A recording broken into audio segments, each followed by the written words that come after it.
Right, give it a couple of minutes. Now I'm going to tell you what idea I've got regarding people getting a ghost box. Now, you can probably go and buy one yourself and, just manually scan it, kind of thing, if you want to. That's completely up to you, but you still got to find the actual radio to buy off eBay or Amazon or whatever. Some of you probably think, why is he costing more money that way if I can go and buy it and, use it as a manual scan? Well, I'll tell you in a minute. I'll let you know.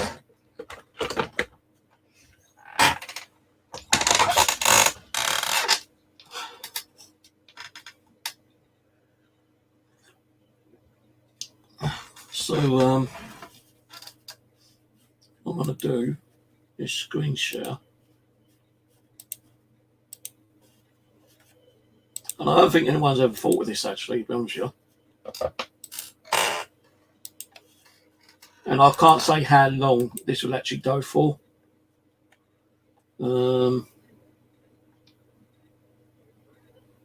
So, yeah.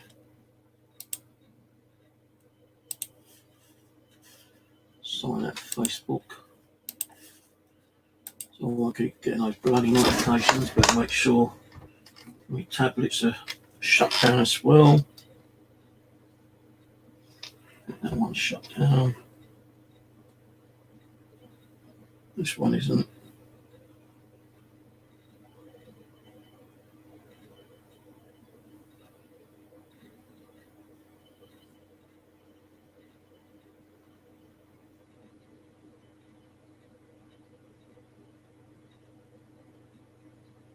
Sure. 200 million, yeah, like hell. That's a scam.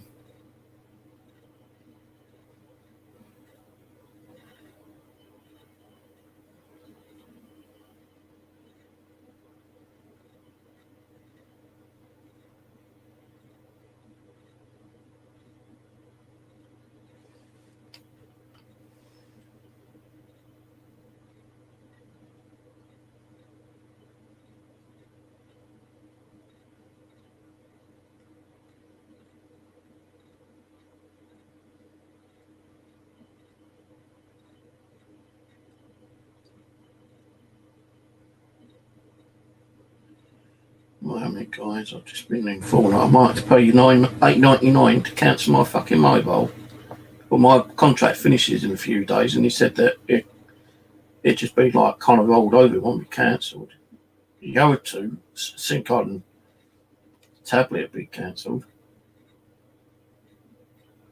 Actually, I just remembered I won't get notifications shit like this because I won't have a mobile phone SIM card in my new tablet. Right, so here's what I'm planning to do, guys. Here's what I'm planning to do. And I say, people will probably think, oh, here we go, he's trying to rip people off. No, it's an idea. And only you can make that decision to join or not to join. Now, these radios ain't going to go for much longer because I see a lot of people buying them. I see the guy who knocks these out for £25 each. They're sold over 120 plus. So these ain't going to last for long. I'm going to see how many there is left on Amazon. So we'll probably buy a few this month. I'm going to see how many they've got in stock first. Now, these ain't as good as the radios that I once had, being these ones, because you can't get them anywhere anymore. They are like, there's no way you're going to find any of these anywhere. I've been looking every month to find if I can find more. No way throughout the whole world has any got any, unless there's some knock around in some dusty warehouse and they've not come across them, and even if they do find them, someone's going to snap them up like that. Probably me if I found them. So what I'm planning to do with these radios, you just heard it for yourself. Now, you can buy them if you wish, you know, manual scan, do a manual scan on them. Do the batteries. What would I take the batteries out for? No, I've got to get the batteries in.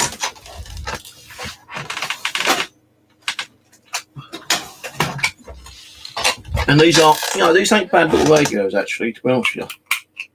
See, they were crappy radios. That other guy would have sold over 120 plus. Let's say you send them 25 quid each. Right, plugged in, and you do need to use an external speaker because they're so small they don't have speakers built into them. Right, so turn it on. Interest rate. Now I'm scanning mainly with my finger. And you see.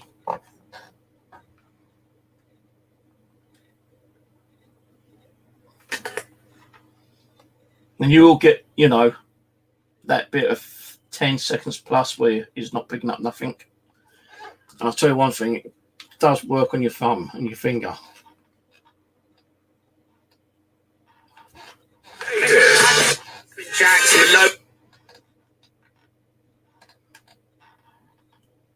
I did have my finger on it all the way. So that's why you didn't hear as many stations just then.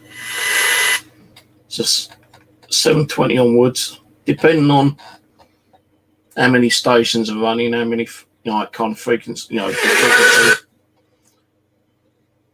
Requiring the wearing of coverings in public. It's better from 850 up to 110, I think it is. Has last year. Yes, sure. 9 countries. 1022, 1030, 1040, 1058, 1062, 1078, I think goes up to, yeah. Now, I did show you a little while back on one of my videos that these are hackable. And if you looked around, you probably would be able to find the hack yourself. But, you know, they can be hard trying to find hacks. I actually hacked this one myself, actually. You know, I didn't go out and buy it and then copy it. I was lucky enough to find the hack to hack it. Now, what I was thinking of doing is this. I'm going to go to my monetization. I'm going to screen share this with you.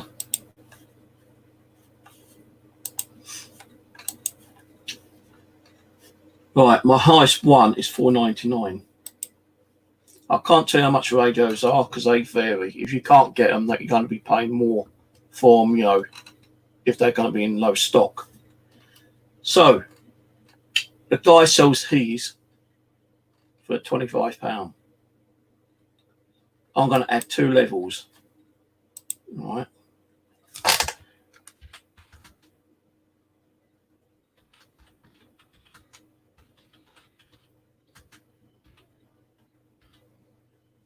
What about level 1, 3? Because you can only put so many things on it, yeah.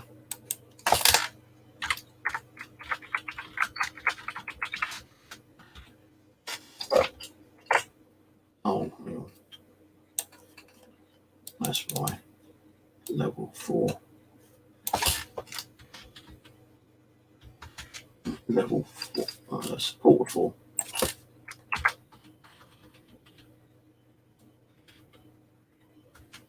Spelled wrong. But never mind.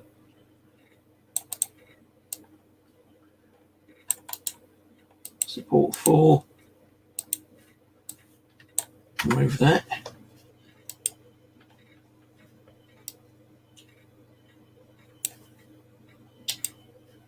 Right, I'll say $25.99. Right. The reason why it's going to be $25.99 is I'll explain in a minute. Right. So you'll get early access to videos.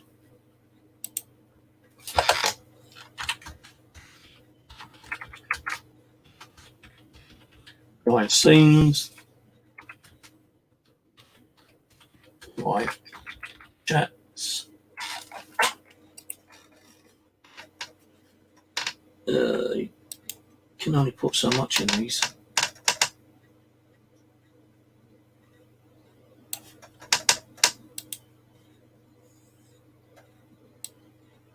Title.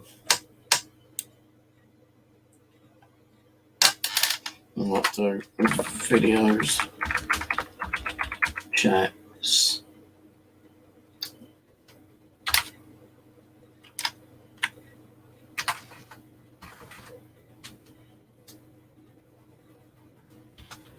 Radio.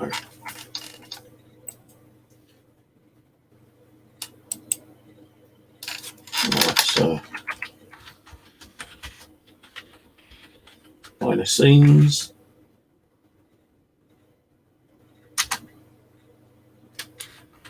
Live chats. Hangouts.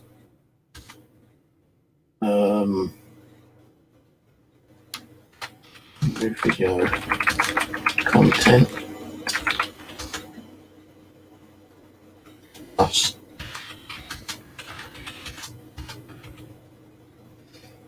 Plus.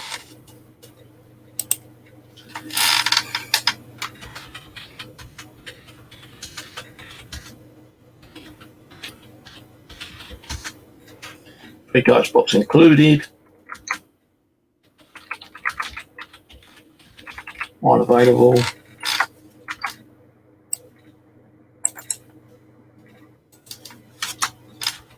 This membership.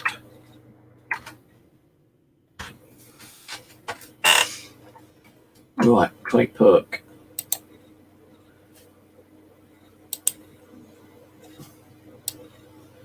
Why is it not create level name? I did support for. Support for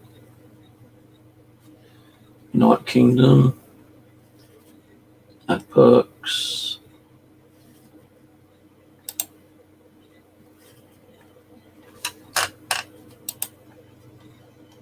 Oh, there we go. Hold on before I save it. UK.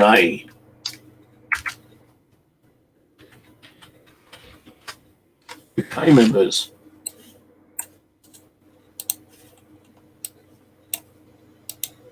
So save that.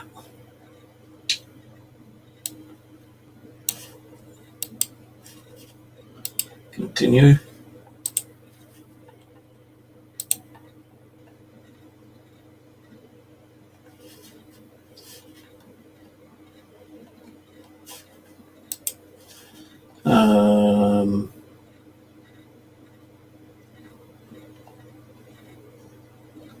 Can I add another one? Add another.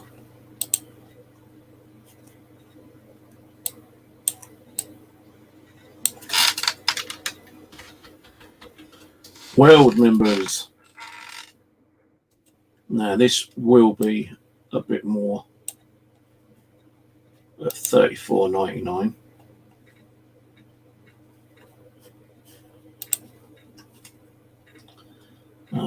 Only access to videos.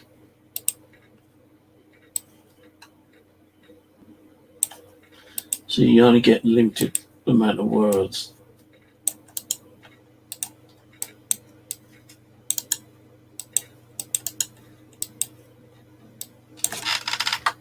Access to new videos.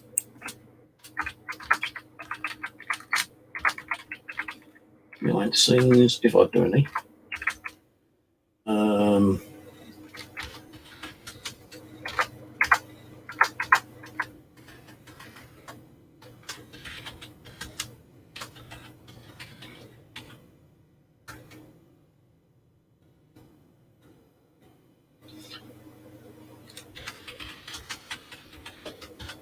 Free ghost box.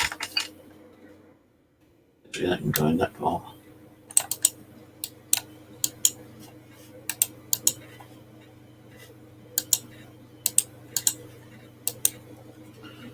can't remember. Oh, mate, let me just go into my YouTube again. Your channel. YouTube.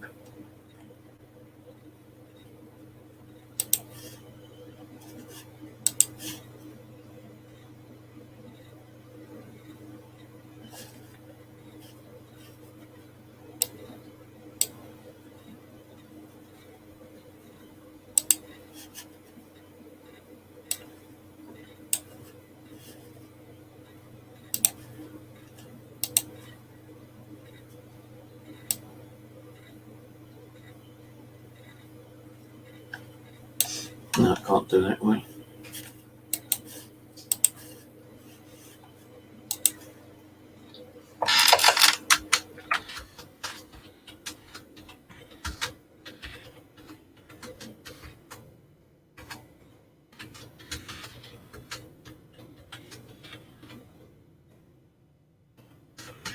Right, let's see. Your channel.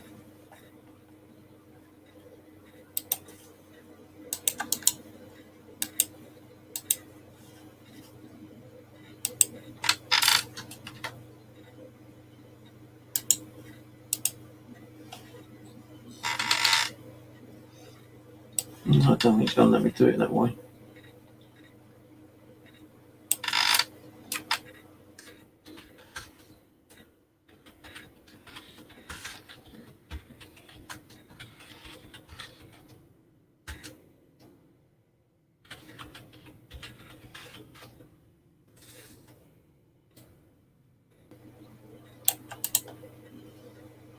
Right, so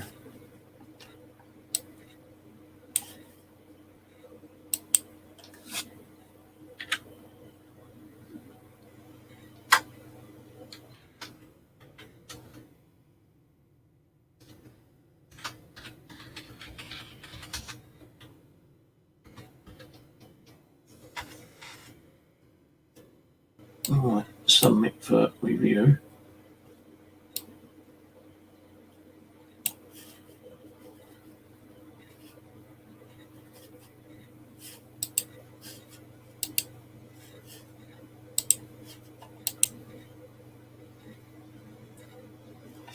Right.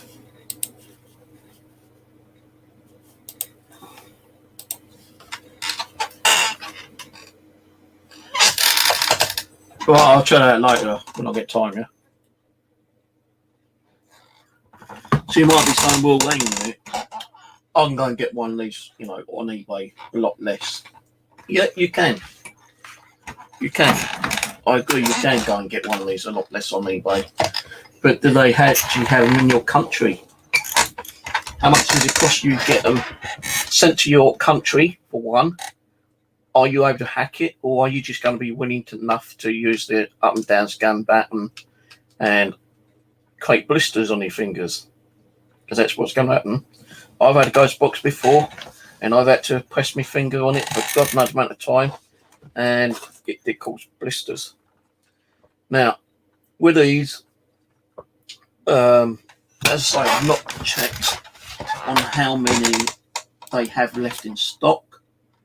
I get mine not on eBay, because eBay, you're talking, you know, sometimes 2 or 3 weeks with this coronavirus going on. So I did, and I'm going to be honest with you, get another one the other day.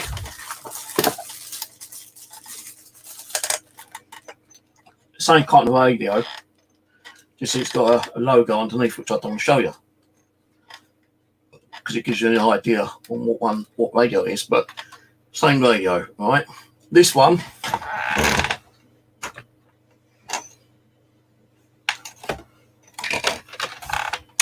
I did hack, but I broke the terminal points on it, so I have to scan it with my finger.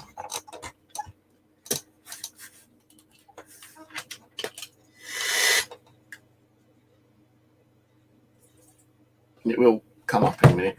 So there are some points where, you know, it's dead quiet. Michael Jackson and the way you make me feel. The epic of and sour. Right.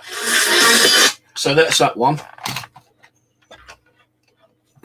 Take the batteries out.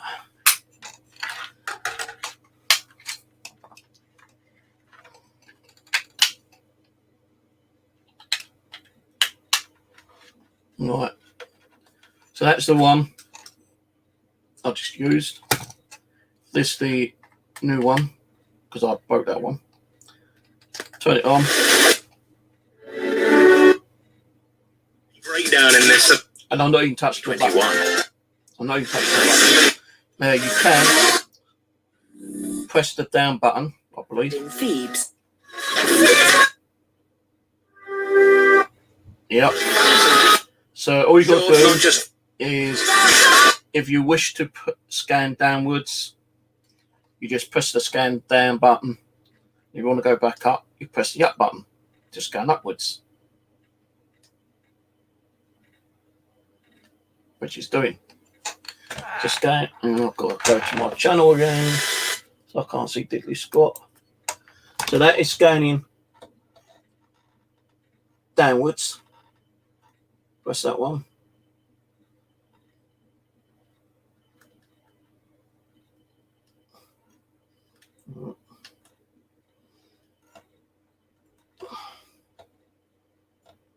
No, it's now scanning upwards. You might have to press that one a couple of times to get it scanning upwards.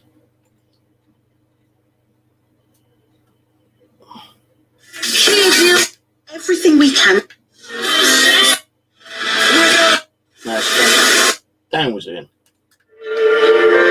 Right, the only thing with these, no, I know the guy who sells these, not personally, but no, he's asking 25 quid for them, yeah. And not only that, you know, you've got a switch there, and he's made a gap for the switch, which really looks, you know, unprofessional. Now, I'm going to do mine like this as it is for now, but if I can get a switch into it, I'll put a switch in, because with these, when you hack them, there ain't no way of turning it off unless you take the batteries out. But, let's use that fresh one again, the newer one. No, there are different places, you know, that you can get the, you know, different web stores as well. Now, with these, the only way when you're scanning, you turn it on as normal, Monday scan morning it either way. from Oasis. If you press that stop button, it won't stop. The only way to stop it is by pressing the left, which is the volume down, then the stop button, and that stop it from scanning.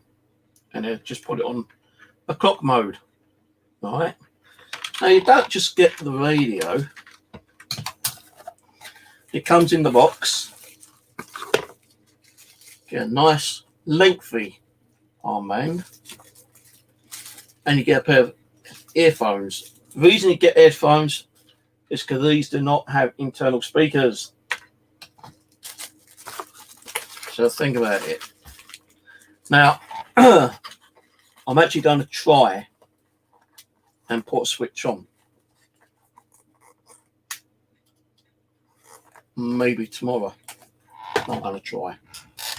But for now, they're going to be as it is. You know, I'll do a video about the radio again a bit later, probably, if not tonight, tomorrow, showing you the way you need to, like, turn it on and off. You know, just turn it on normally, you put your batteries in, you turn it on, and when you want to turn it off, you can either take the battery component out and take the battery out, or you press the volume minus and the on button, off button at the same time.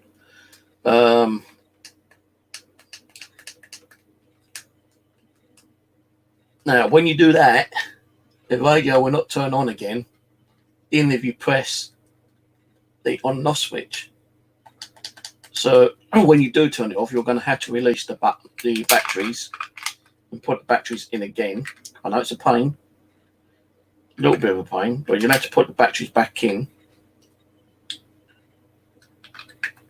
to turn the ghost box back on again.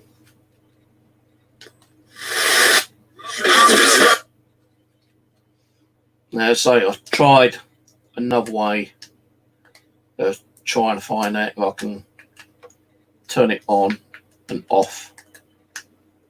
Unplugging the headphones. There's no way to turn it back on after you switched off by pressing the volume up, volume down, and the switch button. So that's why I need to find a way of actually putting the switch in, maybe, and having it connected to the battery terminals, so you can actually switch it on and off through the battery without having to take the batteries out. But for now, that's how it's going to be. If I do figure out how to, do it so you can turn it on and off without taking the batteries out, and you can turn it on, use the ghost box, turn it off by turning the switch on or off, I'm getting confused now. If I can get a switch put on it where you can turn the radio on, run the ghost box, and then just flick the switch down to turn it off, then that's going to be a minus, because then it's still going to be the same kind of membership fee. But for that, I'm going to try to modify this one again. I think what it is, it's just where the actual circuitry which I had to break to hack it got a bit screwed up, and if that fails, then I'll have to use this new one again. Now this one does work as a ghost box, just you have to use your fingers. I think I just broke the screen on this one. Bugger it. I just broke the screen on the older one. I don't think that's going to make much difference anyway. No, this one won't go. It's just going to be in spare.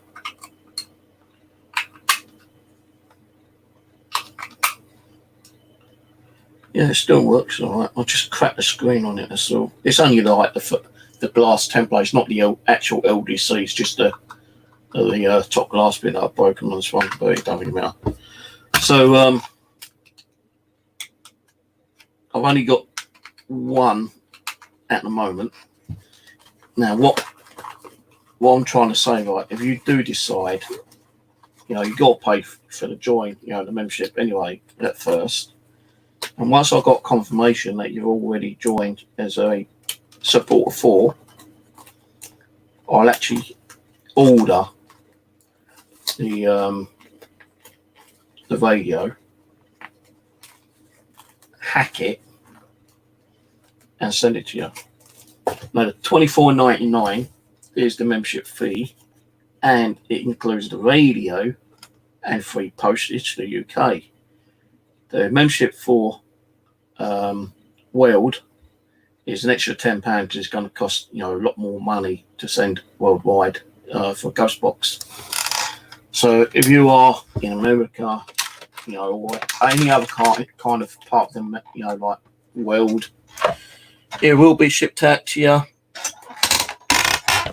tracked, so it doesn't go missing. And if it does go missing, I can claim back on the actual cost. Because everything I send international, I always send tracked. Because I had problems with international posting before, especially with Spain. Nothing but problems with Spain and France,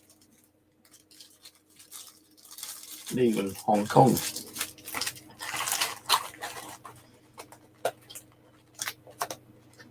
So I could order a few more of these, which I will probably do on Tuesday when I get my next payment. I'm only going to order 2 or 3 of them at a time, Because then if I don't get members joining, you know, I'm only going to have like 3 backups. So I'm not going to be sitting here, you know, buying, and like hacking and selling, because that's how people like get the funny idea that I'm ripping people off, and like, you know, and you're not going to get it. I will prove to you that when you make a payment, once I've got that radio in hand and I've got your address details, I'll show you the person who actually joined under that supporter, whatever, the proof of postage. And if you don't see the proof of postage within a week, then you can actually go to PayPal and state, look, you know, I've paid, you know, he said he's going to send something, I've not seen no proof, I want my money back. So there is going to be some kind of guarantee that you'll get it. Now, you got to realise though, I don't think it goes through PayPal, I think it goes through YouTube. YouTube. So I don't actually receive your payment for a month. Plus I get like the 30% discount on that as well. They take 30% out of the actual membership. So you know, although I put it up for 25, you know, 20 quid, that's what I'll probably get. And if I'm giving you a radio and free postage in the UK, you know, that's a fucking good deal. Because you know, you go to the seller on eBay to buy one, you're paying 25 quid. So in other words, I'm going to be cheaper than what he is, even if it goes through like, you know, join membership and, you know, it's like payment for YouTube. Now I will get that 30% deducted. Now I could probably add, you know, make it to 30, but I'm going to keep it as 25 for now. See how it goes. If I get any other radios that I can like modify, hack, then I'll probably do yet another one, another kind of like membership thing, because, you know, radios do cost different types of money. I saw a radio in Lidl's today, $16.99. I was, you know, pondering and getting one, but I had one of those radios from Lidl's, and there's no way hacking them, because I like, you know, dab, I believe, and dabs are very hard to hack. So yeah, they're very hard to hack, Lidl ones, because they're Silverquest. I don't think I've even seen anyone hack a Silverquest radio. Let me have a look. So a quick butchers on scene. Silverquest. Oh.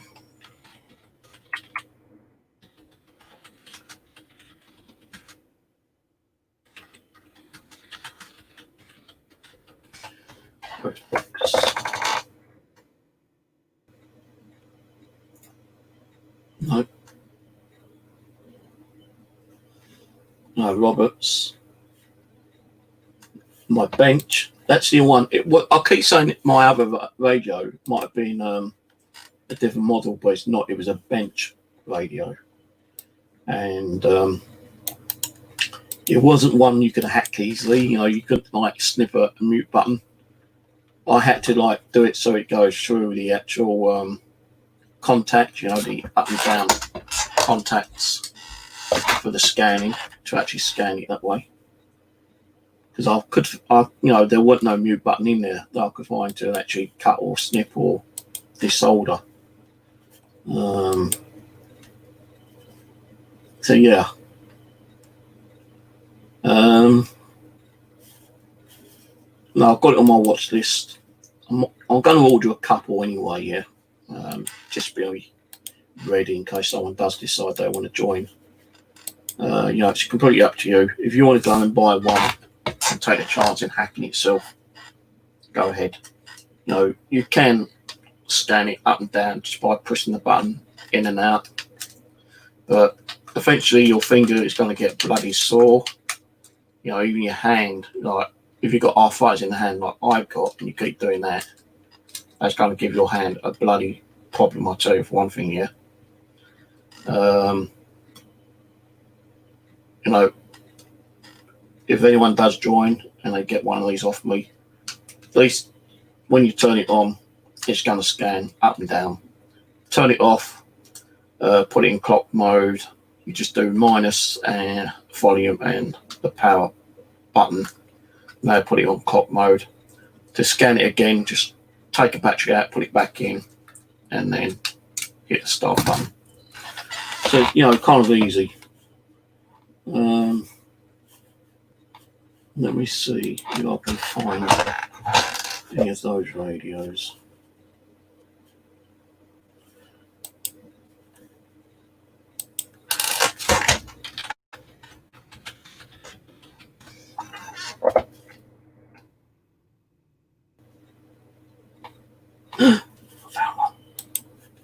Oh God, he wants so much money for it though. No, fuck that. I bet, you know, the radio that I got, the bench one's really good. I can't remember what I've done with the damn thing. But there's one seller who's got one on eBay. There's only one on eBay. But I put a watch on it. You know, Roberts radios are pretty good radios as well, but, you know, the static and white noise, as you know, can be a bit of a headache. What do I do my Roberts radios? You know, I want to try and find radios that make all that crap noise behind it, that static. I know that people turn around and say, well, you know, it helps spirits to, like, manipulate the radio stations. Some people agree with that. I kind of like disagree. I think if it's like if you've got a radio and it's been hacked, like the Roberts one, this one here, like, can you really stand all that static noise? So I damn well can't.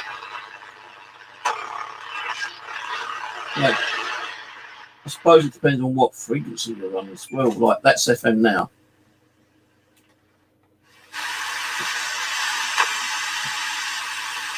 It's not so bad on FM, but you've still got, you know, that white noise behind it. Now, if you go medium wave,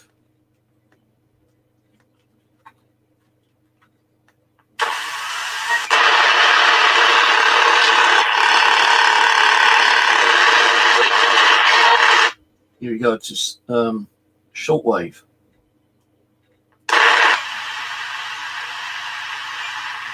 Shortwave is round about the same as FM, but you don't get as many stations on there. Shortwave and long wave. Long wave. It's too much noise. Too much noise, man. Way too much noise. No, that gives me so many headaches just alone listening to that goddamn crap white noise stuff.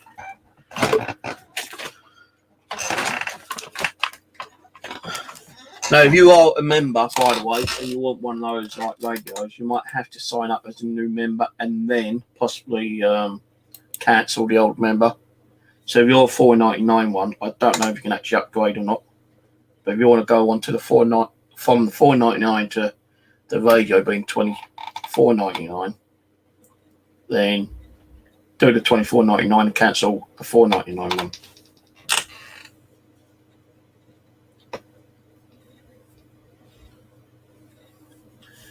Yeah, a few people are using Necrophone. Even Living Dead Paranormal is going to be using Necrophone soon, apparently.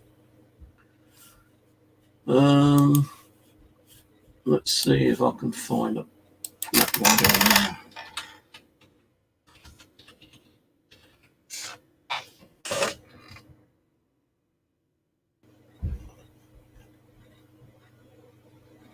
Roberts, there's a tab. Why is it that you put, you know, the name of the make of a radio? Let's say, like, you put Roberts radio in it, yeah, and you're doing a search, and suddenly it comes up like, you know, Sony or Philips or Groovy or reckless, you know, they're not fucking like the name I've put in. I think what it is because you put radio, it brings up everything in, like, you know, radio.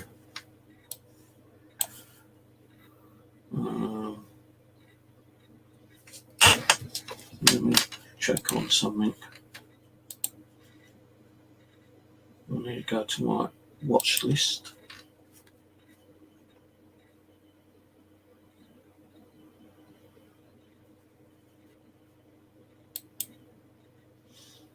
There's a vintage Toshiba radio, which could possibly be hackable, but they're wanting a bloody lot of money for it.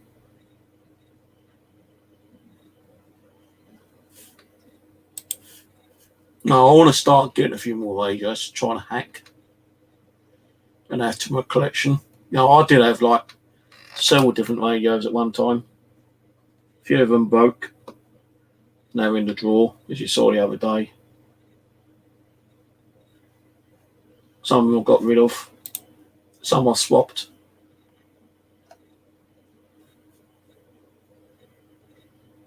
Right.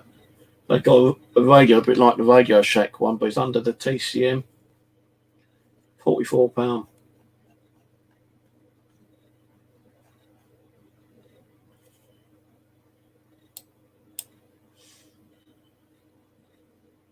So they got 6 available on that one.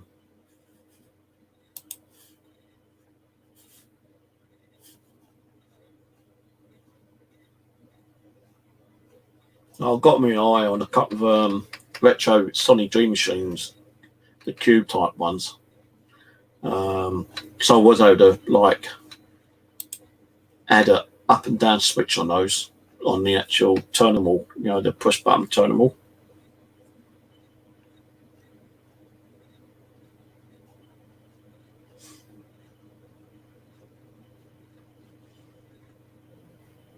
But the annoying thing about this Sony digiboxes and the cube boxes, you know, the Dream Machines, is that you get an annoying bleep at the end of each scan, and it is bloody annoying, you know, unless you kind of like focus your brain away from that bleep and you concentrate just on the actual scanning. It's a good little radio, to be honest with you. Let me have a look on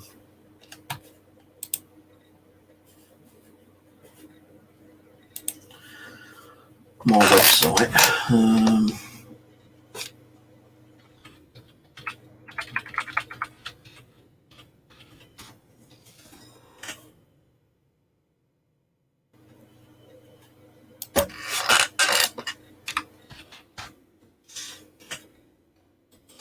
I've actually got on. Oh, I'm not going to go directly to that bit. You know, I've got a page on there where you can hack certain radios.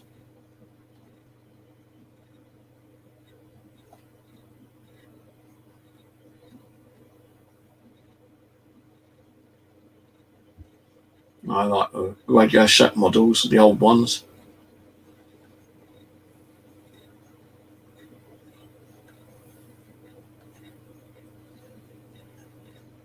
And there's more Radio Shack radios I've got on there. I've got my Sadian one on there.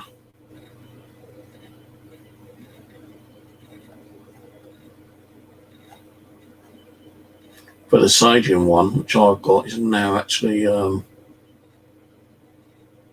not really hackable, because the circuit board is more newer.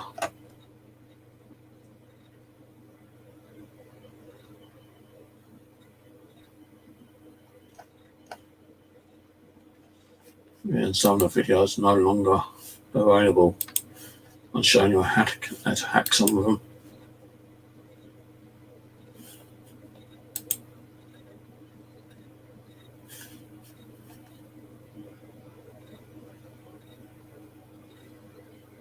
No, I think they've already accepted it. Support for us. Let's have a look.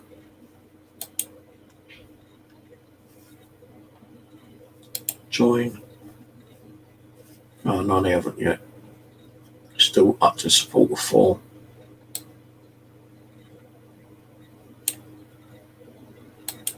We'll not say that on the page though.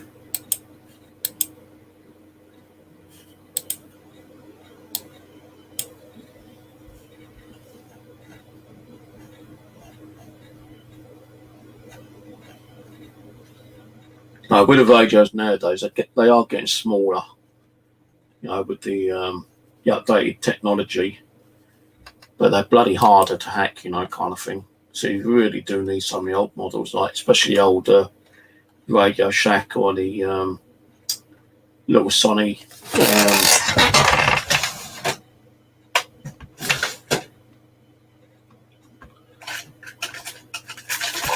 You know, I tried looking for some of these actually. I bought 2 of these on eBay. No, actually, Amazon I bought these on.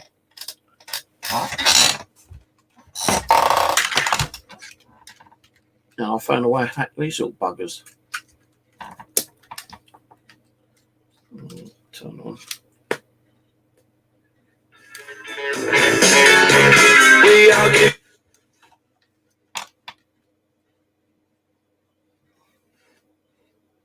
But the thing is, when you turn it on, it's really low.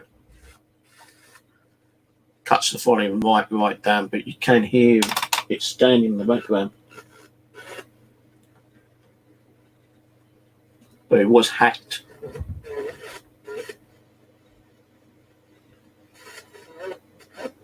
So I'd like to have known how to get this working a bit more. But the old Radio Star. And you can see, like, I did have some switches on them, but they came off at the back. I need to open this up and give this another little tink with, I suppose, one day.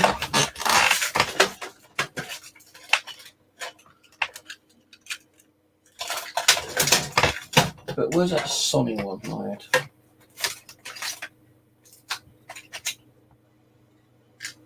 It's not, is it? I don't know what I'm doing. As I say, like these ones, the Bush, 2 different Bush ones I bought thinking you could hack them, but can't hack them. I've tried several times to see if I can find a way to hack them.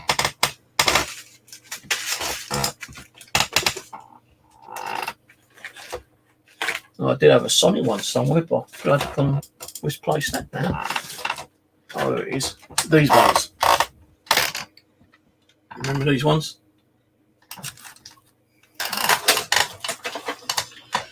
Some people actually find a way of hacking them, and some people said, you know, they used a little kind of clip, which was easy enough to do. You turn it on.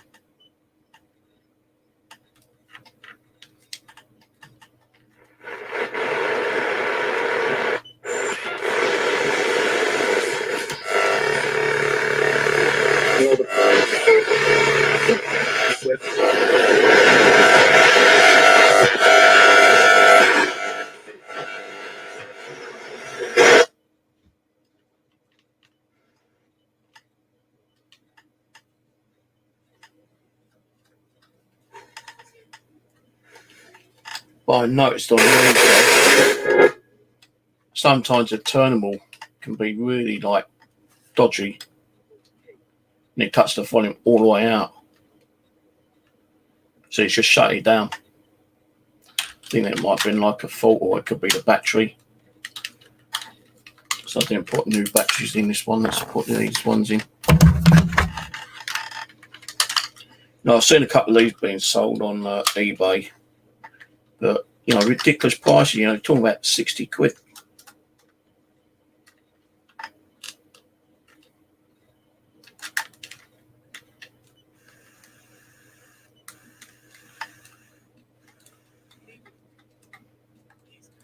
So it's gone very quiet, and that's on full volume.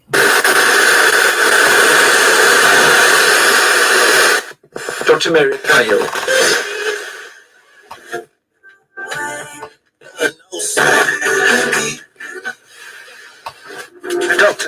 actress and a member. Hello? Hello? Come say hello. Come say hello to me. Use the radio frequency. Say hello. Just one word. Hello. Oh, one word. Hello. Again, you know, that horrible beep beep at the end of the scan. Just like the you know, the radios I was just talking about, the dream machines and like, you know, the other kind of like sonic radios. It's just that annoying bleep at the end, which you can't get rid of. I know someone said that there is on some radios a ribbon where you cut, and most of them have two ribbons where it actually allows you to cut the two bleep ribbons, and that'll stop the bleeping at the end. But I've not come across that myself yet. I didn't even come across the radio, to be honest with you, yet. Hello, Free Souls Paranormal. How are you today? Let's put my banner on. So yeah, you know, I've been looking around at some of the radios. It's a shame that, you know, buying stuff from China. You know, the last thing I bought on China, thinking I was going to get it, never arrived. You know, I was lucky enough to be refunded. The only way you might be able to get some of the stuff from China through, what's it called, Banggood or whatever the bloody thing is, and something Gate, HX Gate or something. But they sometimes work out more expensive than they are on fucking eBay.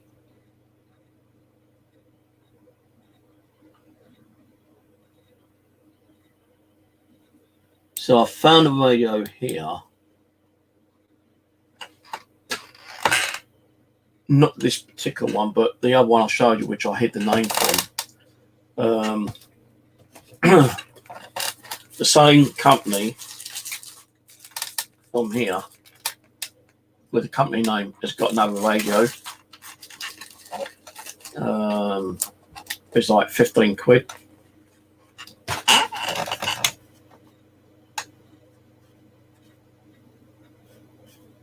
So I was thinking of like getting one of those ones. No, I did buy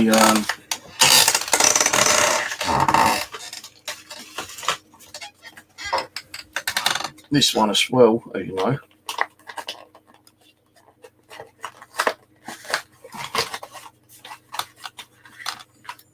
I bought that one, but I can't find a hack for it anywhere.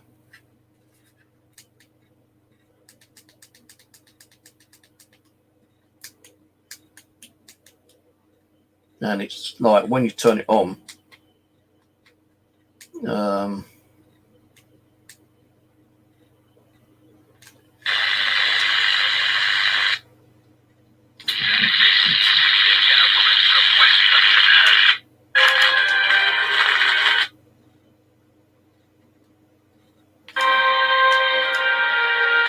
know, even when you press the scanning, it's not kind of like hard in your thumb. Hardly that static. No, if you could get a radio that can scan like that with no static, but it picks up and it continues through the stations, that's the kind of radio I'd like.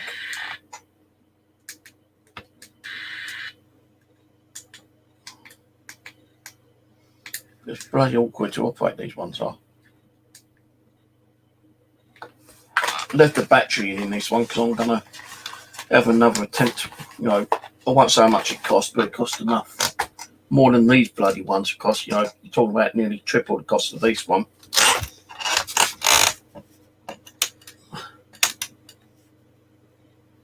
What's that one? See, I think some people have been able to hack the ones with the built-in USB ports. But I've had one I was talking about a couple of years ago. I couldn't hack them, but I have seen where people hacked them.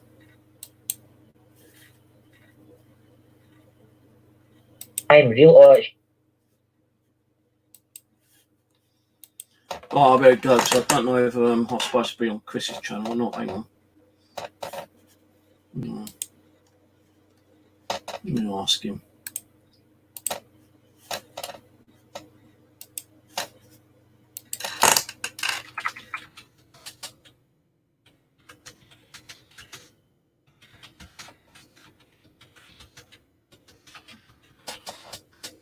Let me just see what he's doing.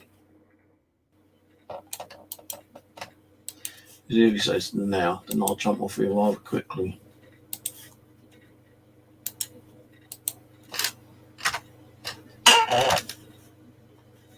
Well, I'm just going to mute myself for a minute.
I'm going to have to get an early night tonight because the pub's open at 6 a.m. tomorrow morning. 6 Alright, so I'm on tomorrow with Chris. Conspiracy Live, Age of Darkness. It's supposed to be 6 of us on there tomorrow.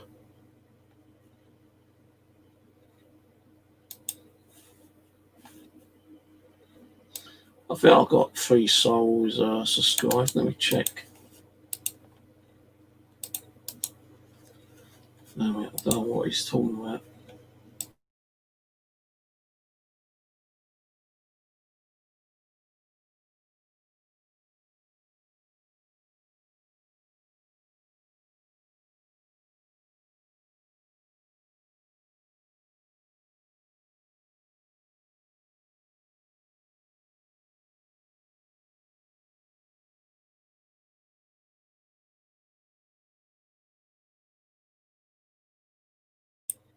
Yeah, I've got 3 souls subscribed.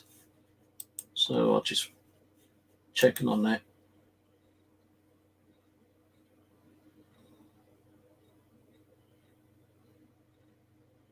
Yeah, because I was saying, I remember the other day saying, like, one of your videos, Mountville Penitentiary, the guy in the blue, looking at the screen to your right, looks similar to Ian.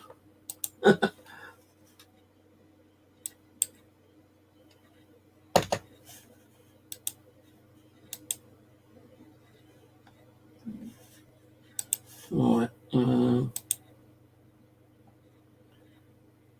I don't know if anyone wants to come on a quick hangout, as I'm not doing much now.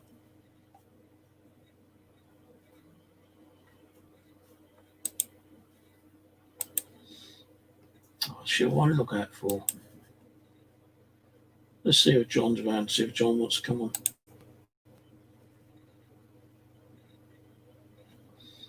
Can't remember his bloody YouTube channel though.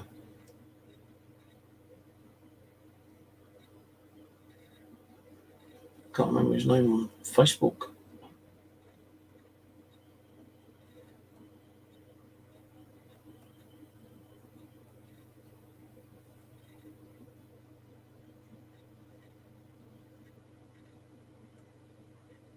I think Dave said he might pop on if he's around.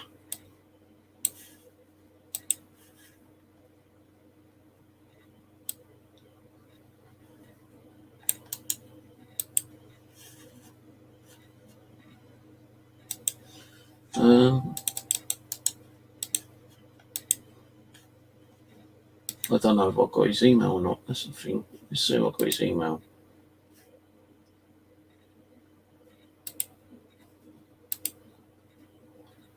Try to get John on.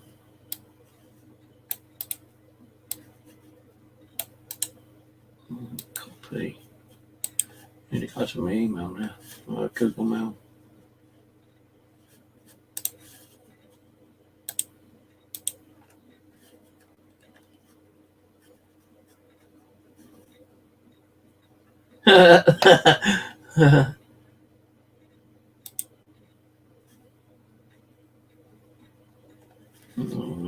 Is it? I don't know if he's live or not.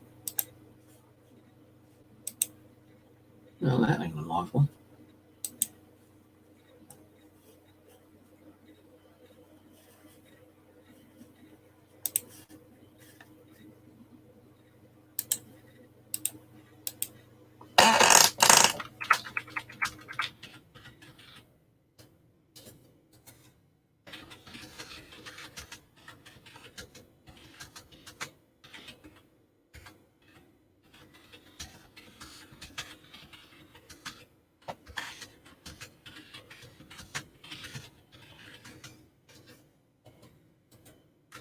So we get John on here.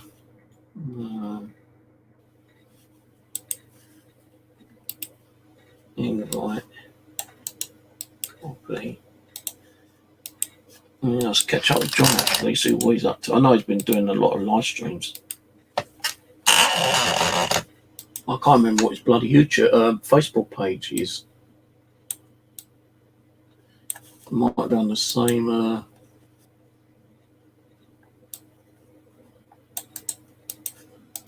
Under his YouTube page.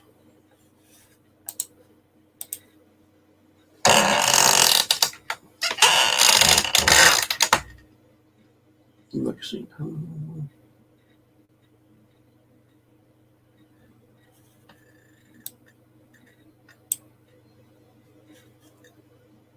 Yeah, that's fine.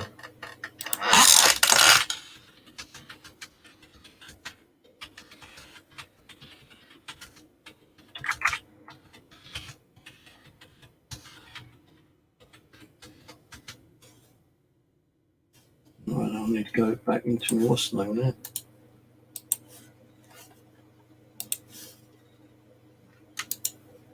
What I will do, I'll open a proper hangout event one week. Well, one day next week, probably. See if anyone wants to come in and have a chat. Oh, great, he's not answering his fucking YouTube. Oh, no.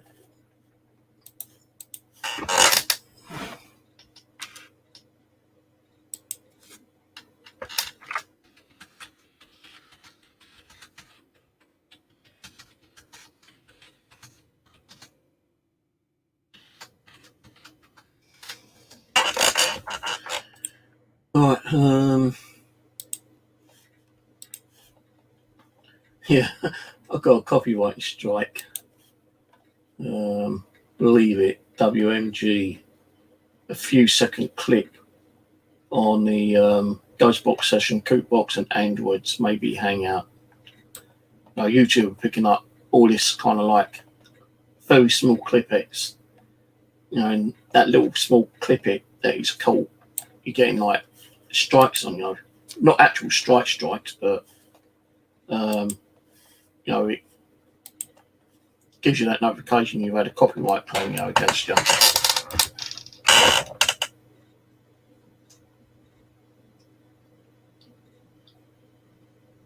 Boo Gary. Yeah, okay. Boo Gary. Let's see if Dave's man.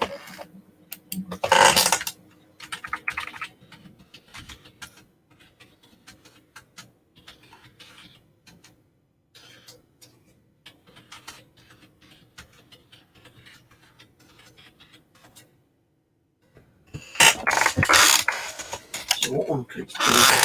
Getting beeps on my phone. 105 million lottery winners finally splashed. Yeah, okay.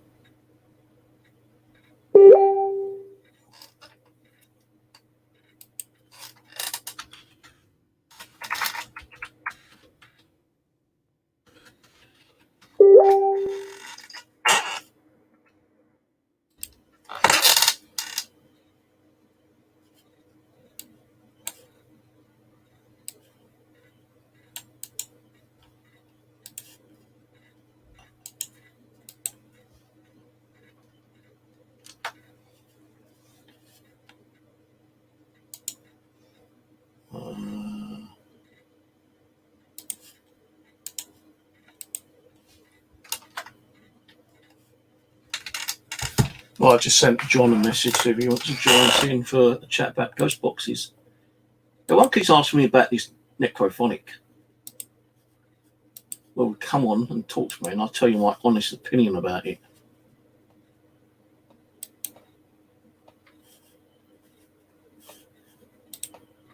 No, I don't know if John's going to come on. But we'll see.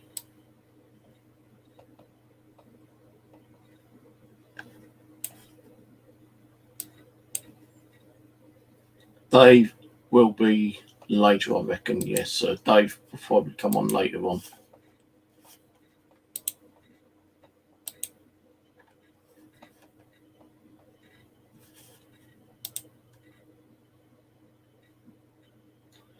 Right. Go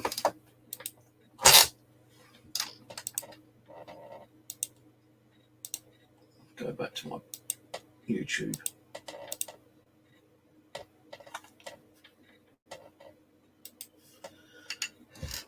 Right, so what I'm going to do is edit that now, the title.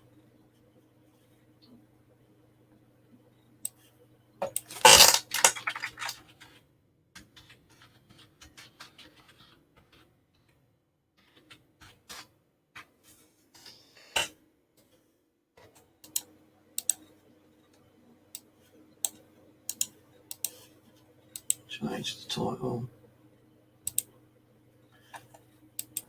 Hello. Yeah, I did. Thank you for joining me. No, it's all right. Why is it that everyone thinks Necrophonic is the amazing act out there so far? Man, I ain't get shit on me. Do you know I what? don't No. See, I shit you not. I done a live investigation yesterday at this mad haunted forest. We got everything through it. I mean, everything through it. Can I get rid of that now? Yeah. We got everything through it. I mean, it was insane. You know the most annoying thing about that fucking application? Go on, Is that bloody screen keeps fucking flickering and wobbling around like a yo-yo. Just think No, just think of people who have that, that illness where, flashing screens. Oh, epilepsy. Yeah. Issues. I mean, to be honest, for people with epilepsy, I do agree. But I know if they're still in your chat, is it Anastasiacs or Anastasiacs or whatever, however it's pronounced? They was watching me live yesterday. And yes, do you know what? That fucking thing gave out so much. I think, to be fair, like anything, it depends on where you are. It depends on what you're doing. Because it's like, for example, the things that me and my mates were talking about is there's times when you'll get where, K2 will go off, but your spirit box won't. But spirit box will go off, your K2 won't. Do you see what I'm saying? No, that's not. I think it varies on what you use. But, I mean, for me personally, I've used it a fair few times now, Necrophonic, you know? Show your energy. Now, people don't know what app we're talking about. This is the app. And I'm not being paid for this, but everyone reckons this goes crazy. Everyone's getting so much, response. I don't get shit on it, and I tell you one thing: it's bloody annoying when I'm going to turn the volume down on this one. Yeah. Is that another one, Evie? No, that's just.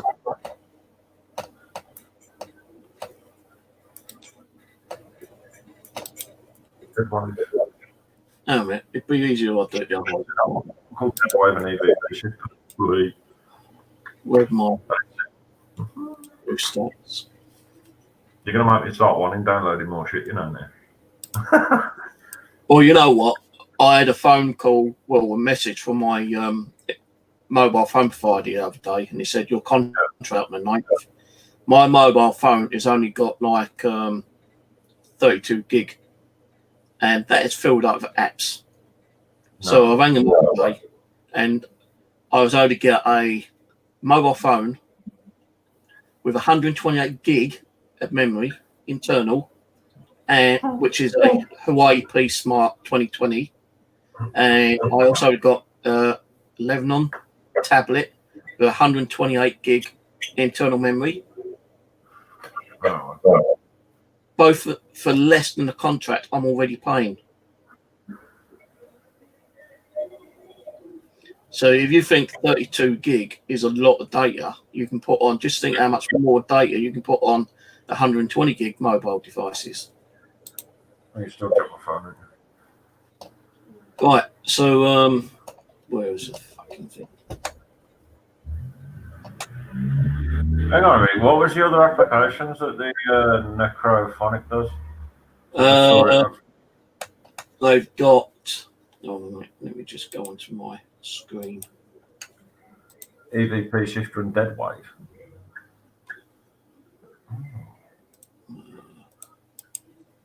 Okay. These on, but you know me, I'll test out everything and everything, you know, I will. This is what where the hell are we? It's next to, it's underneath PIT.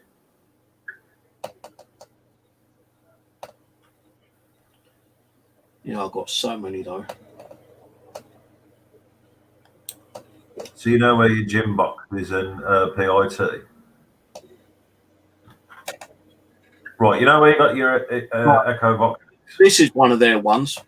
Sweet Ghost. What's that? I'd rather use this one than Necrophonic. Sweet Ghost Box application activated. Whoa.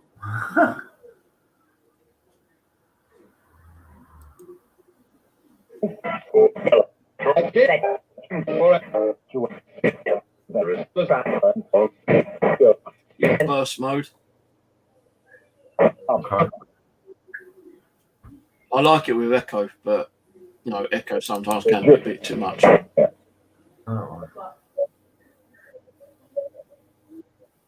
And this is probably a bit too fast. Who's with me tonight, Spirits? Can you manipulate this software and tell me who's on it tonight? I'm in the area. Visual images. And with this one, though, you can actually pause it and ask the question, unpause it. You know, I'd rather use this one from Chill Seekers than the Necrophonic. You know, you've also got to make a decision. Make a decision. Yeah, make a decision. You know, that is my decision. I'd rather use this, and you can have reverb and echo at the same time, but you can't put those both on the same time. But you can have filter, echo, and whatever. I'll send you a message later. Okay. But I will send you a message on where to get this.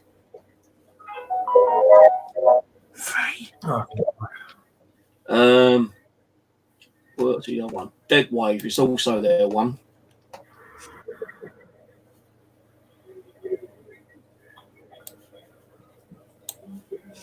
Now, Dead Wave, you know, you got your mic delay.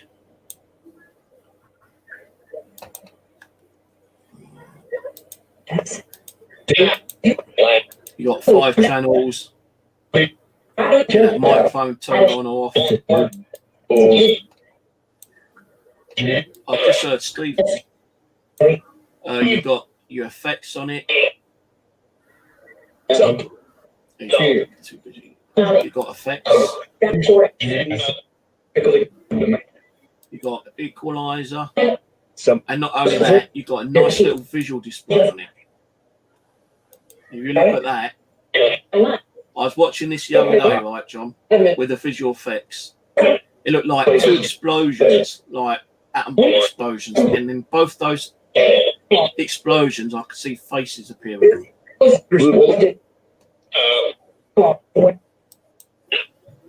So you got Necrophonic, you got Sweet Ghost, and you got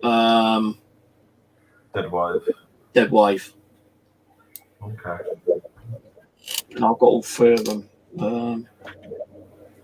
Where's that Dead Wave? Fucking crap. Can't. I know I didn't uninstall it because you can't uninstall it on these ones. Here we go.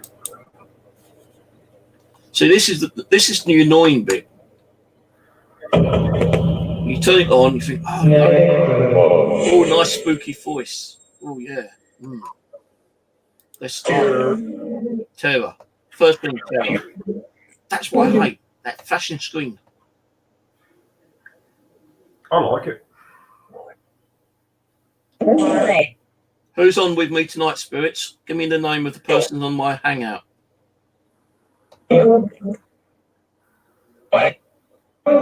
If you tell me the person who is on my hangout, I'll be a bit more interested in this app.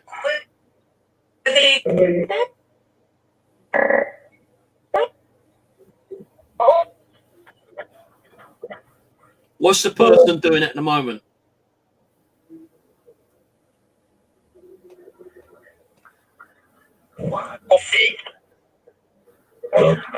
See, you know, like if you turn on Echo, right? Now, I am one who likes Echo, but that's just too much Echo. You know, it's like if you say hello, it's like hello, hello, hello, hello, hello. You know, it's just, you know, the reverb.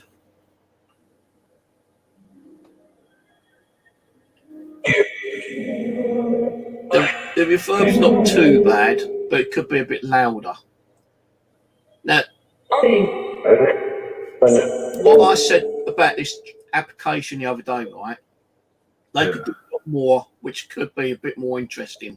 One, they don't need a fucking massive starter button for 1 year. Start small, you know, around about the same size of the Echo, right? Push the start up, push the Echo up, push the reverb up. Have 2 kind of like scroll bars where you can turn the Echo up and the Echo down. Same with the reverb. Turn the Echo up and turn the reverb down. And same with the white noise. Turn the white noise up, turn the white noise down. And also add a little button there where you can actually have a pause button.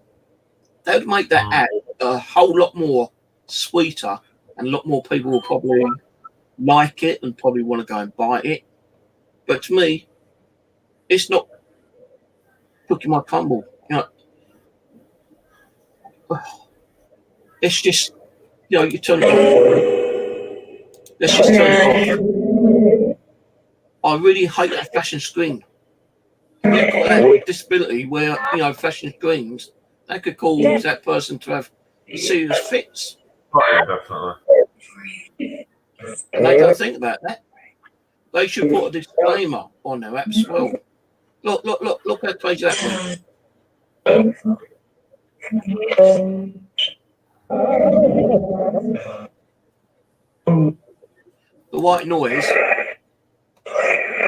The white noise just sounds like scraping sometimes. It's not proper static white noise. It just sounds like scraping.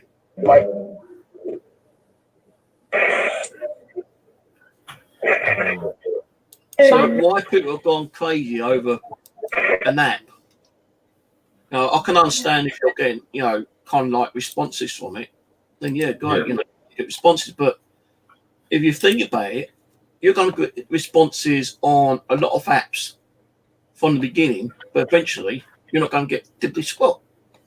I mean, to be honest, it's like I said with last night's investigation. Because you know me, I will test everything and everything I can down to the minutest detail. And to be honest with you, I got some really, really good results with necrophonic. Yeah, whichever one puts up. But you wait, give it a couple of weeks, then see how your results are. Well, yeah, I mean, this is it. And I mean, this is what I'm saying. So I was saying it to somebody that I was on live with earlier, Dale from Paranormal Truth. And we was both talking earlier on, and we both says, the problem is with ITC is you don't know what you're going to get from 1 minute to the next. You don't. Even with a physical ghost box, you don't know what you're going to get from 1 minute to the next. Now, I've used physical ghost boxes, like the Sandium, for instance, where that's disappeared to. Sandium, Roberts.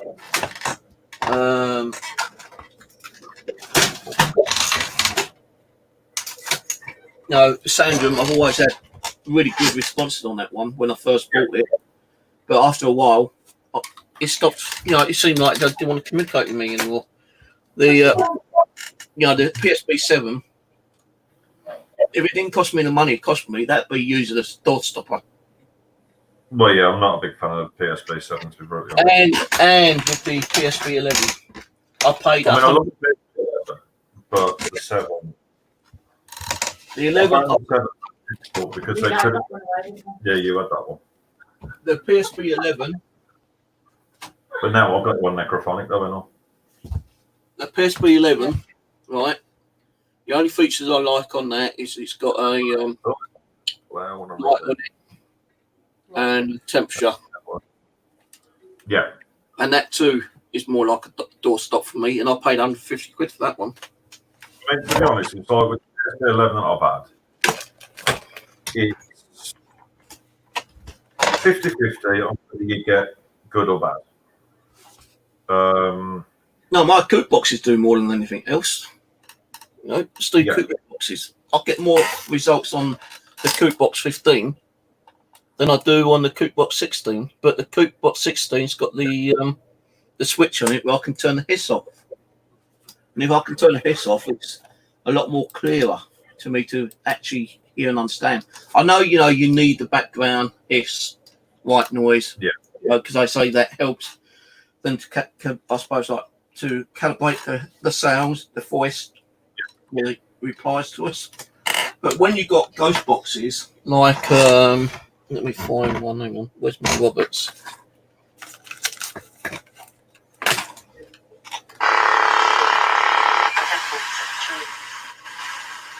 No, that kind of white noise I can tolerate. Things like environmental concerns. But when you go on to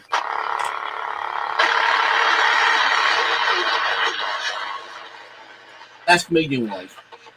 You can't even hear the stations hardly on medium wave because it's just too much white noise, too much static. And when you've got ghost box apps coming out like that and you've got too much static, you're just paying for a static. You might as well just go and buy a cheap radio and detune it and get white noise that way. You're going to get probably more response on that one than an application.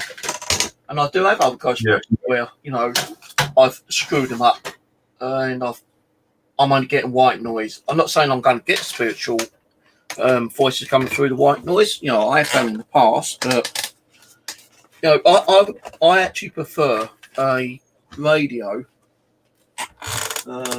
This one I've been mucking around with actually. And I've actually put a new join member up, so if someone wants one of these, they can actually get one free for the cost of £25 just to be a member. Because that's the cost of the radio anyway, so they're paying for the radio. It's not free, but time I've got the radio, hacked it and shipped it. You know, they are going to be getting a good deal. But if I put this on, you know, you ain't going to get a brilliant response on it at first. Because I noticed that between some of the actual stations, it does kind of like go very quiet. But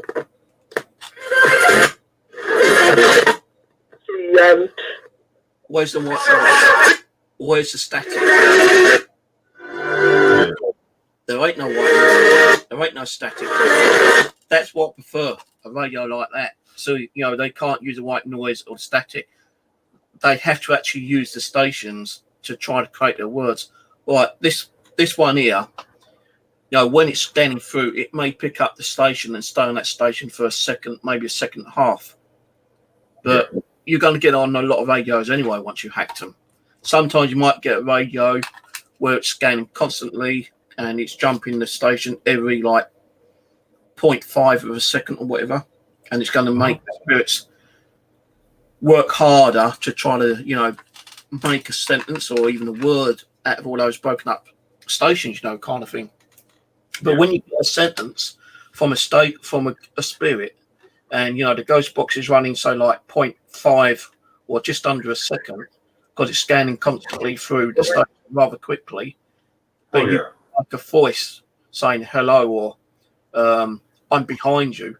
That's amazing, because you're thinking, well, that's not picking up even if it picks up a strong signal like capital radio, for instance. You know, a lot of the radios where they scan so quickly, they might go through capital radio within like under a second. But if you still get like a sentence saying I'm behind you, that's crazy. That's the active. That's kind of stuff you really want. And a lot of these radios don't do that now. No, you know, even the new ones, even the ones which are DAD radios and the ones which doesn't pick up the background white noise and static. Some of them still scans, but they don't scan like the old ones used to do. You know, the ones which had all the white noise and the static behind them. You're getting like radios that are scanning without no white noise and no white noise and no static. You know, you're picking up a crystal clear station, but some of them are like taking a second, maybe 1.5 seconds for it to pick up the next station. Now, if you can get one like, say like, you know, the Sanjum, which I just showed you, yeah, that constantly scans all the way through. You know, it's like scanning to station. It's like going so quickly. It's like probably under a second. You know, before you can even count one, it's on the next station. Then if you go to count one again, it's on the next one. Now, if they were to do radio boxes like that, but had no static white noise, then, you know, just like the one I showed you, they'd be crazy, you know, because like you're going to be getting full sentences. But do the spirits really need white noise and static to communicate with us? Some people say they do, some people say they don't. So what's your view on that? Do you think they need white noise and static? Like, you look at stuff like, well, back in the old times, well, I say the old times, before we had spirit boxes, stuff like this, a lot of people were using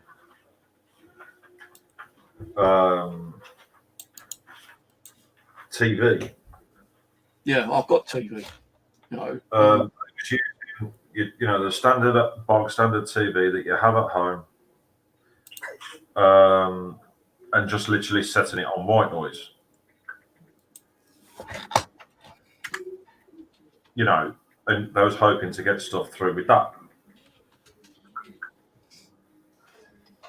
But also, I know the guy who built the Necrophonic also Ghost Box. Sorry, I've disappeared there. The Spirits Ghost Box, which currently sort of loading up and seeing what it's like. Granted, the fucking loading on it's a bit. Welcome to Spiritus. Okay. Yes.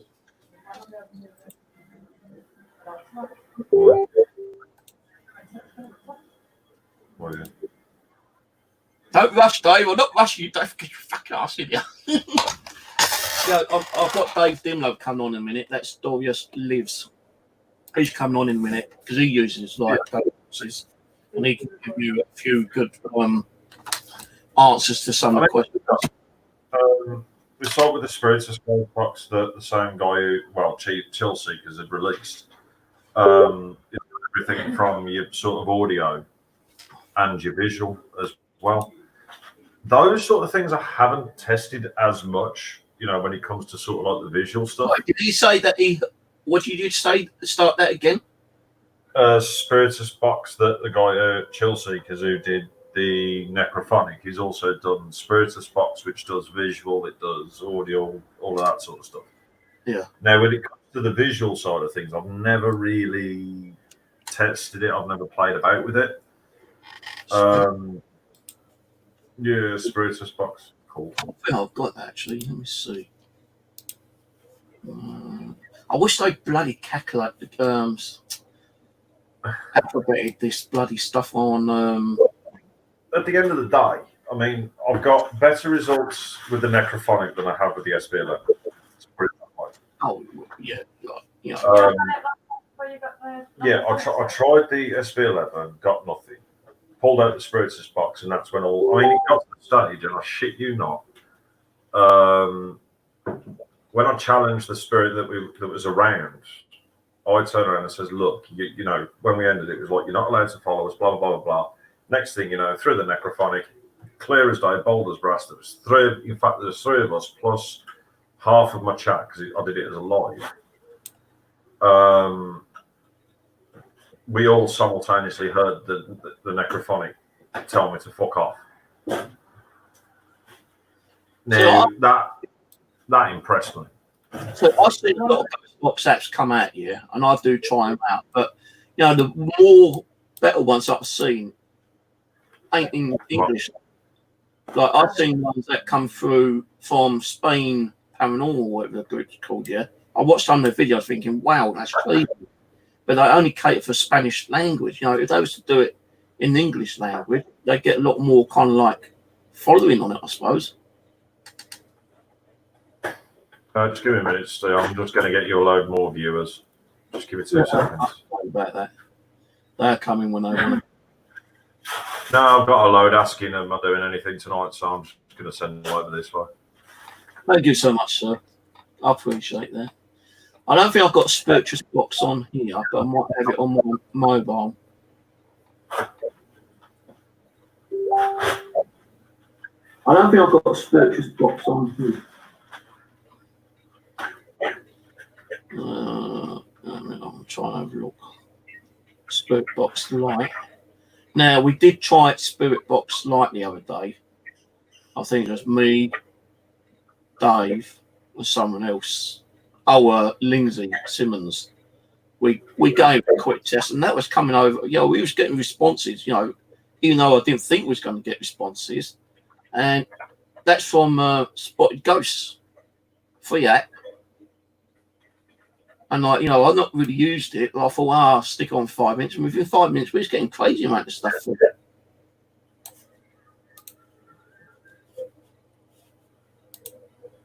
And this, I mean, thing though, I mean, when people use sort of spirit boxes in a sense, it's a lot like, when you pass me that for?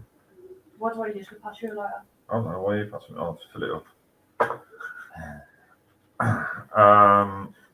Just give me a second, I'll just get everyone in.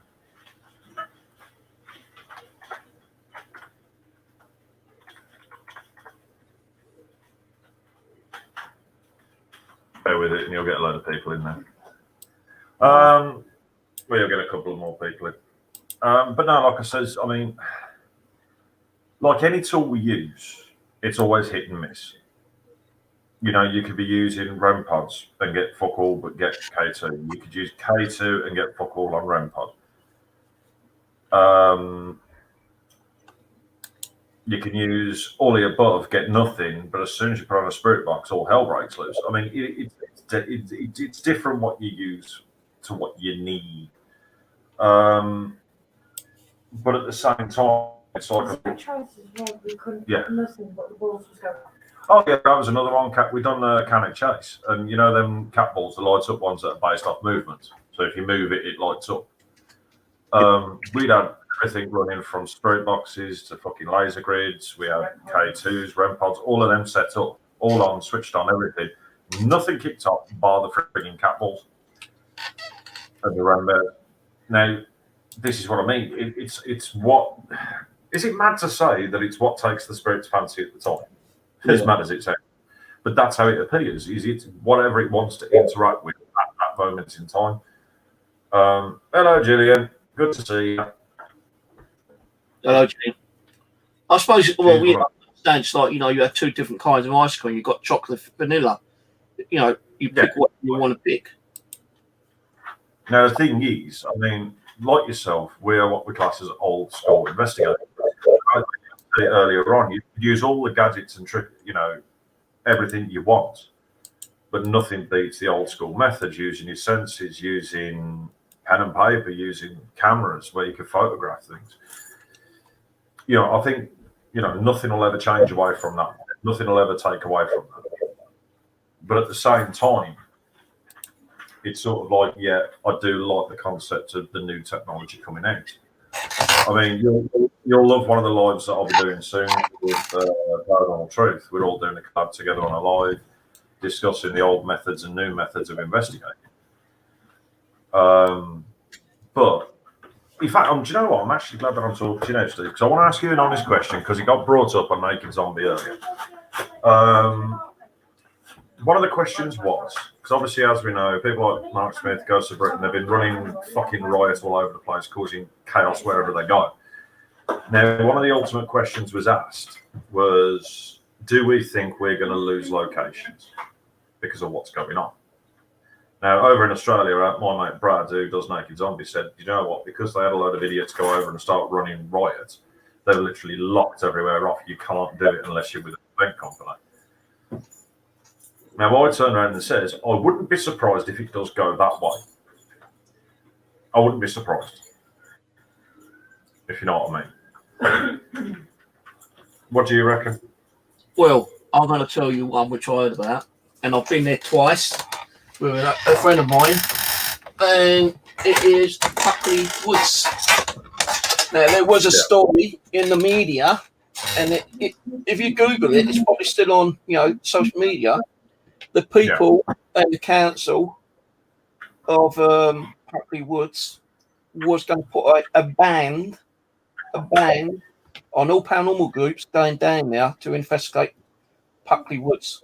Reason being, because people have been down there, a shitload of mess over there, like beers, bottles, cans, food wrappers, everything, And I thought, hang on a minute, you can't put the blame on ghost paranormal investigators, because that could have just been local idiots or people that just don't give a shit.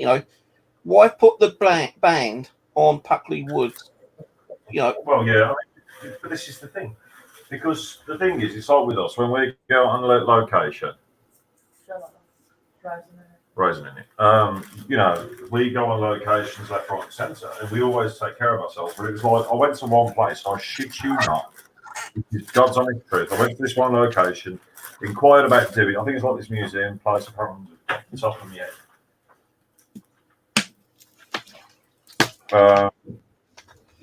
And we said, look, we really want to do an investigation. Can we come in? Hello, Beth. Welcome, love. Hello, Beth. If you haven't subscribed to him already, girls, please do jump on it. Subscribe to him. He's freaking epic. Anyway, on John's channel, go and subscribe to John as well. We're all trying to help each other out. So check on John's channel.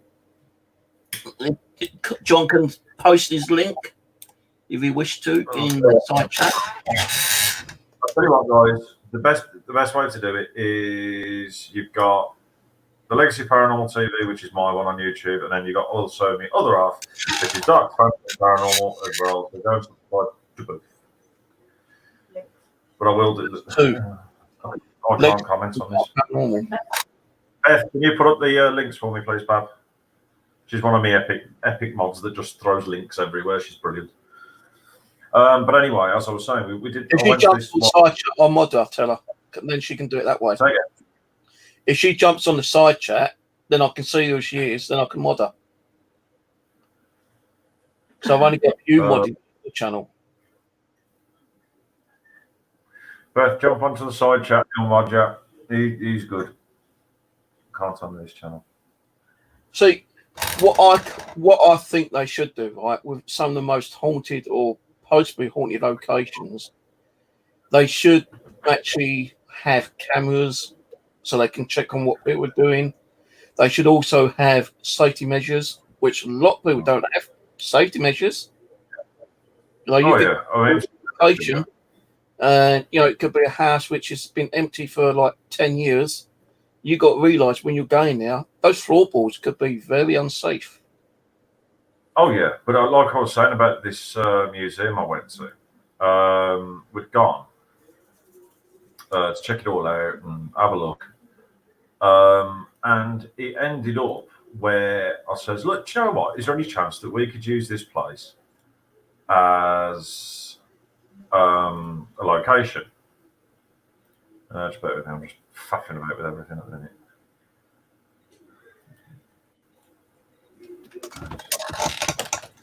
Right, this is the first one, that's Legacy.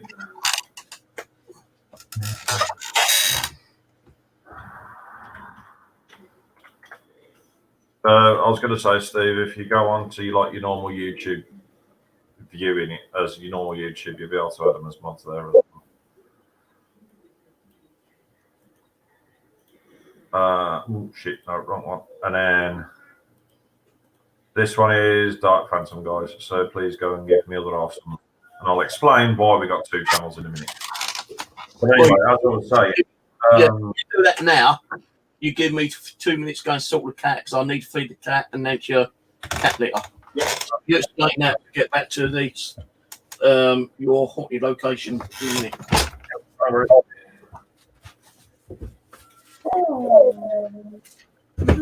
Anyway, I hate it when he does this to me because he goes, "Yeah, John, do you know what? Entertain the people." Yeah. I mean, to be honest, though, it is turning into a surely shit show. I mean, Mark Smith and Ghost of Britain really didn't help the situation, and we all saw his life, which was a bit. Hopefully, we will be doing an Invest tonight as well. Beth, what do you mean I have 2 channels because I like to confuse you? No, I don't. Right, ladies and gentlemen of Haunted Experiences, the reason why we have 2 YouTube channels is very, very simple. I run one, which is 9 times out of 10 live. The other channel is my other half's, who comes on location with me. We tend to split up, or she'll do one thing, I'll do something else, and basically you got her perspective of the same location. So where she might catch something, I might not. And vice versa. But Beth's already refusing point blank to watch any of my lives ever again after last night. I don't blame you.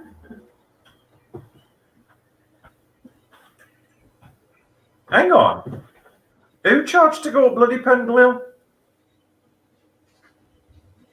Gillian, who charged to go up Pendle Hill? That's ridiculous. It's free. You just climb up a fucking hill. Seriously, you are joking me, right? Who charged? Quick cup of coffee. Actually, Go, she'll watch. Okay. Beth! Love you, babe.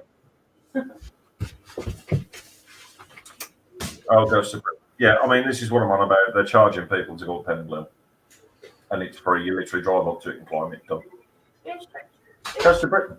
They're charging people to go to Pendle Hill. 10 quid. Is it theirs to do it? No. It's actually a free site. It's classed as free site. Which is disgusting. So what was that charging? You're right, Ian. How you doing, mate? Beth, don't be mean to me, please. Why was they charging? Because they're greedy bastards.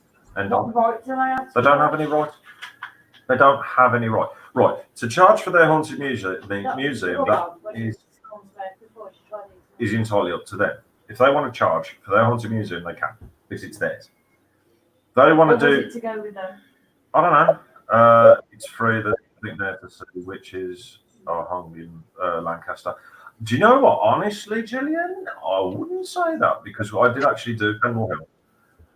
And as we were up the summit of Pendle Hill itself, we actually saw a circle of black shadows. And as I'd gone up to where this circle of black shadows was, there was nobody there. There was all figures, shadow figures in a sense, because it was night. We thought it was a group of people, but as we'd gone up there was nobody there, no one at all. Pendle Hill is very friggin' haunted, but the executions never happen there. Oh, why? What about? Beth, just to let you know. Beth, just to let you know, we have got a package here, signed, sealed, and delivered. We will be posting it at some point tomorrow. Why wasn't it delivered before? Because I forgot. I love you, Beth. I'm sorry, Beth. It's not my fault. I asked him to do a job and he hasn't done it. I mean, to be honest, we've had some really good results up Pendle Hill, but I can't believe Ghost of Britain tried to charge people 10 quid to go up Pendle Hill. That's just fucking stupid. Said, okay, that's okay, no rush. I'll slap you for you later. Okay. Anyway, yeah. I don't know, did you hear about that, Steve? No, so I had to sort the cat out, feed her, clear her poop tray out, spray the hallway because it stunk out there. Let's just this way. Ghost of Britain. Before you do start, Pendle Hill, isn't that where they apparently had witchcraft up there as well in the olden days? Yes, right. The witches practiced up there. They lived up there, but they were actually hung in Lancaster. But you know, I had a firm belief that even though they was hung in Lancaster, what's stopping them returning to their home? If you know what I mean. Yeah, that's what we were investigating. Did they return home? But no, Ghosts of Britain in all their frigging glory was charging people £10 to go up Pendle Hill, which is a complete free site to go up. There's no. Stop talking about that. Sure. So,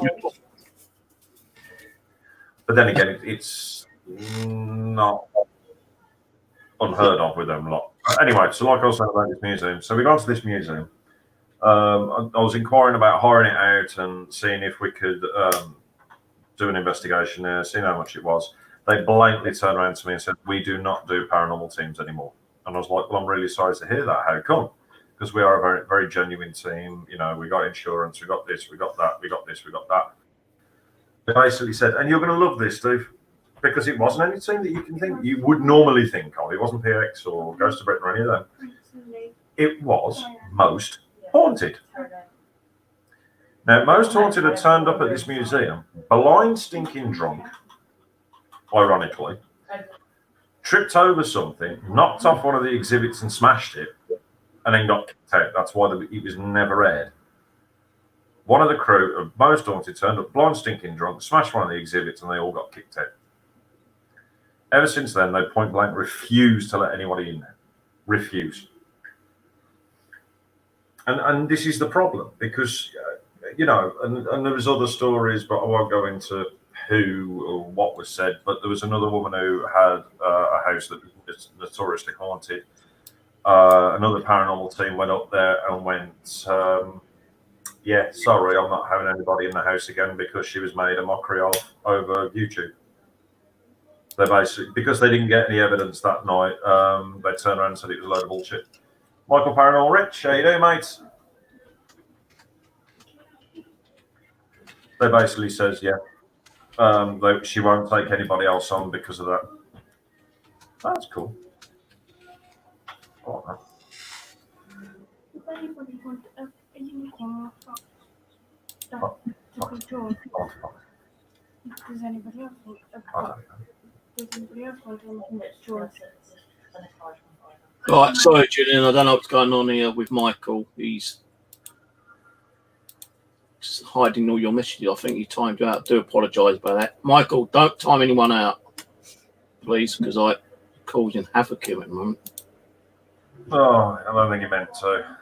No, I don't think he meant to, but I've had to, like, He is a good lad, but I think he meant to. She's actually, like, now timed out 300 seconds, so I do apologise about that, Gillian.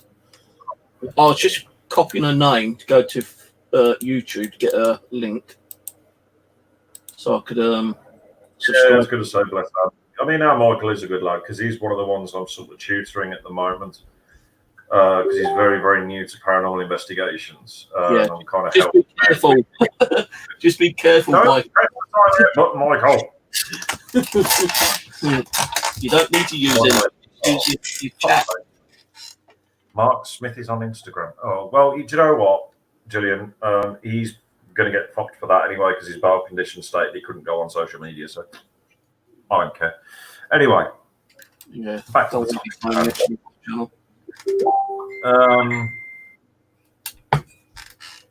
We may cover it live on him, I don't know yet, on my own channel, but I don't tend to do it with Steve because he's more paranormal and no drama, where I like to shout at people.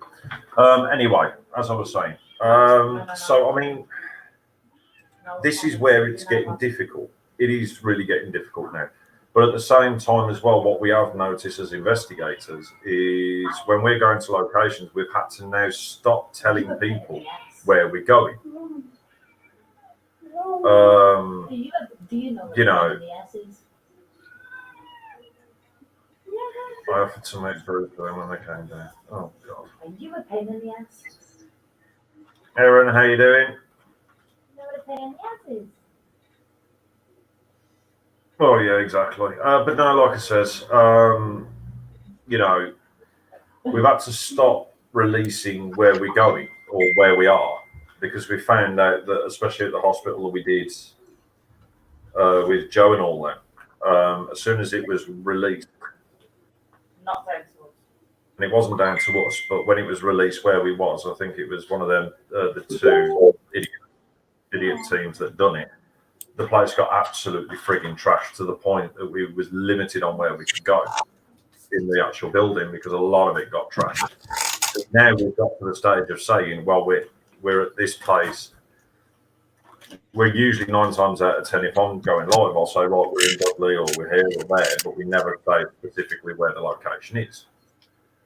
And I think this is where it's becoming a shame. It really is, because it's never how the sort of paranormal field used to be. It never used to be like that. You know, we could turn around and say, oh, yeah, guess what? You know, I mean, let's say for argument's sake, I've done it, but I know it's no longer there. You know, when I turn around and say, right, we're at St. Augustine's Asylum in Kent. That's how it used to be. And then the only people that would jump on it is other ghost hunters, and they go up there, do their investigation, go home. But now it's got to the stage where we have to share locations. So let's say, for example, if you got somewhere, Steve, I'd have to message you directly and go, right, have you got any really cool? Huh? What? Oh, I don't give a shit. Let's say, for argument's sake, I'll message you and say, have you got any cool locations? We'd share it over Messenger. But I wouldn't say, come on here and go, oh, Steve, have you got any epic locations you know of? Because there is a risk that the place will get, wrecked at the same time. You know, it is getting a bit serious, but Hello, Dave. I don't know what we can do really at the moment. See, the thing I find that, you know, if you're going to a location, right, 1, you respect spirits. 2, you respect the location. 3, you go in the way you came out. You do not leave shit around. If you've got stuff you need to get rid of, you put it in the nearest bin. If you don't know bin, take it home and discard your trash. Number 4, if you feel like the activity was good, it's up to you to share that location out or not, you know. That's down to you. If you do, then you pass on the information to other people saying, we had crazy activity, you know, don't go there, causing aggravation to the spirits, you know, don't do anything crazy, leave it tidy, leave bits of dump when you get there. You know, you ain't got to carry all the shit out which has been left there from previous occupiers, you know, or even previous like ghost hunters. Take the shit home that you take with you and discard it the proper way. You know, if you have to pay for it, find how much the cost is going to be and try to get a group to go with it. It's probably going to cost you cheaper to have a group investigation. Just treating the spirit with respect. It's like I would turn around and say, how would you like it, Steve, if we, because obviously I'd love to come down to yours and do an investigation at some point, because I know your place is haunted and all that. But then it'd be like me coming down yours and then trashing your house and going, yeah, sorry, see you later, bye, and then gone. Oh, you trashed my ass. You fucking do a video. You say, do not trust that fucking John. He came down and trashed my ass like shit he did. No, I ain't going to. Let's say, like, you know, I've got so much junkie. I'm sorting out of the house first before I do. We got all the time in the world. But that, do you see my point, though? It'd be like me coming to your house, trashing it, and then going, yeah, fuck all. There's fuck all here. See you later. Bye. You know, leaving fucking fake knobs everywhere or whatever. You wouldn't do it. You wouldn't do it in someone's house, so why do it anywhere else? Do you know what I mean? Yeah. There's no need for it because you know, the way we got to look at it is you're living, you live there, that's your place. Spirit might not be living, but it's their place.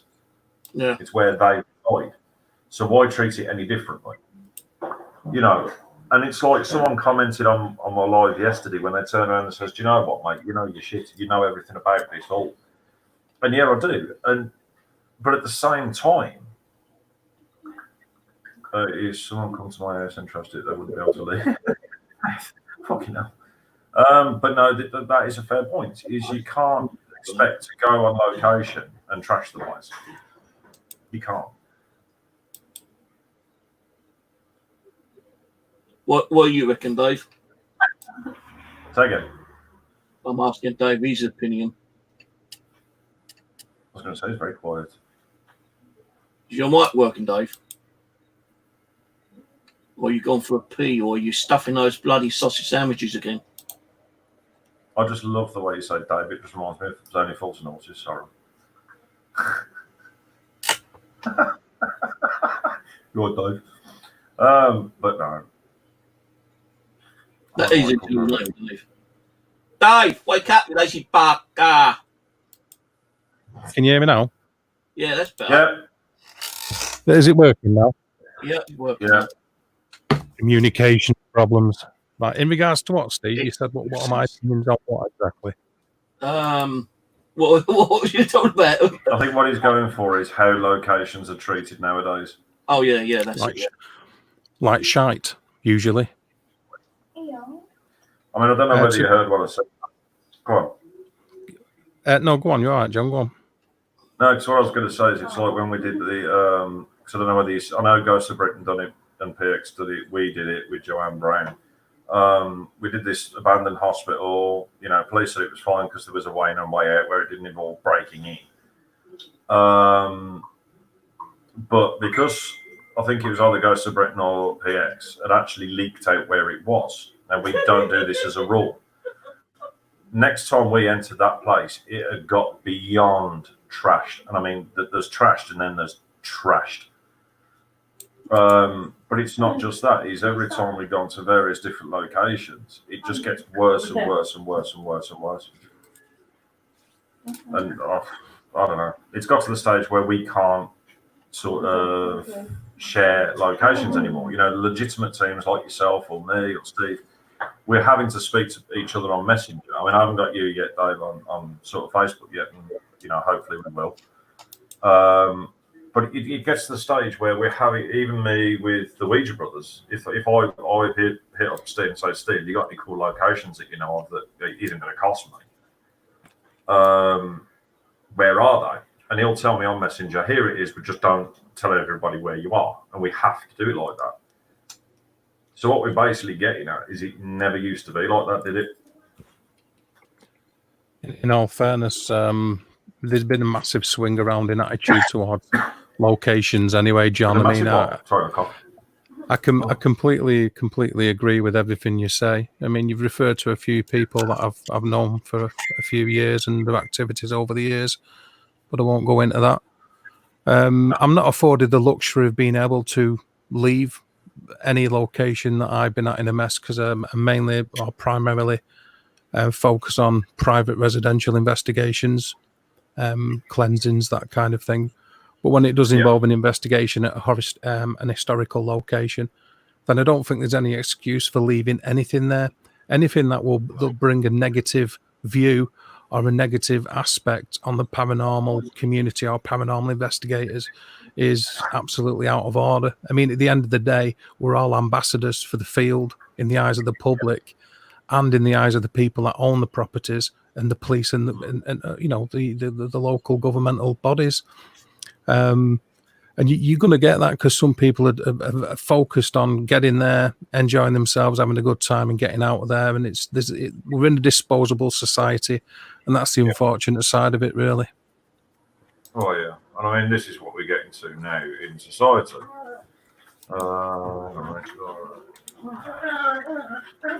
Now the thing is, it's like I said, we shouldn't have to. Oh, hang on. That's right, I'm just subbing to you, Dave, because I didn't realise you was Doria's live, so I'm just subbing to you now. Oh, thanks, fella. I'll do likewise when I can click buttons correctly. Cool, no worries. I think it's also going regarding, dispute entry. You can't be going there and creating a hell of a lot of negativity there and walking away and letting the next group, deal with it. Unless, I know, when you got a lot of negativity there, you're going to get probably a lot more activity, but you don't know what kind of activity that negativity can cause. It could possibly kill someone. Oh, yeah, exactly. And I mean, to be honest with you, the other thing, I don't know how Dave feels about it, but, when we go into locations, it's like if we go to there, so again, for argument's sake, that hospital, I literally scoured every single room before I let anyone set foot in there to make sure it's safe. But there's so many people nowadays that are running around like fucking headless chickens, not even thinking about their safety. Yes, you are, Gillian, you're back. I mean, get on this. Years ago, there wasn't the same kind of conscience about it with a lot of teams. But even back then, if it came to coming to a location, I know a lot of people would, even if it was boarded up, and I know that the police are okay about it. If there's a point of entry and you go in there and do what you do, and it's not breaking and entering anything, then I'm not condoning this kind of action. But of course, people that would rip apart boards to get in there, do what they needed to do, and then put the boards back up at least. You know what I mean? So it wasn't open to the elements. And They can't be doing it, though. That's trespassing. Yeah, I understand that. That's what I just said, Steve. I'm not condoning it. No, that's cool. It's like, but it went on, didn't it?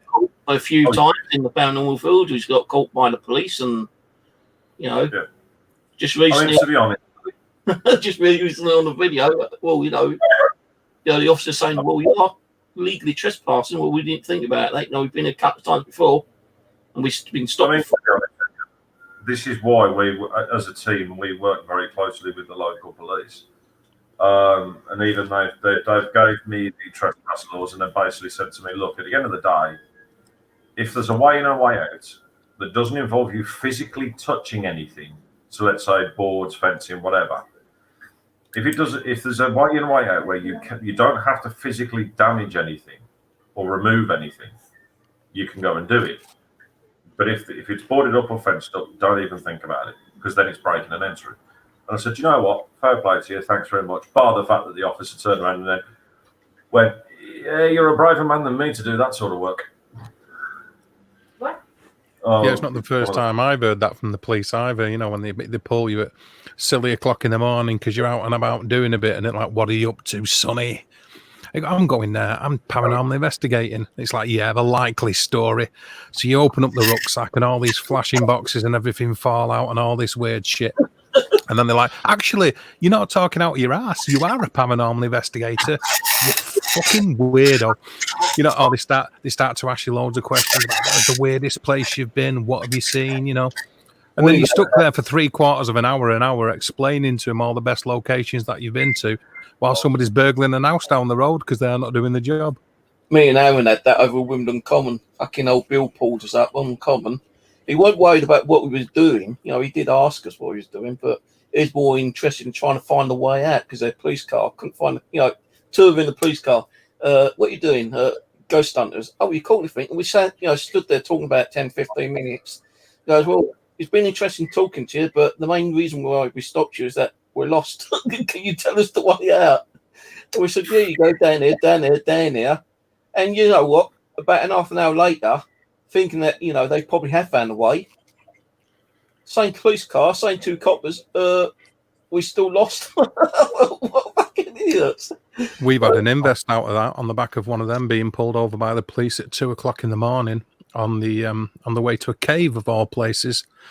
A hermit used to live outside this cave, who died of poisoning, apparently. The story goes that it's down to the fact that he was washing his eating utensils in the local stream close to mineral deposits like lead and stuff, and that's allegedly poisoned him. And then there's other rumors that he liked his he liked his young men, if you like, and took one home from the pub who poisoned him and robbed him and all that kind of stuff. But on the way back from these, we got pulled, and this a copper on the bike said, "Mammy, God knows what's going on at my house, but I can't tell any of my colleagues. And I've been to the church, and they need to have a word with the diocese before they can take anything further. Would you fancy coming round and checking it out?" Like, so of course we're absolutely, yeah, where you at, fella? Of course, give us a knock and pass me number on and all this lot. And got an invest out of it, and on the back of that, an invest out of that, and then on the back of that, an invest out of that. And then, unfortunately, on the back of that one, a big pile of bullshit where they claim to be being abducted by aliens. But there you go. No, the way what you want to do is try to be nice to a nice, like higher-ranking police officer, and try to find out some of those old police stations that had the old cells in them. Then that'd be, exactly. The old police station with the cells. Where you only had like 2 cells in the olden days, like the early 1800s and before. You ain't going to find me in those anymore because the thing with trying to find locations to investigate, it's so damn hard to even find anything because But anyway, there's just so many people going out there and buying up land and making fucking like businesses and houses, estates and all the land what we used to have is just being built on, and it's hard to find good locations to go and investigate. I say it's all right for me. I live in a fucking 24-hour fucking haunted location, but I don't mind. Oh, we definitely come up your way. I don't think knows about it. But Dave, yeah, the house we're currently living in was built 1840s. This house was built in. We've still got an active cellar. We've still got an original cellar. It's never filled in, nothing like that. And we did a live once in the cellar because it was during lockdown. I was like, "What the fuck am I supposed to do?" type thing. So I just literally yanked out all my kit, went down in the cellar, and we had everything going on. There's been times where I've been coming up the stairs on the night once we turned all the lights off, and it felt like something's behind me. We've saw black figures in this house, haven't we? Things go missing all the time. We can go to bed with all the lights off. Go back down about 5 minutes. Yeah, we could go to bed with the lights on. And then the next thing you know, even the TV as well. We've gone to bed, turned the TV off, got up in the morning, the TV's on. This place is freaking nuts. I thought I had something paranormal activity today. I've gone out. This morning my fridge freezer was working. I've gone out to do some shopping. Come and put the kettle on, and the fridge freezer wasn't working. So I took the plug. I put a new fuse in it, which I believe was a new fuse. Plugged it in, still nothing. So I took that fuse out, put another fuse in, still nothing. 3 fuses I tried, still nothing. So I've got an extension cable, plugged that into another socket, then plugged the freezer into the extension cable. It works perfectly. So it wasn't paranormal, which was a bugger. I mean, the other advantage point is where we live as well, because we live in the Black Country. One of the local churches we've got is insane, which is St Andrews. Now, the story goes that one of the the Black Country, it's just literally warren upon mines that we all live on, as far as the eye can see.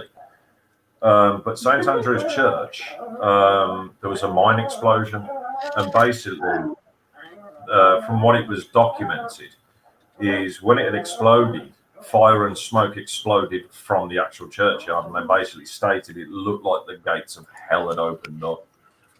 But at the same time, it unleashed something else. We went there, and it was strange because you go to a churchyard. We got St Mark's as well, that's haunted by a priest who killed himself. And it's haunted by other things as well, because it's next door to a forest where there's mass graves. It was quite, with St Mark's, it's a very pleasant feeling. It's still a very churchy feeling, but as soon as you go to St Andrews, it ain't. It don't feel pleasant at all. It feels very, very negative. And it's like one of my mates was saying is he just turned around to me and he goes, you know what, you're lucky that you live in a black country because you can have so much going on and you've got so much on your doorstep. It's unreal. It's really unreal. And it does me head in because I speak to different paranormal teams and they're like, dude, you've got to come up to us because we've got locations here that you'd shit your pants in 2 seconds. It's that cool. Do I have any cold storage in my basement? No, I was asking Beth because she said that she's hearing voice stories. Now, if you live in houses practically next door to you, kind of thing. If you remember, in the early 1900s, even before then, a lot of houses had old coal bunkers, didn't they? Because we were, supporting coal. We didn't have electricity in some of the earlier times. And some people turned around and said that, although they live next door to each other, you can't even hear them coming through the actual walls when one person is talking the next house. Sometimes you can hear people talking through the actual coal cellars because those either all as a enjointed or they were blocked off but had like little gaps in the walls. So like if next door was down in the basement and you went down there and you heard voices, then it could be coming from next door. But if you ain't got coal cellars and you're hearing voices in your house, it could represent there's someone talking, very loudly, next door. But if you've been living there for a certain amount of time and, the people next door, ain't mad people and you are actually hearing voices, then possibly it could be paranormal. Oh, yeah. I mean, we've got it here. I mean, there's been so many times in this place where I've heard my name being shouted. And I spoke to you, I said, have you just called me? And she's gone, no. It's so, this house is just insane. I mean, absolutely insane. I mean, it got very negative at one point, but we managed to deal with it. But it's sort of like we did put a plea bargain out to other investigators to help us out, and we couldn't find any at the time, which was a shame. But we managed to sort of settle things down now. Across it, it's sort of, with me working with my family and saying, look, don't show it fear, don't show it this, don't show it that. It's the best way to deal with it because at the end of the day, if it's got nothing to feed off, it's going to eventually fizzle out into nothingness. I mean, obviously you know about that one as well, Dave. I mean, I think conversely, if you'd have put that offer out any time like now, loads of paranormal groups would be tripping over the feet to take you up on the offer. You would have thought. Ironically, I actually tried. I spoke to about 4 or 5 different teams, and they all went, "Nah, sorry, we're busy." So they shit their pants. Well, yeah. I mean, like I said, with this basement, it's one of these basements that you wouldn't even want to. I mean, obviously, it's got some clutter in it because it's used for storage. You can move around in there. You can happily walk around in there. So but at the same, we dealt with it. But at the same time, it was sort of like one of these type of places where you don't feel comfortable when the lights off. You don't. Mm-hmm. I mean, with my missus, she's come out on locations with me, and she's been perfectly fine. But when it comes to the basement and doing the electric box, she'll literally run across. Yeah. If you're not, you'll belt it across the basement. Do what she's got to do and belt it back out again. Well, what was it like the other day? Yeah. I actually got poked. Well, yeah, my other half, because we did a mini invest in our basement, and my other half got poked in there. Someone poked her in the ribs. That's the thing, isn't it? When you said a minute ago, excuse me, is not to give it any energy by your attitude, if you like, and your willpower and your mindset when you're in that environment. A lot of people aren't so blessed. I mean, I totally understand what you're saying, John, and I agree with you. But I've been on so many investigations at private properties where people have just absolutely at the end of the tether and absolutely scared shitless, and they can't get into that. It's difficult for them to get into that mindset and confront it. And it's only when you're there as a paranormal investigator and they see how robust you are, how confident you are as an investigator, the process that you go through, whether it's, taking your baseline tests or your entire attitude towards the investigation and the spirit world in general, that sort of bolsters their confidence in dealing with it themselves. Indeed, many times not had to go back after a preliminary investigation because our attitude at the site and the approach to dealing with it has inspired or instilled confidence in the client to the extent where the energy drops off anyway. Exactly. But I mean, to be honest, it's like the other half said. She went down in the basement earlier to go and look, because obviously we got tablets now, so we can use spirit boxes as well as recording. She went downstairs to look for one of the cupboards. We got one of these little tiny glass tea light holders, and it literally just flew across the room and smashed. You know, we're still getting stuff going on in this house. I mean, it's like with our dog, which is this little bugger here. He'll just randomly sort of stare at the stairs, barking his head off. He'll be asleep, won't he? Yeah, he'll be asleep. Yeah, he'll be asleep and he'll just start getting up and barking at nothing. And I mean, literally nothing. I mean, this could be like 3 o'clock in the morning and he's going nuts for no apparent reason. That's it. I mean, cats and dogs are the best EMF meters you can get, really. They're the best sensors you can have in your house. Closely followed by children. Oh, yeah, exactly. I mean, with our 12-year-old, she still sees things going on. Wow. We're talking about what you see in your room and stuff. Ghosty wise. Oh, do you mean out my bedroom window as well? What do you mean out your bedroom window as well? No, in the garden. Oh, yeah, because my 12-year-old, she even sees things in the garden, you know. I'm going to have it much. Because she was having a bath. It ended her bath pretty quick because she said that the man outside the bathroom window with his face pressed against it. But the problem is there's only one way in and one way out of our bathroom and it's locked. Hmm. And they in the garden? Yeah, the garden, sorry. You know, there's only one way in and one way out and it was locked. Right, it's 2 doors. You got the main entrance from the streets, because you know, like the old houses where you got the gully way, where you got the main entrance from the street, and then you got the side gates. Yeah. Well, we've got the side gate bolted low down to the point that you can't open it from the outside. Well, the other side, and then you got the main passageway door that's locked, and nobody could have got in. But it freaked her out enough not to jump out of her bath and come straight out. She loves her bath. So I don't know whether there's still stuff going on to the extent of negative. I don't know as of yet. We haven't really noticed anything majorly negative yet. But again, it's I've lost count of the amount of times I put a plea out for people to help me out, because sometimes you can't just deal with it on your own. Do you know what I mean? Mm-hmm. You need that collective power. You need that collective energy. And it's sort of like me saying to teams, and then I was like, yeah, but we've seen your YouTube channel, you're a paranormal investigator, can't you deal with it? And I'm like, I'm just one person. Yeah. If you've got, say, for argument's sake, 5 negative entities in one property, how can one man handle 5 people? Or 2 people. Or 2. Yeah, or 2, yeah, indeed. I mean, also on top of that, you've also got with a different set of eyes, a different approach with ideas on how to deal with it as well. And like you say, collective energies towards fighting it or combating it.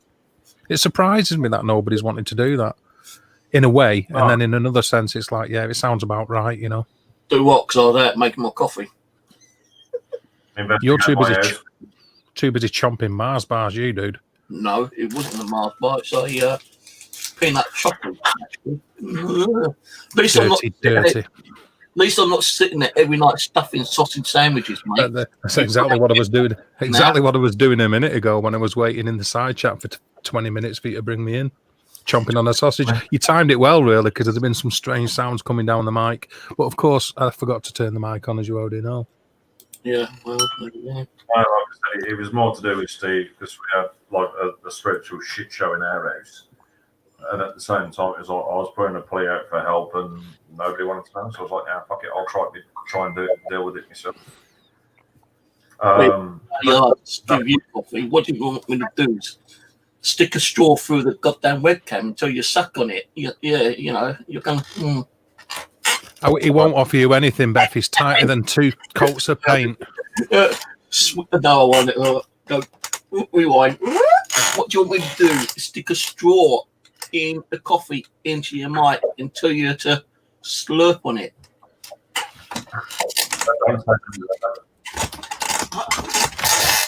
So is the activity localized then, John, just to the cellar, or is there different parts of the house that are experiencing it? the house. It's literally all over the house. I mean, They're we've got. mainly in the cellar, but they're no real trouble through there. Oh yeah, I mean even the attic, because we've got 2 attics, three How attics in this. How long you lived there, John? Me personally, I've only been here for just under a year. You've been here for 9 years. Haven't you? Yeah, the other half's been here for 9 years. So I was going to say, do you get the, during the year, do you get the quiet spots? Do you get more activity? Is it the same all the way through? It's the same all the way through. It won't be long. It's a great house. Is there any kind of triggers, John? Is there anything that tends to trigger it more than anything else?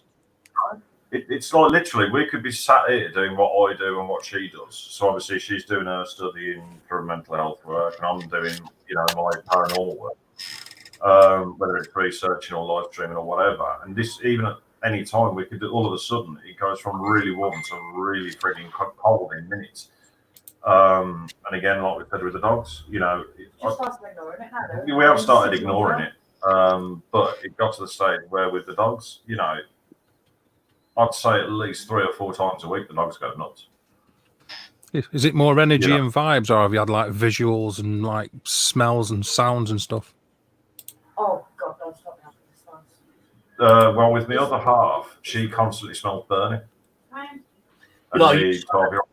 Dave, you say about smells, yeah, honestly and truly, no bullshit. I'm sitting here a few nights ago, and I didn't bring this up because I thought, usually it's their imagination, isn't it, really? But I'm sitting there, and I could really smell like that unearthly, kind of like rotten flesh. And it only lingered for like probably about 10, 20 seconds, then disappeared. And I thought maybe it's my own imagination kind of thing. But it happened twice on that one night.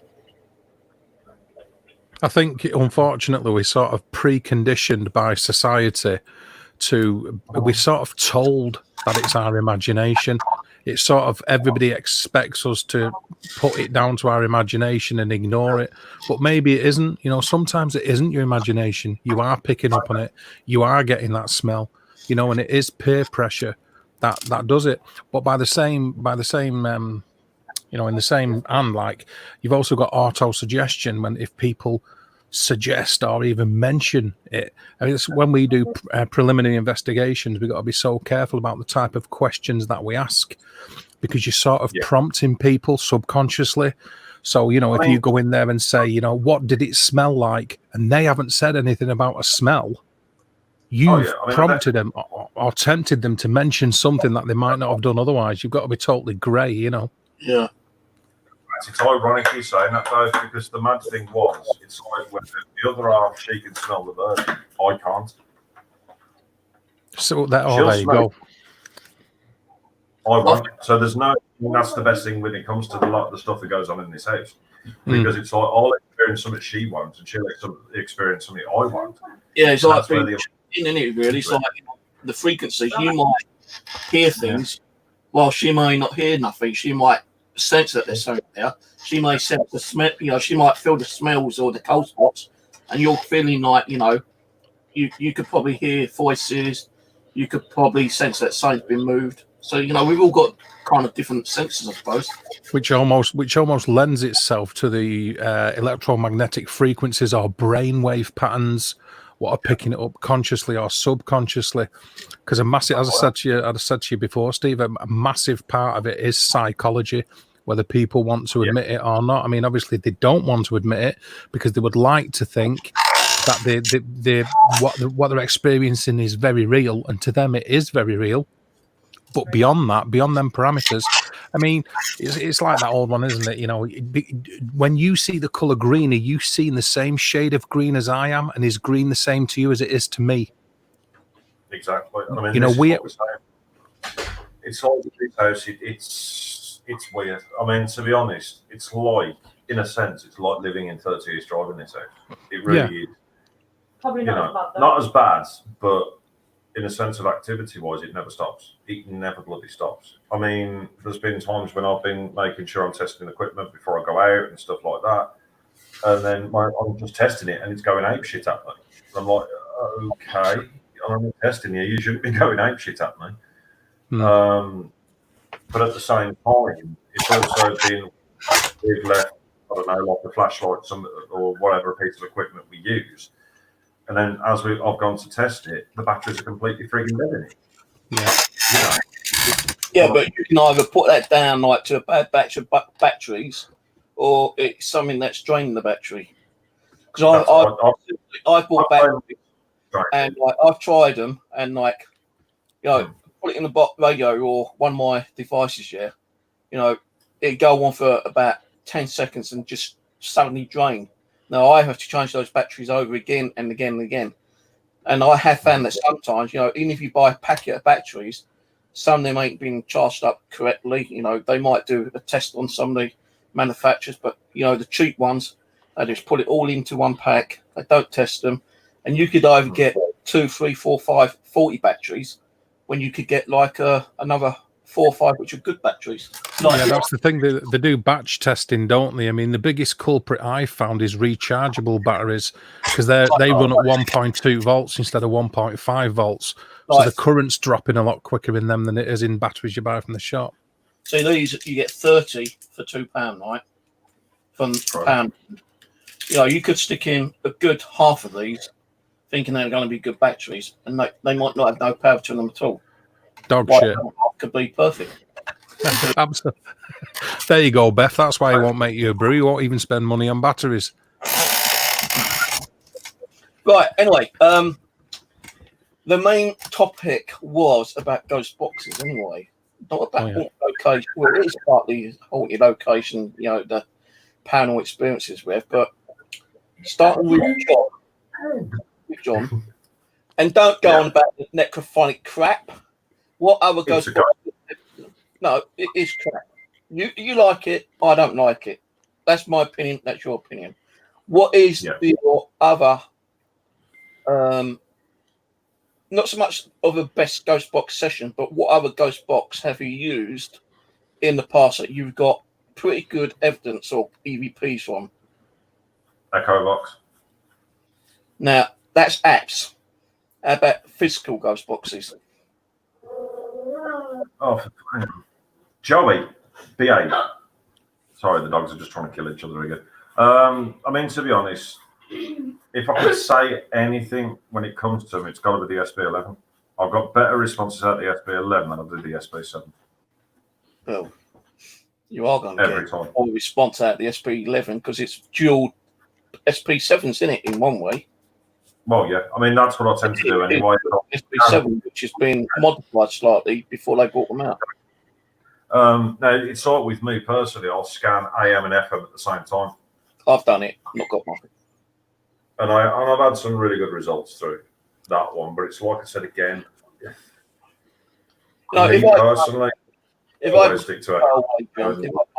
I had money to throw away, those boxes will be given away, but I can't afford to give them away. So, I'd rather use them fucking doorstops, SP7 and 11s.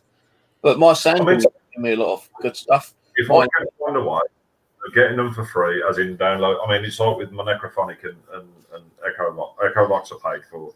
Necrophonic I didn't. I just downloaded the APK. But at the end of the day, I won't pay for them, to be honest, because if it's shit, I'm forking out 20 odd quid for a Spirit Box app that might be shit. So if I download the APK first, and then if I'm satisfied with it, then I'll go over to Google Play and say, well, do you know what? I'm happy to invest in it. But even then, and as Dave knows as well as anybody else, I vigorously test things. And I mean vigorously. I will ask multiple questions more than once to ensure that I've got the same result every time. If I don't, then I'll be sat there scratching my head and saying, well, I don't know. If you look at these, I'm going to be honest with you. I'd say at least a quarter or more I paid for. The rest I haven't. And some of them I paid for. Some of them you do need to pay for, which I didn't. Yep. And some of them free. Now, a lot of the VBE, which is Ricky ones, are pretty good. And I paid practically most of them, apart from the ones that you done free. But there is one which I asked him to do, which was $29.99. And I asked him if he could sponsor me it so I could do the review on my channel, but he hasn't got back to me. So he's a good guy, but you can't expect people to sit there, create an app, and practically give it away, for nothing. Because it takes, to do it. But exactly. But at the same time, if you actually check out the apps on Google and see what people have actually done on them, then you're going to you're going to get your answers to your question. Are they any good?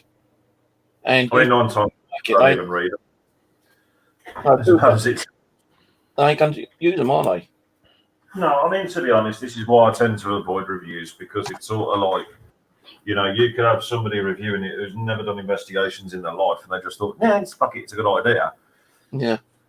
And not know what they're getting. But it's the same as anything else. It's like I've had so many people say to me, oh, you know what, is spirit boards. I mean, spirit boards and spirit box, they're just as exactly the same as anything else that you use. It's a form of spirit communication. What the fuck? I'm just messing around with this. Carry on, I'm listening. Apparently I can get on here, apparently. And I've had people say to me, oh, no, spirit boards aren't dangerous, they're not dangerous, blah, blah, blah, blah, blah. Well, yeah, they are. No, they are. I'm going to go on to spirit boards in a minute, yeah? Dave, what is your better ghost box app and physical? I would say Echo Fox. The best physical spirit box that I've got is a cultist box. Actually, cultist box. I've got several. Well, I've got a couple of cultist boxes, and one works better than another. Yeah. Why? I don't know, and I don't really care, because as long as it works, that's all I'm bothered about. Don't worry. And conversely, I have had a lot of good results on any of the PSBs. I know they don't work for some people. Take the antenna out, because for me, most of the best stuff comes in on the white noise pulses in between the radio stations. So disconnect the antennas and use them. As for apps, I would say it has to be EchoVox, number one. I've had best results with EchoVox. And secondly, you're not going to like it, Steve, but Necrophonic. I too have had good results with Necrophonic. I really have. I'm not just saying it, mate. I've had good results with Necrophonic, and I have. It's a good app, Right. As I said to John earlier, yeah, right. And I'm going to screenshot it again. I'll screenshot it in. Hold on. Oh Christ! That was just brilliant. That was just gold. It's the truth. I was waiting. Like I said, Dave, last night I got ridiculous results to the Necrophonic. I mean, when you do check our channel out, check out the most recent investigation we did. And Absolutely. I turned around, I asked the same question more than one. Not every single time, and I was happy with that. And then, because obviously there was a negative entity there, and I turned around and stated, "Is there something demonic here?" Mm-hmm. Now, not only did I get demon through several times, but get a load of this. I also got, as crystal clear, I got several witnesses, including Beth heard it as well, because she was watching it. I even fuck off through Necrophonic. I got told to fuck off. Can you see Necrophonic? No, I can't know, it's a black screen. Now, the thing is, Dave, Necrophonic hasn't got fuck off built into the fucking system. Yeah, it's not in the sound bank. But I got it last night, and Beth heard it. You got called a prick. And I got called a prick and a cunt. Oh, I might have too. It's always nice when very, very charming energies were communicating with you then, weren't they? Yeah, well, to be honest, like I said, I mean, Beth, bless her, when she was watching it, she said she felt very uncomfortable. Now, bearing in mind, Beth has watched all my lives and everything, and even she said last night's was the worst. Last night's was the worst. She got affected by watching it, which that, for me, is sorry for saying this, Beth, but for me, that's brilliant evidence. Yeah. I mean, she's saying in the comments she did not like last night's live that I did.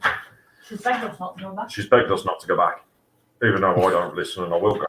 Whether I go with them lot or not, I still will go back because I'm an idiot and I don't listen.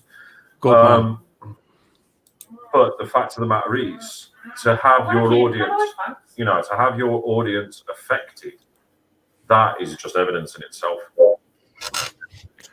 But like you know, it is true. I got told to fuck off. That's not in them phone banks.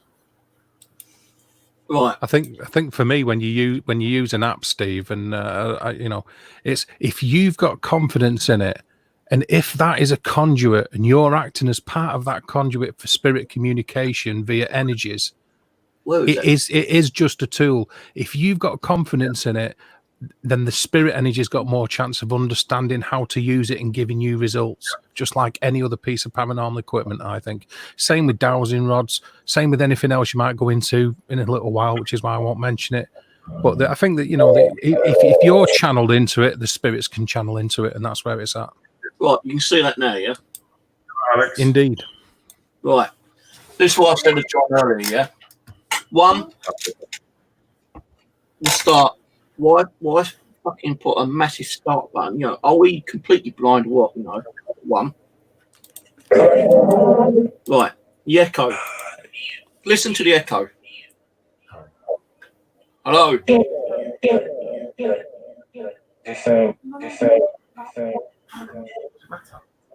Ain't gotta go anywhere tomorrow. It said the same 8 times. Right. The reverb isn't loud enough. So the reverb, it's too much echo. The white noise, there ain't no white noise. It just sounds like a scraping sound. There's no proper hissing. There's no proper white noise there at all. The most annoying bit is this fucking flashing screen, and that can cause people who have that illness where flashing can actually cause them to have like fits and whatnot. Yeah, and I totally get what you're saying. I mean, the reverb they're using is a basic plate reverb because that's a lot easier to program in than any other kind of reverb. I mean, obviously they've tried to like keep it as low key as possible. As for all the big stuff on the screen, I just think because there's very few controls, they just try to fill the screen out with something. Yeah, echo, I'm always wary of echo anyway. And as for the white noise, it says there DR60, so it's modelled off the DR60 like a dictaphone, which is notorious for being shit and giving them loads of spurious emissions, loads of internal birdies and chirps because of the circuitry being crap. But a lot of the stuff was the white noise. It does sound like crackling. There's so many paranormal shows on TV where they're using a DR60 and they play it back and it'll go and it says, see, it says Johnny's following you and he's going to get like killed by the devil. And you're thinking, fuck off. He didn't say anything even remotely like that. Behave. Well, this is where I see this app here. If they wanted more people interested in the app, and this is my honest review, I'm sorry, chill seekers, I think the app completely sucks at the moment. The way you could make this a better app is get rid of the big start button, make it small, around about that size, and put it up further in the screen. The echo, move up. Get a couple of scroll features so you can actually turn it echo up and down. Same with the reverb. Turn the echo up and down. The white noise, a proper white noise in it, not a fucking scratching sound. Because then, the white noise can probably generate, probably a bit more paranormal activity coming through the audio. And it's not like a ghost box. It's just chopped up sound files. That's all it is. Right? Yeah, that's exactly what they're using. Samples, yeah. Yeah, samples. So if you put noise in with the samples, it might sound a little bit better, I suppose. I don't know. But if you had a scroll bar underneath where you can turn the echo up and down, that would be cool. And not only that, have a little kind of button up here, speaker button, like I've seen on quite a few apps, where you can actually click on it and pause it, ask the question, unclick, then get the response.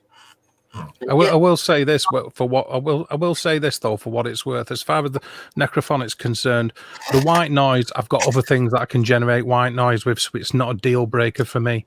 The echo and the reverb, I don't even have them on because I run them through external amplification with reverb and echo outside anyway.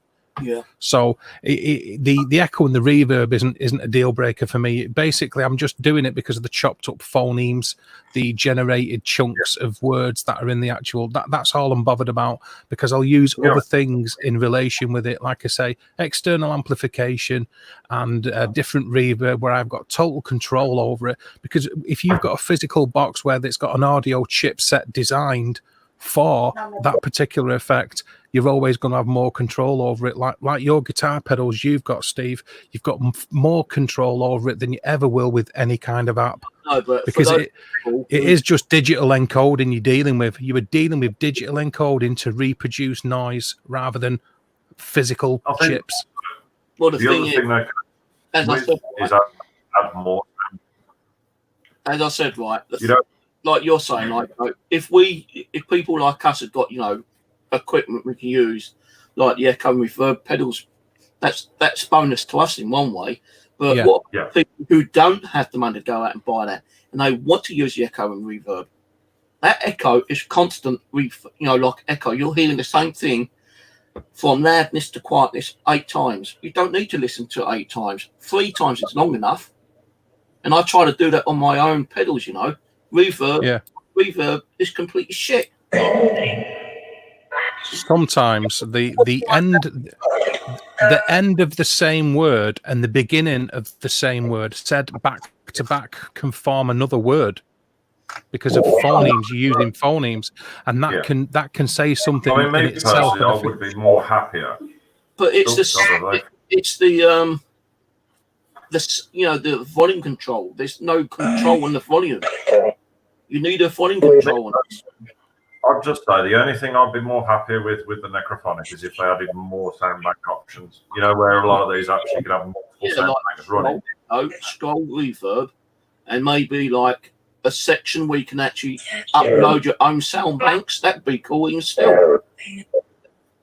Yeah. You know, so, to be honest with you, I got good results with it. Start button smaller. Lift the echo and reverb and your pentagon if you need to up furthermore. So you've got the start here, reverb here, echo here, reverb here. Same with the pentagon over here. White noise, kind of like make that a little bit smaller if you have to. Put in proper static or white noise, not like the DR60, like a scratching noise as if someone's scratching on the fucking wall. You know, because it's not making no sense to me really to have like a scratching sound.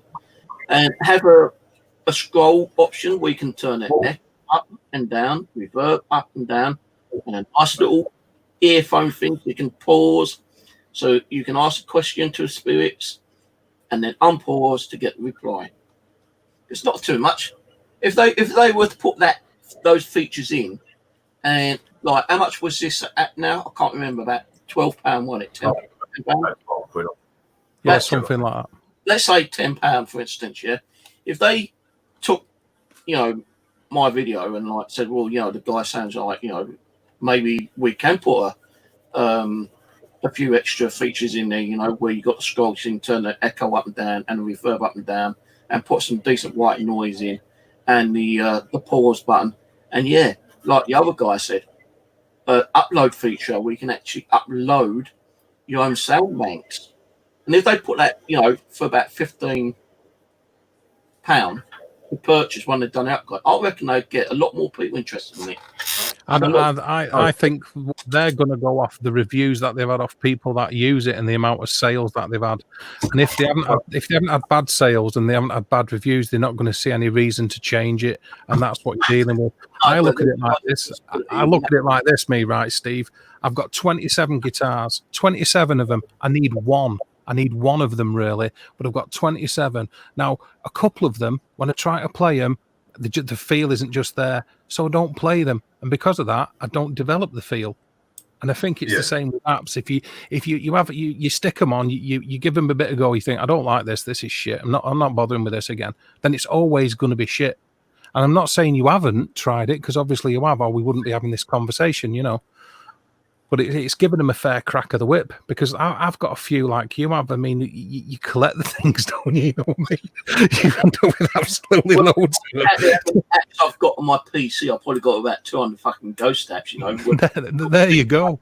Boxes, thermal imaging, you know, white noise generators, EVPs, EMF, you know, we've probably got more than 200. And that's going, they'll probably all be going on my new phone when I get it. And my new there you go. Get it on Monday. 120 gig, 120 gig mobile phone, 120 gig. And they're both internal, not external. Both are 128 gig internal memory. So that's yeah, and all that'll be taken up with frigging ghost apps in about a fortnight tops. Well, no, because my other one's 32 gig, and I've got over 100 on there already. All right, who said put your fucking shitty ghost box on? I've never said you can. What's next on the list, Steve? What else have you going to gripe about? We've done spirit boxes. What next? Well, no, because there are a load of ghost boxes out there. Like, you know, you use Cult's box, I've got Cooper's box, and you know, Cooper box that I'm using, Cooper box 14. You know, I just messed around with it one day, and I said, Steve, you know, I'm going to try put an external cable on it. You know, do you mind? He goes, well, you fuck it up, you know, I'll have to repair it for you. So I was able to put it in. You've heard the response that I've got. Yeah. Put this on slow sweep, running through the amps. Yeah. Yeah, it's fucking crazy, man. And I know it's a good one, yeah. You know, it's a good one. And like, you know, this one here, the other one, the one what I like about this, which I don't see many people doing, even Marks doesn't have it. Right, now, I'm not going to turn it onto a station, but you can hear that static, yeah? Yeah.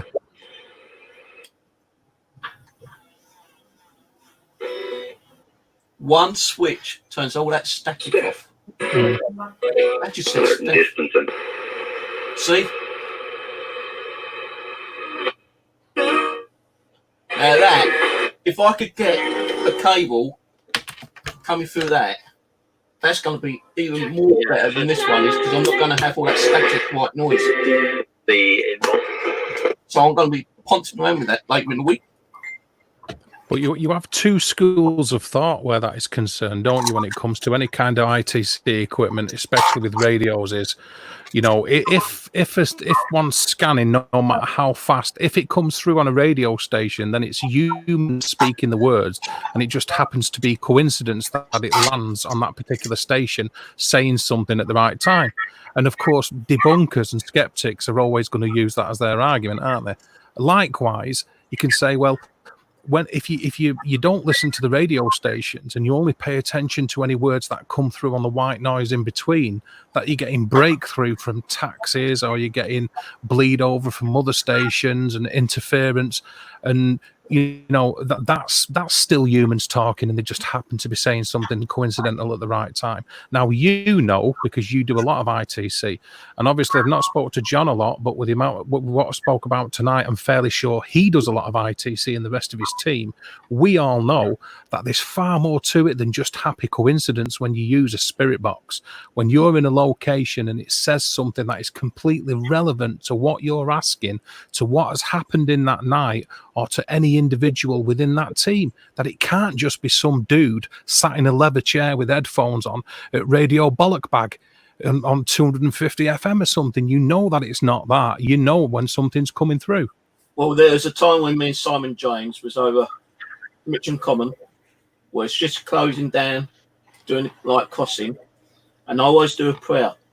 And as I was ending the prayer, Simon said, how is Steve going to end his prayer?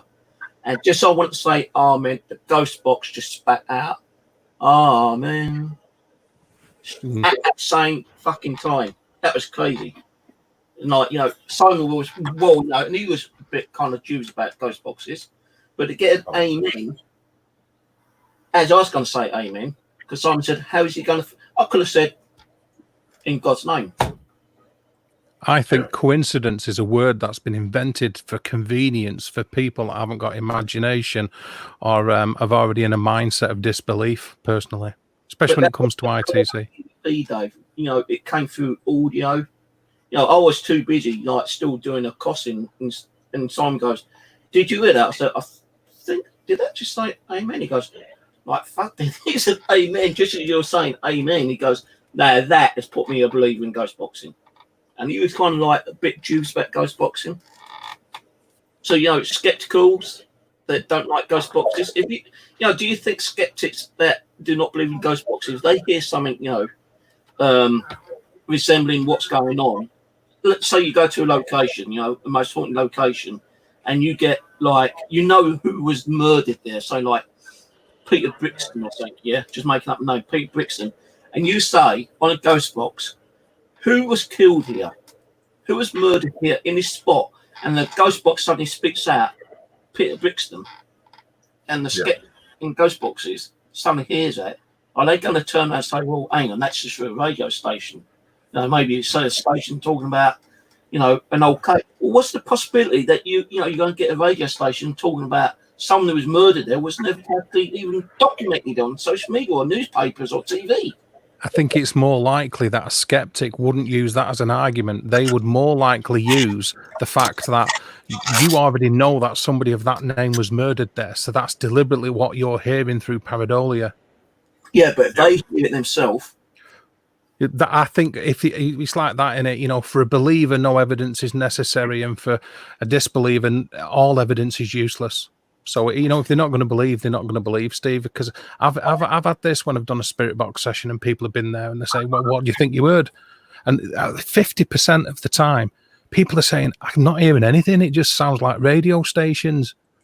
They're not even in tune to how a spirit box works and pulling out chunks of the phonemes and the words and the building blocks of sentences from what they're hearing during the sweep, if that makes any sense. Yeah, it's like, you know, Lee Ghost of Britons, he was skeptical at one time until something happened to him. Then he got a believer. Yeah, then he changed his mind. That's my fault.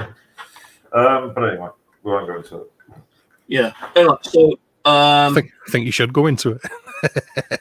No, what it was is before Lee turned into the complete fucking fame chasing pain in the ass that he is now. We done the police and fire museum together. Now, when we did that, we was actually, this is obviously back in his skeptic days. Now, we were sat there, and I turned around to Lee and I went, I'll tell you what, this will be good because you're a skeptic. And he went, yeah. Now, we were sat in this cell. Now, as you can imagine, there was the ye olde time fucking piss pots on the floor. And I turned around to Lee and I says, I'll tell you what, we'll do you a deal. If this fucking ghost box works, and it says something relevant to where we are and what's going on, or anything to do with who's around or whatever, will you put that piss pot on your head? Because this is what we like, my team we dick about at the same time as take it serious. Now, Lee's like, yeah, whatever, because he wasn't expecting anything to come back. Now, lo and behold, as bold as fucking brass, I turn around to the spirit box and I says, what would you like? Would you like to see this? Now, lo and behold, as bold as fucking brass, this fucking spirit box then turned around and went, Lee. And then he went, piss pot. Now, after that moment, Lee sort of looked at me completely fucking dumbfounded. And I mean completely fucking dumbfounded. Was that the one that changed his mind, or was it something else that made him change his mind? Oh, no. That day on itself changed his mind because he turned around to me and he says, I can't believe what I've just heard. Are we talking about Lee S here? Is his second name begin with S? Yeah. Yeah. Right, yeah, okay. So he's a believer again, is he now? Well, he's what they call in the industry a believing skeptic. Yeah, well, all right. Well, yeah, you watch anybody pay attention if the videos are still up there to when he first started out with his first group. It was a total different mindset. And as for his haunted music, I live in Stalybridge, and he's got a piece in his museum that claims related to the Moors murders, allegedly Ashes. And I'm telling you right now that bollocks. right? Where the woman who passed them to him and that he's got is not from the location where Myra Hindley's ashes were put. I know that. It was close to my estate. Where she claimed to have found them is behind my house, in the valley behind my house. Bullshit. Yeah. Now you're talking about somebody who's peddling the paranormal to get a name from it. Oh yeah, and I mean, I had him out for this myself because I mean, believe it or not, and I know it's slightly off topic, but it is relevant at the same time. Because I turned around to Lee myself and I went, I don't know what the hell's happened with you, but you're not the guy I remember. Absolutely. You're not. No, And it's he's all like, right. So it's all right, you know, to get your name out there a little bit, you know, if you want to share that information and, like, you know, someone finds out about it and, like, the social media comes up to you, like your local newspaper or one of these TV investigation groups come and say, you know, email you say, oh, we saw, you know, your video. We want to do a documentary on that because we think your evidence is, like, you know, crazy and we could use that. Would you be willing to? Yeah, of course, you know, and if it also get your name out, it gets your name out. but it's like I've said, I would rather earn reputation honestly than somebody turn. I mean, I've had teams say it to me. I've had so many people turn around to me, Beth being one of them as well, that turn around and says that, do you know what? At least we found another team that is honest and genuine in the field. On a personal level, I don't give a shit about reputation. If it's down to the truth or evidence getting out, then that's better. I've not gone, and I understand why people do it, and I'm not condemning them. Don't get me wrong, and all credit and power to anybody who's having any kind of or degree of success. Absolutely. But I don't really push my YouTube channel. It's why I have it. I don't really know, but I suppose because everybody else has. I don't know. But I do remember an instance where there was a guy who witnessed a hit and run, and this young girl was killed outright. Now, he wouldn't go to the police and say that he saw it happen and that the driver was responsible and what went on, because he was more concerned about the fact that the police knew him and wanted him for non-payment of fine. Rather than speaking the truth about something where somebody lost their life, he was more concerned about his image. He was more concerned about himself. And that is unfortunately what's going on. Even in the paranormal, it's about the self. It's not about the truth. It stopped being about the truth years and years and years ago. And that is the harsh reality of it. And a lot of people don't like it, but it's true. As soon as media gets hold of it, that's when it becomes watered down, falsified, and it just totally loses its path. What I don't like is when people who have got a good following and a reputation, you know, especially on YouTube or, you know, on Twitter or, you know, whatever, Facebook, suddenly goes out and fake shit when they've already had, like, you know, really good reputation in the past, and suddenly go out and fake shit in hope they can actually get more of a reputation. Do you know who I absolutely agree with that? And do you know what, Steve? I'm glad you've said that. It fucks them up. It fucks their channel up. It fucks their group up. Yeah. And they don't get followers and subscribers, and they get moan and bitch that. Well, what you faking shit? Do you know what I would rather watch? I would rather watch base paranormal groups post videos on YouTube than I would watching the televised mass media type paranormal shows. Yeah. After meeting John tonight, the first thing that I'm going to do when I go later on is I've already subscribed to the channel, but I'll be watching the videos. I'll be watching them videos. I would rather watch that than Ghost Adventures. I would rather watch that than any of the other shit that's mass produced, because at the end of the day, I'm pretty sure that John and his team, or you yourself or any other local teams, aren't playing to an audience. They're doing it because of experiences that they're rather genuine, and they're just not trying to cultivate a name for themselves. I'm fairly sure of that. No, to be honest, I won't say what I'm going to say because I don't want John to have the right beating at me. Yeah, you know what they are good at.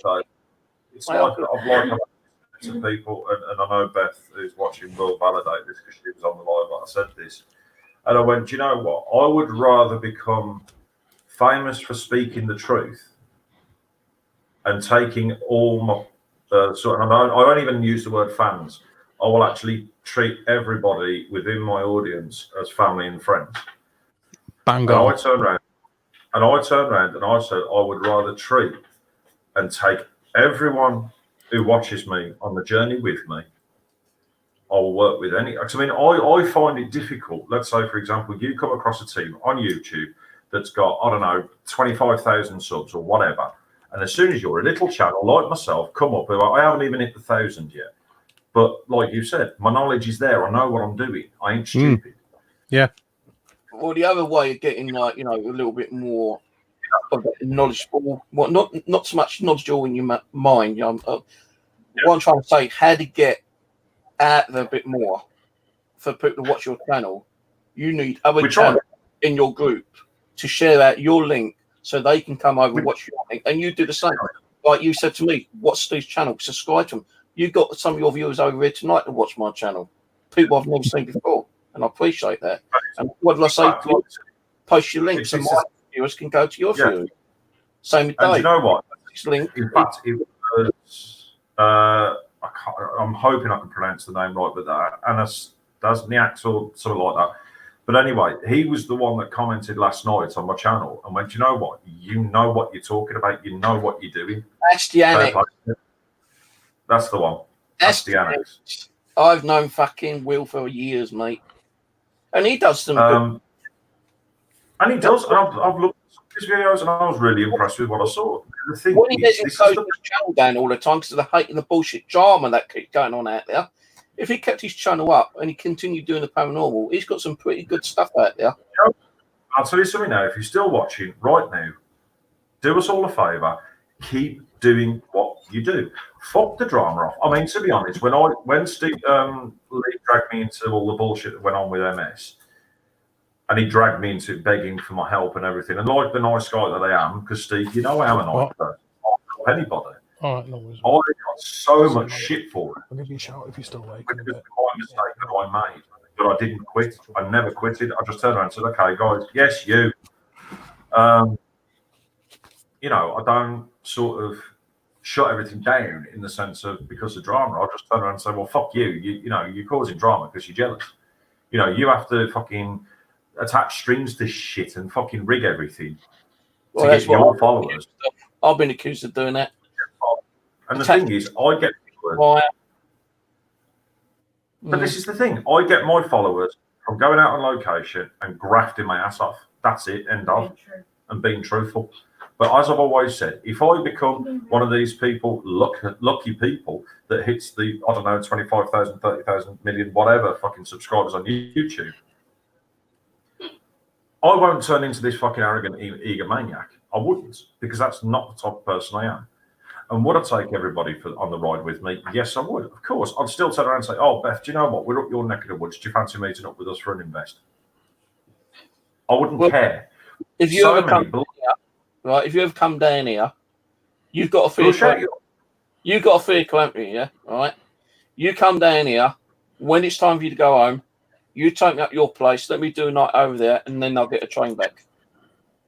And this is what I'm on about. This is exactly what I'm on about. You know, it's about working together. And the scary thing is, I've approached teams on YouTube that I actually have watched for ages. There were 25, 35, 300 fucking thousand subs.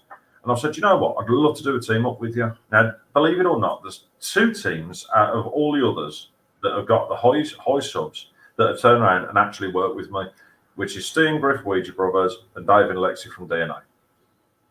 I have worked with them and they want to work with me again. So that's where I've got to give them the credit. Because I don't know DNA.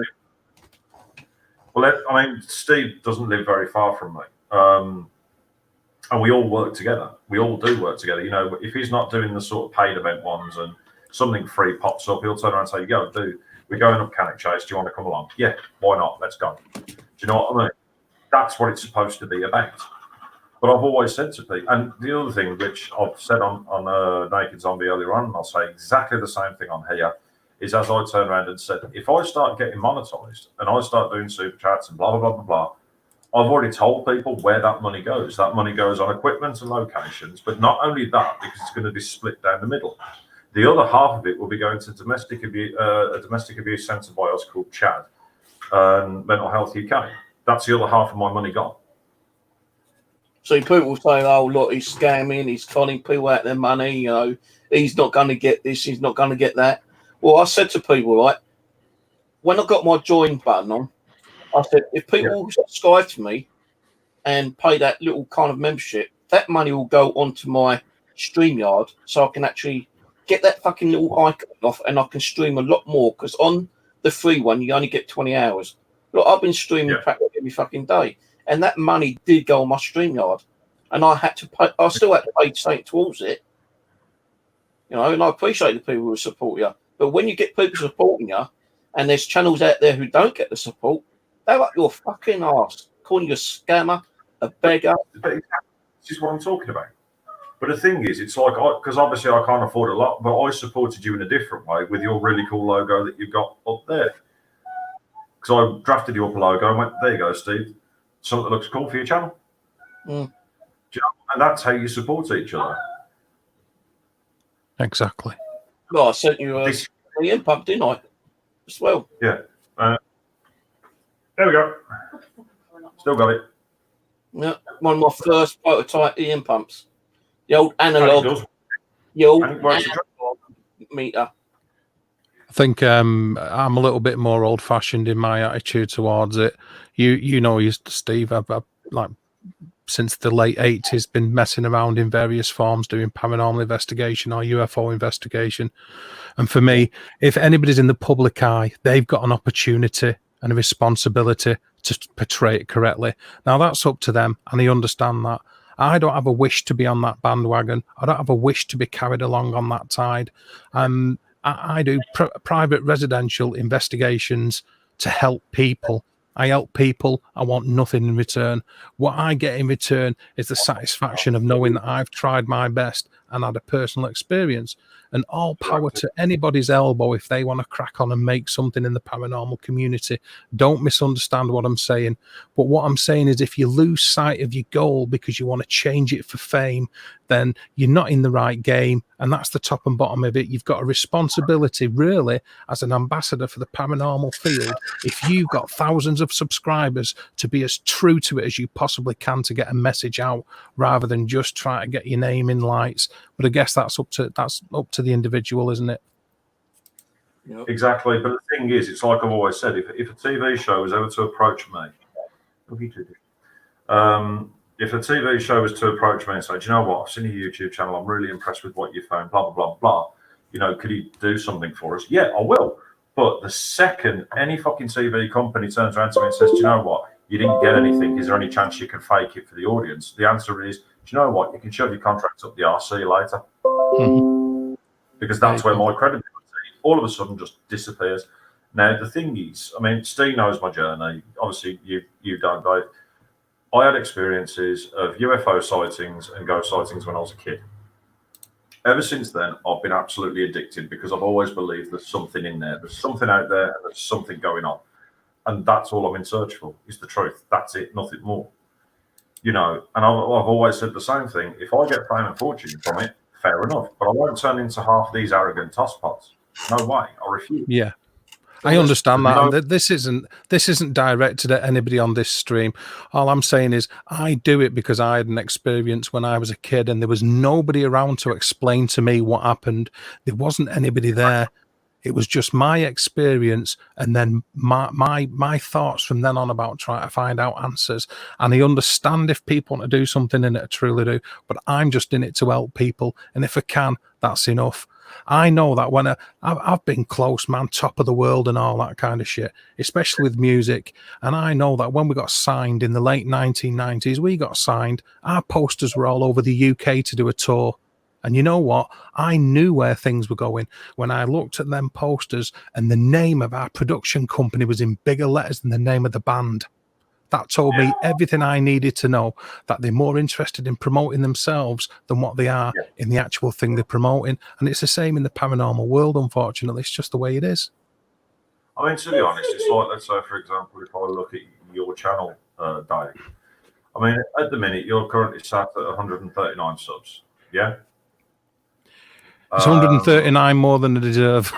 Why don't you put your channel back up?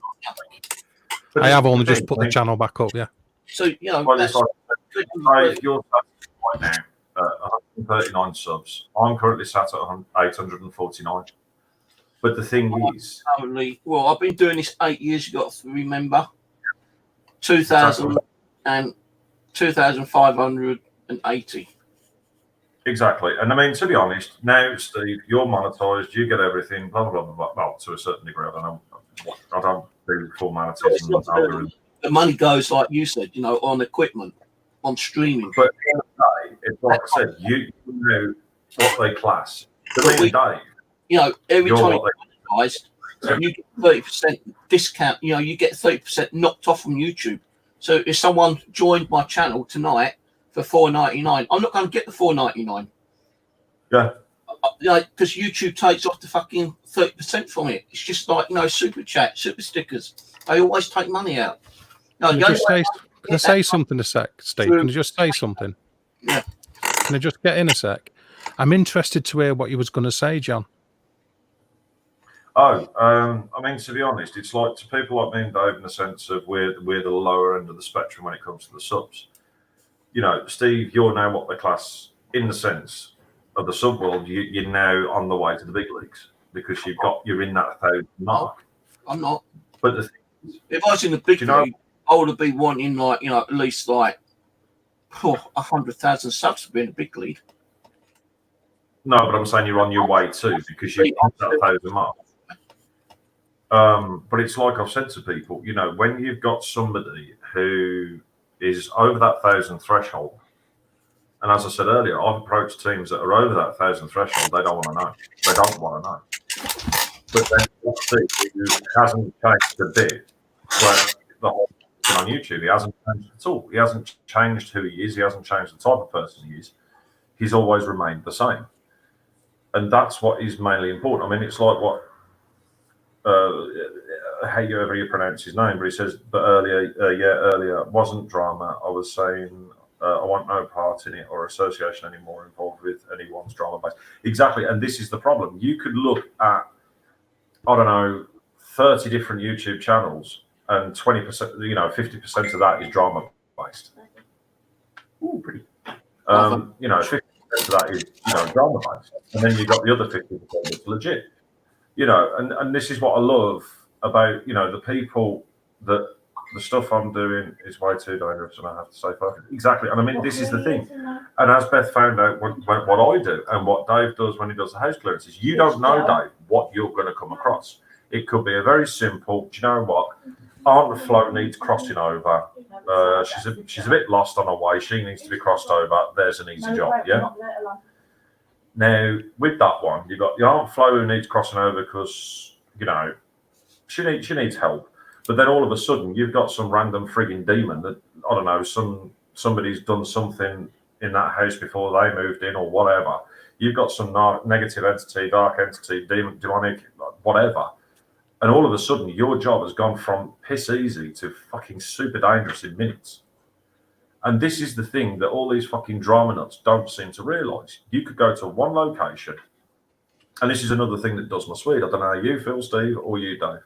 But the one thing that really pisses me off right now is, it's like last night when we came across a demonic entity last night. I told the missus, because she started getting affected. Anybody that got affected within my team last night, I told them, move, go, leave, get out the way, let me sort this out. Because if it happens to me, it happens to me. I don't want it happening to my family. Now, you got other teams that, oh my God, we've had a demon, let's go nuts. You can't do that. You cannot do that. It's not a fucking entertainment. It is entertainment for the people watching in a certain aspect, but it's not entertaining for the person who's got to go through it. It's not entertainment for the team or the investigator that has to investigate it and then dive into it head first. There's teams out there, I've been scratched up, I've been hit across the face. I've done the police cell where I purposely antagonised one of the prisoners with an old set of, the old metal ring keys and stuff. Next thing I know, going back to the break room, there's a big handprint size bruise on my face. See, people don't realise when we're doing this kind of work here. Yeah. Some people might not agree with me. Some people think I'm probably talking shit, right? When we're doing this field in the paranormal, we don't know who we're contacting. We don't know if it's a good spirit being good, a bad spirit pretending to be good. We could even piss off a good spirit and turn them nasty.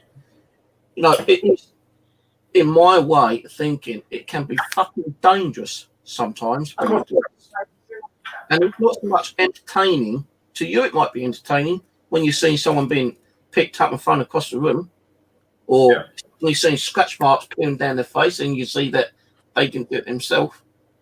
And you're just sitting there thinking, that's fake. That's fake. I think if you're in the public eye, then you have to expect that, and that goes along with it.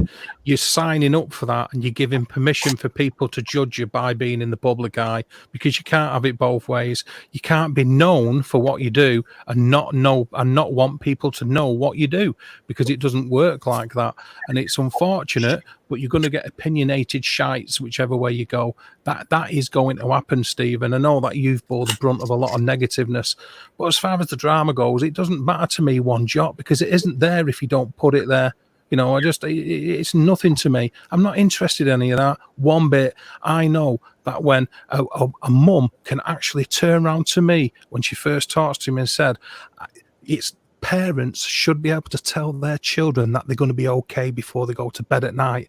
I can't do that, Dave. I can't do that. And then within a few days, or within a couple of weeks at least, that family can go back to that house and start sleeping in their own beds again. That's all that matters. Not some drama queen on YouTube, because it doesn't mean anything. It doesn't mean anything. And that's what people need to realise. It's not important. It's nothing. It's a virtual world full of virtual people who, in the most instances, you're never going to meet. So they don't matter. Don't get, we've all gone through the drama situation. I went through it for a year. It nearly totally destroyed my whole channel, my life as well. And I'm willing to, put it on the one side and try to get back to something I love, my passion. Although I've got other hobbies, but this was my number one passion. And like I said, no fuckers don't get me off the YouTube. No little shit out that's don't call it drama anymore. Because I will take, if I have to and I find out who it is, I will seriously, seek legal action against them. Like I've already got with one person already. And since this legal action has been going on, hardly anyone's been attacking me. Well, that's good. And for what it's worth, after hearing you talk a minute ago, John, I like your attitude, and I hope you're true to your word. If you do get noticed, I sincerely do, because you're saying the right things, and that's what's needed more in the paranormal community, quite frankly.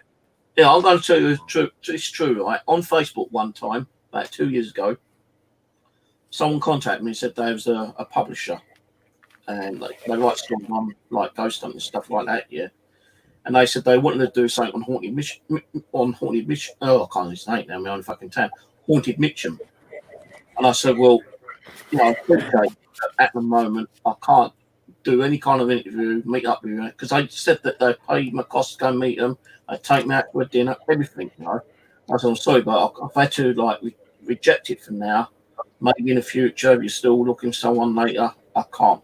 But if it isn't just like Mitcham and you're looking for other people in different locations, here's some names. And I gave them names of other people who was in the paranormal field.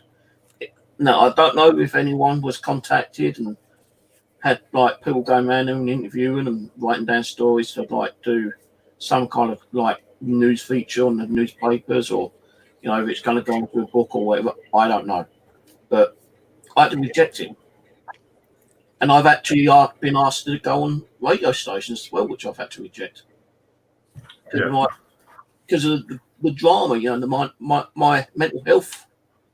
I had to concentrate on trying to get myself back to a living person, because I felt like I've been slaughtered with all the shit that was going on. You've got to think about intimate Dave. Yes, mate. Sorry, Steve. It's all right. So I'm just literally packing said kit bag, because we are due out in a bit to do an investigation. So I always like to wait until silly o'clock on the night, because at least no fucking idiots are around. No, Dave. I was just wondering, how do I find you on Facebook? Under my actual name, Dave Dimelo. Dimelow.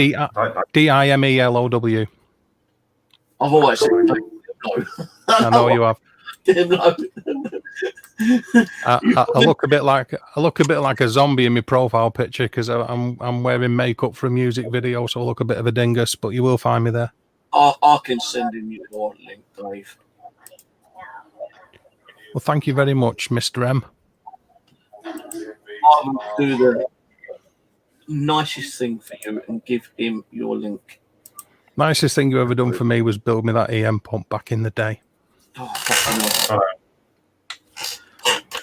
right, so next bit, you mentioned about Ouija boards. To me, a Ouija board is just a tool, another device that we use. You know, I don't think it's dangerous like people say. You see all these bullshit videos where people have been possessed.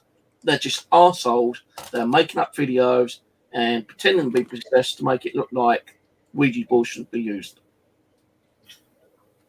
I mean, to be honest, me personally, you know, having used them in the past, I do firmly believe that there are rules to abide by, because it's like anything you do paranormal wise, you've always got rules to follow. But it's a doorway. Again, it's another doorway, whether you do seance work, whether you do scrying, whether you do spirit board, spirit box, whatever. It's a door. Either way, you're opening up a doorway for people, the spirits to come through. Yes, I do believe you've got to open it up right, and I do believe you've got to close it right, personally. As it goes for possession cases, I think personally that one's 50-50. I'm very big on the... I haven't done enough research into it that I need to. Is there a possibility something negative could come through it? Yes, I will say there is a possibility. But that's only because, and as you know as well, Dave, you know, no matter what you do, there's always a possibility of something negative coming through. Yeah. Yeah, but if you say that, though, you've got to realise that you could be bringing something negative through a ghost box and then EP recorder. I mean, to be honest, it's like when I do my ghost box sessions, 9 times out of 10, depending on what I get through, I'll start. Obviously, you started up. Is there any spirits out there that like to communicate with us? Blah blah blah blah. Exactly like I did last night when I shut mine down. I turn around and says, "Right, thank you for talking with us, spirits, but you are not permitted to follow us from this place." And I'm happy to walk away once we've said goodbye. So at least I know that they're happy that it's closed down. Everything that we've done is closed down, and we're able to leave without anything following. But again, John, I sent you a message on Facebook. Yeah, I've already sent the request. You can get a load of apps on there for ghost hunting, paid and unpaid, free. I'll definitely send you a friend request note. I'd love to get you on my channel at some point. Yeah, no problem about. I've accepted it, John. No problem. All right, you better invite me as well, fast right. Well, else you're not coming down here anytime. I fucking told you you're welcome on my channel, you dickhead. I know. I invited you on about a week ago, and you said you was tired. Because I know the reason why you was tired because you had too many people contacting you, getting on their streams. Oh, do you know what? It never fucking ends. I mean, to be honest, it's like I'm one of the main hosts as well for Naked Zombies, so I'm doing that bloody 3 days a week. You know, which is another paranormal channel, and then I'm doing my own, and then sort of. I mean, it's like Beth said, because she felt so negative from last night's investigation, she ended up burning sage in her house because she felt it from where she was. But like I said, guys, if you do finish up in a bit in the next, I'd say. It's half hour to an hour, I'll be going. It's very rare I do a saging or cleansing in my house because I don't feel the negativity. Exactly. And even but I will tell you to. And if I do feel a little bit of negativity, I still won't cleanse it because I want to find out that negativity can give me more activity than the normal spirits would. Just to let you two know, I'm going to get out in a minute.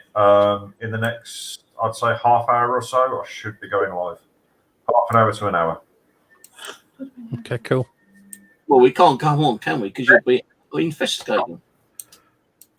Say again. We can't come in because you'll be investigating, won't you? No, but you can. Well, I don't know. You never know. Well, me and Dave will probably carry on chatting if he's willing to chat on here. But we'll have your channel. Don't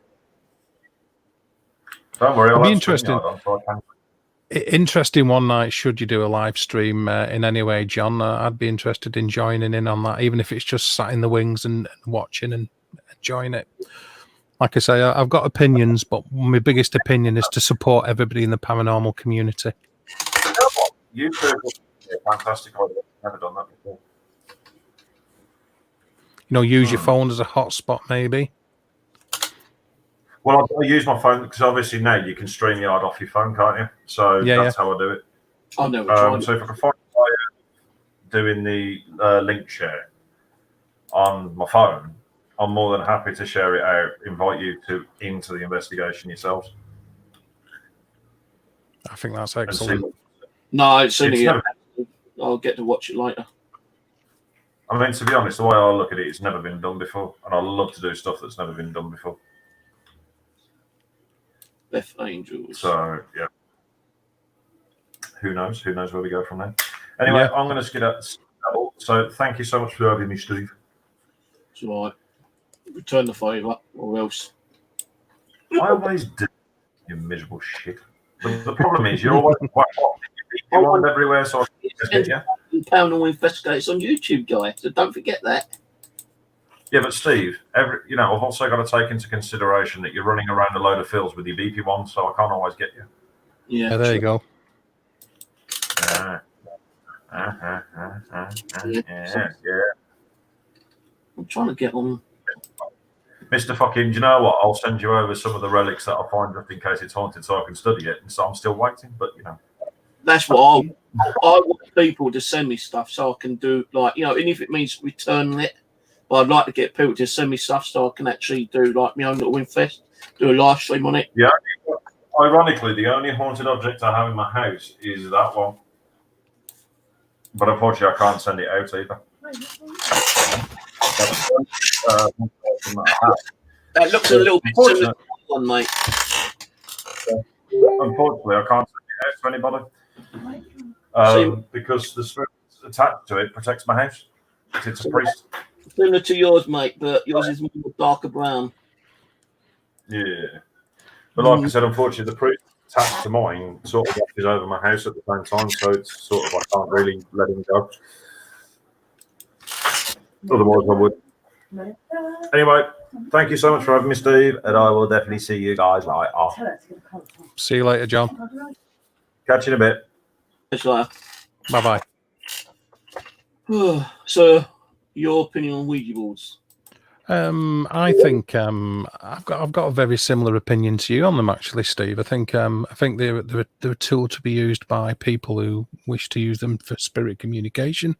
I think it's excuse me, it's how you channel your energy when you're using it. I believe it is what you do. I think it focuses the individual's energy and mind, a bit like tarot cards when you do a tarot card reading. Although you might understand the meanings of each individual card relative to the author of that particular deck, the interpretation comes naturally with it because you can tune into that particular deck of cards.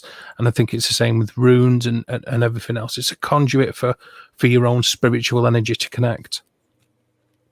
So if they were thought it was that dangerous, then why did they bring them out in the late 1860s and sell it to kids for $1.50?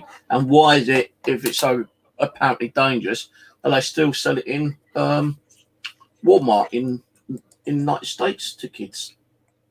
Yeah, you have so many you had so many things going on in the Victorian era regarding paranormal, because so many people were going about claiming they could spit out ectoplasm, and seances were absolutely all over the place, weren't they, in the Victorian era? And that was the style. And God knows how many of them were debunked and found out to be fraudsters. But the Victorians were big on I mean, they even done what was the name? They had a specific name, but they would take pictures of the dead and keep them, you know, like dead family members and stuff like that. So photographing corpses was a big thing in the Victorian era too. I just think it was a strange time in history where people were getting off on all sorts of things, you know. Pictures of, like, you know, dead corpses on eBay or Amazon there, though, do you? Because I don't know if it's illegal to send them over or sell them on eBay. You know, I've had, like, photos, you know, people from the Victorian days, you know, kind of, you know, just dressed up, you know, living people in them days, which I bought off eBay. Well, I don't know, but you can get them. I have actually seen a website, which I can't remember what it was called now, but there was one particular website what they had so many pictures of dead people, laid out in the morgue, in the coffins, even dead people who had just been shot or whatever, kind of thing. It's a really big website. I can't remember what it's called, but it had thousands of dead people for pictures and videos on there. Yeah. I mean, also, photography was new as well, wasn't it? Photography was in its infancy. So if you can create, or rather capture images of living things, then you've got to be able to capture images of dead things. So that led to that. And then it's like, well, not only can you just not capture photographs of dead things, you can also speak to them via mediumship. And if you go and see Madame Fontana in this tent around the back of Wimbledon Common, who'll, just give her a shilling and she'll help you connect to your long lost great granddad, and he'll appear out of her mouth in a big fluffy cloud. People were all about that, weren't they? It was. Yeah, but in them days it was a lot of hoax as well, weren't it? Yeah. Oh, yeah. You couldn't turn around. What I used to do in them days, they used to ask their neighbours and friends, for the information. And when you got them saying, you can't bring anyone with you, you got to be here on yourself. They don't know what information they've been told. And when they actually ask a question and they bring out all these answers, I think, wow, I'll go back. It's like, I'm not being funny, but with some of these psychics, tarot card readings on, which you pay on the telephone to get a card reading. There's people who spent hundreds, even thousands of pounds, just for tarot card readings. Yeah. And all you got to do is do a Google search, on, the person you're doing a tarot card reading for, get information from their friends, family, whatever. Especially people who have died in the past from that particular person. It's I'm not saying it is all a rip off, but there's a good lot of people out there who would do it just rip people off. They got absolutely. And they just do it, to scam. Yeah, I mean, as a student of psychology, it's the human mind is while it's complex, it's also very basic, and so's the human conditioning. And excuse me, hot reading and cold reading people when you're doing whether you're doing runes or tarot cards or claiming to be a medium it's very easy to fake it, and that is the problem. It is easy to fake it. And everybody knows the joke in it. A medium can walk into a concert hall full of people and say, "Does anybody here know a John?" Knowing full well that 550 people in there are going to know somebody called John. You know what I mean? Or does anybody know anybody whose name starts with A, B, C, D, E, F, G, H, I, J, K, L, M? You know what I mean? And it's like, well, obviously somebody's going to, Be a bit more believable. You walk into a concert with 500 people and say, do you know anyone called John Watts? And you get 4 people stand up out of 500. Right, John Watts, age group around about 50. 2 people sit down, and 2 people standing up. One's from north, up north somewhere. One sits down. All right, I've got a message for you. I believe that John is trying to communicate with you. He's doing this, he's doing that. He's trying to say this, he's trying to say that. Now that doesn't make it he's speaking to the John Watts who this guy knows. No, of course. It don't mean it's got, unless he says, right, well, John Watts lived in so-and-so place. And the guy starts going, yeah, true. And John Watts looked like this. Yeah, true. John Watts died by, ABC, whatever. Yeah, that's true. If you're getting truthful, information from one particular person, then maybe it is more believable. But no, it could be someone who works there and fucking, picks out one person at random and does a Google search on them. Now, and say, well, hang a minute. Well, if you are the real John Watts, he's left a will. Where is this will? And he turns around, it's in the safe. Well, yeah, there is a safe. Do you know the combination number? And the medium turns around and say, yeah, this is the combination number. and the guy standing up doesn't know the combination number. He goes home and tests the actual safe, and suddenly, the number that has been given actually opens, and no one knew the number whatsoever. Then yeah, that's believable. Because you can turn around and say, well, this guy, is like genuine. If he's giving me the combination, to the safe, and yeah, there is a will there. He's a bit old now, but can we still claim? Go to a court and a lawyer and see if we can get what we're entitled to. So I don't know how long a will would actually last for. If someone died 50 years ago and left a will, all the property and land will probably be shared or sold or whatever. Now, what if this guy who's a relative, John Watts, has been left £10 million or something? Is he going to get that £10 million? It's just one of those things that you don't know if it's going to come true or not, kind of thing. And, if it does come true, that the guy's told him the actual real combination, and the person thinking, well, this guy's fucking amazing, kind of thing. It's like on here, I've had a few people come on here, and I won't say how many because I can't fucking remember. I lost count. Or if ghosts are real, can you ask the ghost what next week's lottery numbers are? Fuck you. If I knew a spirit could tell me the lottery numbers, do you think I'm going to be stupid enough to give you the lottery numbers? No, I'll be using the lottery numbers myself, mate. I don't think spirits can give that information out anyway. They can't. And that's asking a spirit energy to be a fortune teller. Yeah. I don't think spirits can do that, for one thing, because I do believe spirits have some kind of law in the spiritual world. Even Abby said that they can't be emotional. They can't show emotion when you're going through stress and depression. They try to comfort you, but they can't be emotional. When something happens, they can't come through to you and say, I'm crying my eyeballs out because this happened to you. Because they have their own rules they've got to follow, I suppose. Yeah, that's true or not, I don't know. We're still learning. We can't even prove that we're talking to ghosts half the time.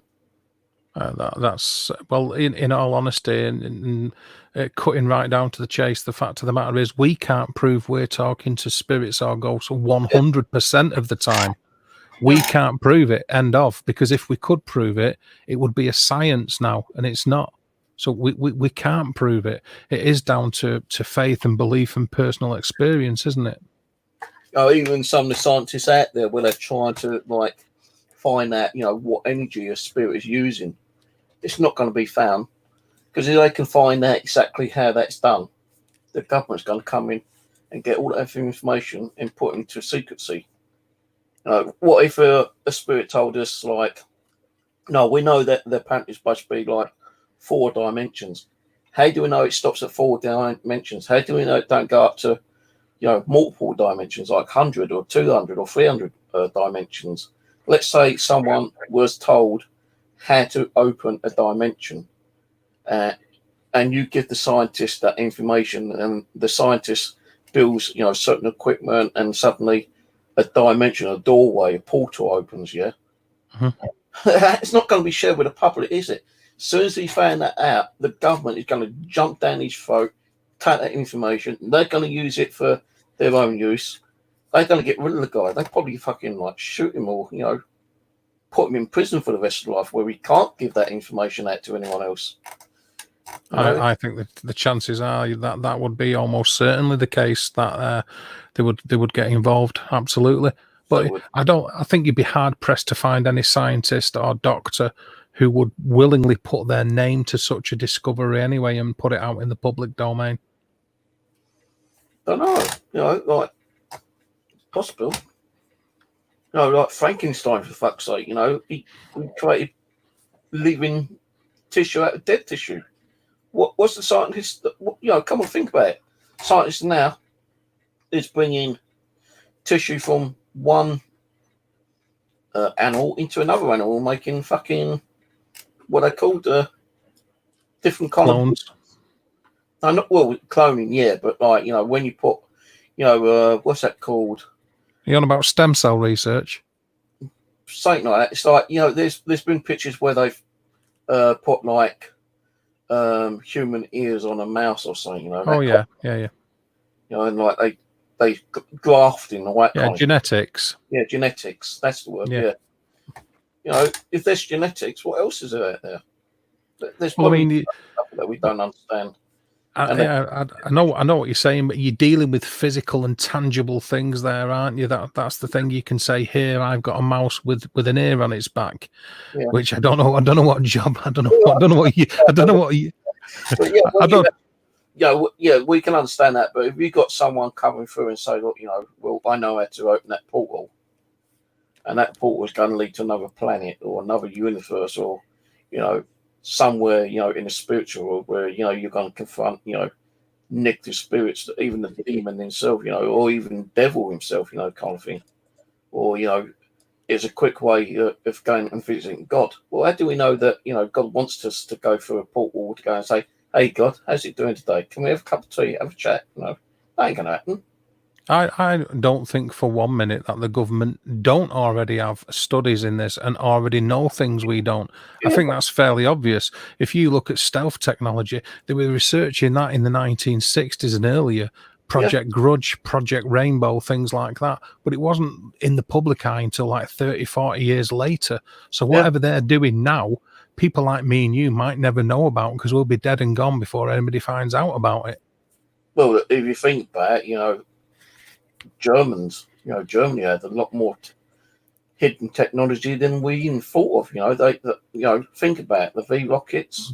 Yeah. You know, the V1, V2. You got the V4, which was supposed to be sent off from Germany or Norway over to like America. Mm-hmm. They even had like their own forms of flying vehicles, you know, like, you know, they were actually, I think they was actually experimenting with like UFOs at one time. So like, you know, where all this is coming through, like, you know, the Roswell shit, 1960s or whatever it was. You know, I think the Germans already had that technology in the 1940s. Yeah, the Haunerbau. Yeah. Flying saucer, yeah, they had a Haunerbau, and people like that. Reinhold Schmidt and Werner von Braun were working on stuff like that, weren't they? Mm. And they were at it in the Second World War, you know. And funnily enough, you know, the end of the Second World War coincides with a massive surge in UFO spotting, and all the major UFO events like Roswell was only a couple of years after the Second World War in 1947, wasn't it? So, well, I know, like with a lot of paranormal groups who are interested in UFOs and aliens, they reckon that some of the well-known people, you know, like scientists, were aliens themselves. That's where we got the technology from. I wouldn't be at all surprised if a lot of the technology that we've got has come from sources that the public don't know the truth about. Well, yeah, because like, if you think about it, you know, from the turn of 1900, we didn't have done this stuff, did we?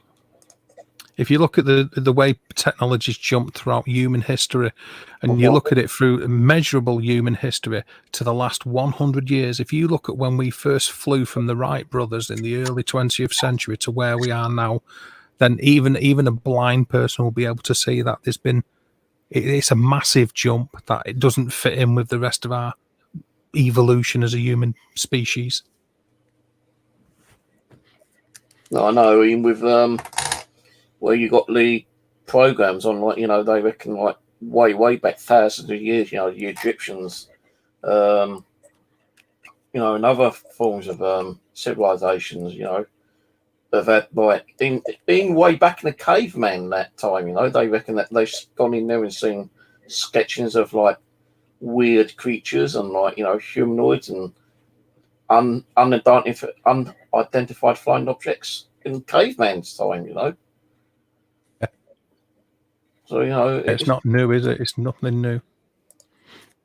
No, you can't really go into a cave and like sketch a UFO, making it look like it's fucking like from a caveman, when they got the technology to actually analyze that, you know, sketching, you know, with the chalk or the paint or whatever. Because they even say that even some of the technology they used in, you know, centuries ago, they tried to duplicate it and they couldn't duplicate it.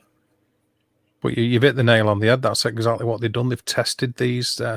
They've tested the actual, not just the ink, the actual rock that it was imprinted upon. You know, the stone, the mineral deposits around it. You know, they've carbon dated it. And it's it hasn't been done in the last few years. A lot of these cave drawings are thousands of years old. Which has got to have you asking a few questions, really, hasn't it? If they were seeing it back then, they didn't have the luxury of seeing sci-fi programs on TV which influenced them, because there was nothing like that about. Obviously, they thought that when there was a thunderstorm, it was the gods angry.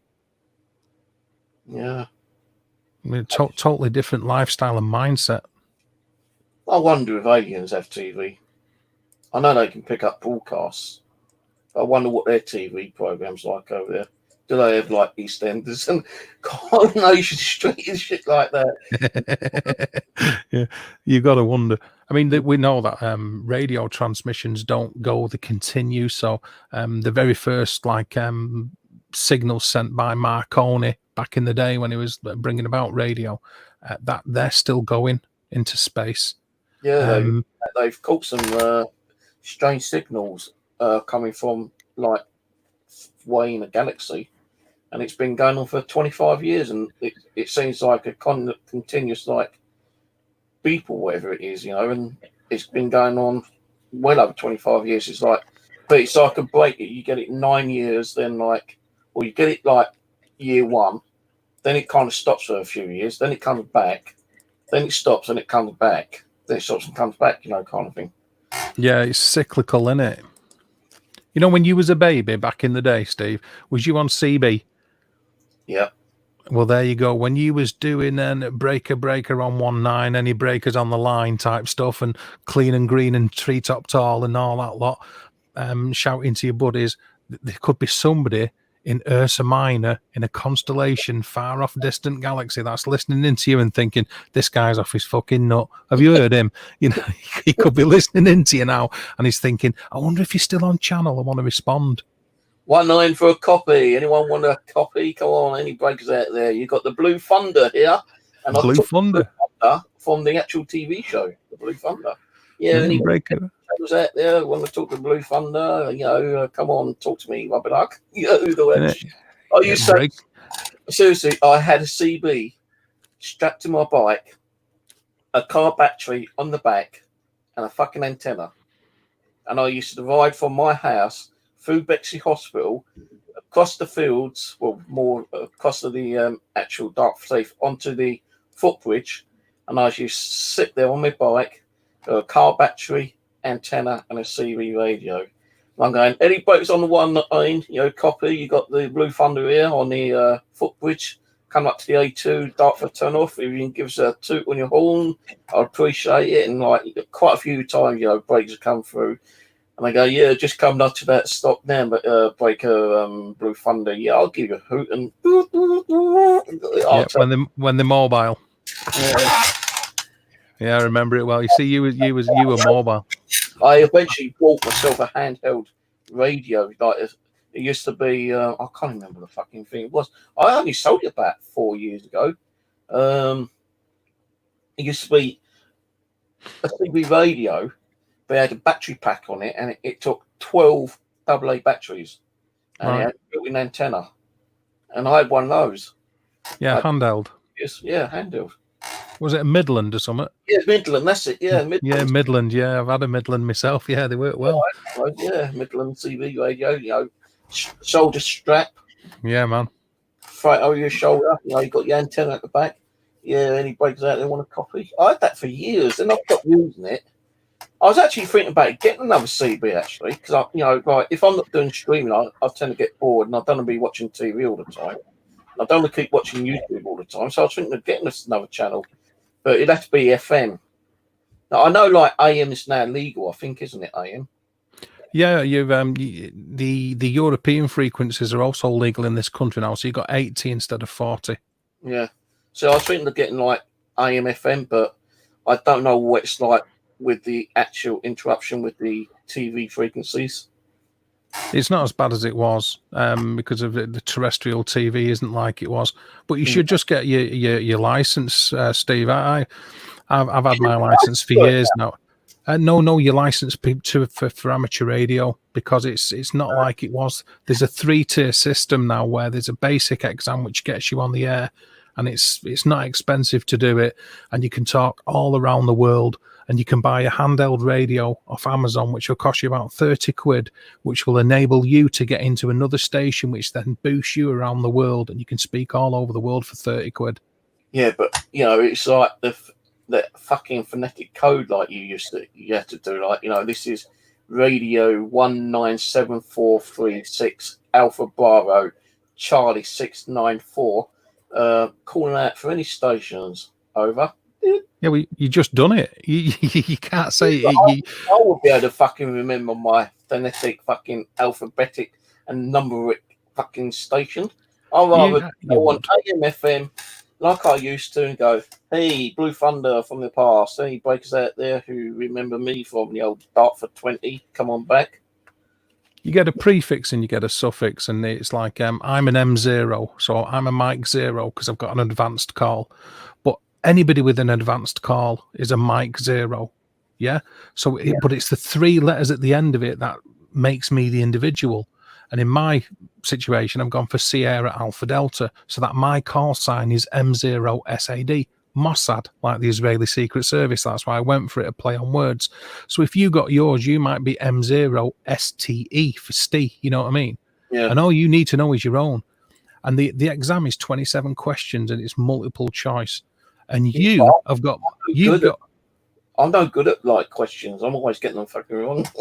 Yeah, but you look at what you've achieved in the electronics realm. You probably know more than most people that have got an advanced call sign.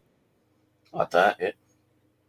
Nah, you put yourself down too much. You put yourself down too much, Steve. I know, but I'd rather be happy to talk to someone in the fucking UK. Even when I was on the CB here, my dad went out and got a scaffold pole, and we got one of those base antennas. Yeah. And the scaffold pole, you're talking about 30 foot tall. And on a clear day, on a normal FM, you could be talking to people in France, Spain. I think I actually spoke to someone in Germany, and that's just on a normal FM, which was on a very clear day. The atmosphere was brilliant. Yeah. And then, after that, it's just like the one-off kind of thing that you might be able to talk to someone in a different country, which was amazing. But I was always happy to talk to someone around the corner, Yeah, having a chit chat. Yeah, just having a chit chat. Hey, what are you doing today? Just to make up a name, like Blue Lagoon. What are you doing today? Oh, sitting indoors, chilling. Oh, Roger, okay, I'll pop round for coffee then. Yeah, pop round, we'll have a chat, have a fag, smoke. Oh, yeah. And there was a lot of people I used to talk to. Like, even there was a girl over at Swanley, which I had a bit of a crush on, but she was already dating a boyfriend. And the weirdest thing is that they'd be at it, me and a friend of mine would go there and have a cup of coffee. They didn't give a shit. If they wanted it, they fucking just honestly humping away, thinking. Well, that's it. It's up to you whether you want to hang around and watch. Then, isn't it? The pressure's on you. The decisions on you. Have coffee, just generally chatting, and watching TV or something, But I actually have 3 of my girlfriends on CB radio as well. Not that I'm going to meet anyone on CB radio, but I kind of miss it, I do know. So I might actually get one. The only thing is, how am I going to, stick an antenna outside my window? There ain't no way, unless I use my radiator. If it's a magnetic antenna like they normally are, I could probably just stick it on my radiator and try to get some. But I think, as I said, in the early years, when you was interfering with TV signals and radio and stuff like that, you actually get yourself a SWAR meter, didn't you? The SWAR meter helped with the signal as well. So I'll probably have to get a SWAR meter as well to try to get the settings all correct and everything. You could get a magnetic mobile antenna, stick it on a biscuit tin on the windowsill, and still get out, because you're unlikely to affect people's TV signals, because most people are on digital TV or Sky now. Then it's not like it was when they've got an antenna up and they're picking up normal RF type signals like they used to do from the nearest television transmitter on the nearest hill 10 miles away, is it? It's all digital these days. William, for what it's worth, I think the thought process with your question in the chat there, how does one spaceship communicate to another spaceship, is that they don't have to worry about that because they can read one another's minds. That's why when people have been abducted by aliens or have reported being abducted by aliens, when they've been spoken to by the beings that have abducted them, they've heard the voice inside the head. They haven't heard the voice vocally, and the alien beings' mouths don't move. They hear it. They can sort of put their thoughts into your head, and they can hear your thoughts. So they read one another's minds. I think that's the school of thought. It's a telepathic kind of thing, where they can actually send communication through to another alien brain, or even to a human, I suppose, and vice versa. But we can't telepathically communicate back to them because we don't have that kind of ability, unless we are, one or two of them are actual aliens and pretend to be, humanoid, or they could be inbreed. The aliens could have I suppose kidnapped human beings and took them up in a spaceship and took them to another planet, or just even done it on their fucking spaceship and took the old semen and sperm and DNA and create their own kind of alien life forms, and which is what people think goes on anyway, isn't it? That's sort of the thought process there. And another one there, William, about 5G. If any people think that 5G is killing other people or responsible for the coronavirus, they really need to look into radio communications a little bit more. They really, really do. A local mast which has a 5G transponder on it is capable of doing a couple of watts of power at most. For it to be used as a weapon, it would need to be operating in megawatts. And that is something that they wouldn't be able to hide, because everybody would be frying and dropping dead all over in the street. It just doesn't work like that. If 5G was a weapon, then you wouldn't have selective victims from coronavirus. Everybody would just drop dead because nobody would be immune to it. It's a complete and utter fallacy. 5G is not dangerous. It's about as dangerous as any other communication that you're using. Wi-Fi now, 4G on your phone, and 3G like you used to do back in the day. My new phone's going to be 5G. I don't know about the tablet. I think that's still 4G, the new one I'm getting. But, they reckon even when mobile phones came out, at first, there's so much, propaganda saying that, they're supposed to be radioactive and all that, kind of a electric beam that, mobile phones do, I suppose, were, responsible for a lot of deaths. Now, if that's true, they continue making mobile phones. But they've said also that they've also done studies where it's the same kind of thing. They can subject certain animals, because they test it on animals, as you already know, and subject them to the same levels of high frequency electromagnetic radiation, and some will develop tumors and others won't. And it's the same with human beings. Some people develop cancer, others don't. The mutated cell is down to the individual. In it now, if you strap a mobile phone to the side of your head and you never take it away from there, and you're always receiving or making calls, then because your brain uses electronic signals to operate, of course it can be detrimental to your health. Obviously, we all know that. But as far as unless it's like saying you can drown very easily in water. Well, you can drown in 2 inches of water as well, can't you? You don't have to be in the ocean. I've heard that people go and try and in their own bathwater, although it's more than 2 inches. But I've heard stories where people drowned in 2 inches of water. Absolutely. I don't think 5G is responsible for what's going on in the world now. Yeah, I think 5G is responsible. What you got to remember is when people are burning down these masts that have got 5G transponders on them, it's not just the internet. The emergency services use the very same transponders. So when people are doing things like that, they're not allowing the emergency services like paramedics, the fire brigade, the police.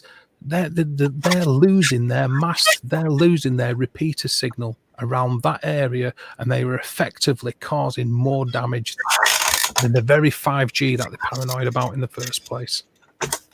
I ought to be trying to put that switch on this radio tomorrow, by the way.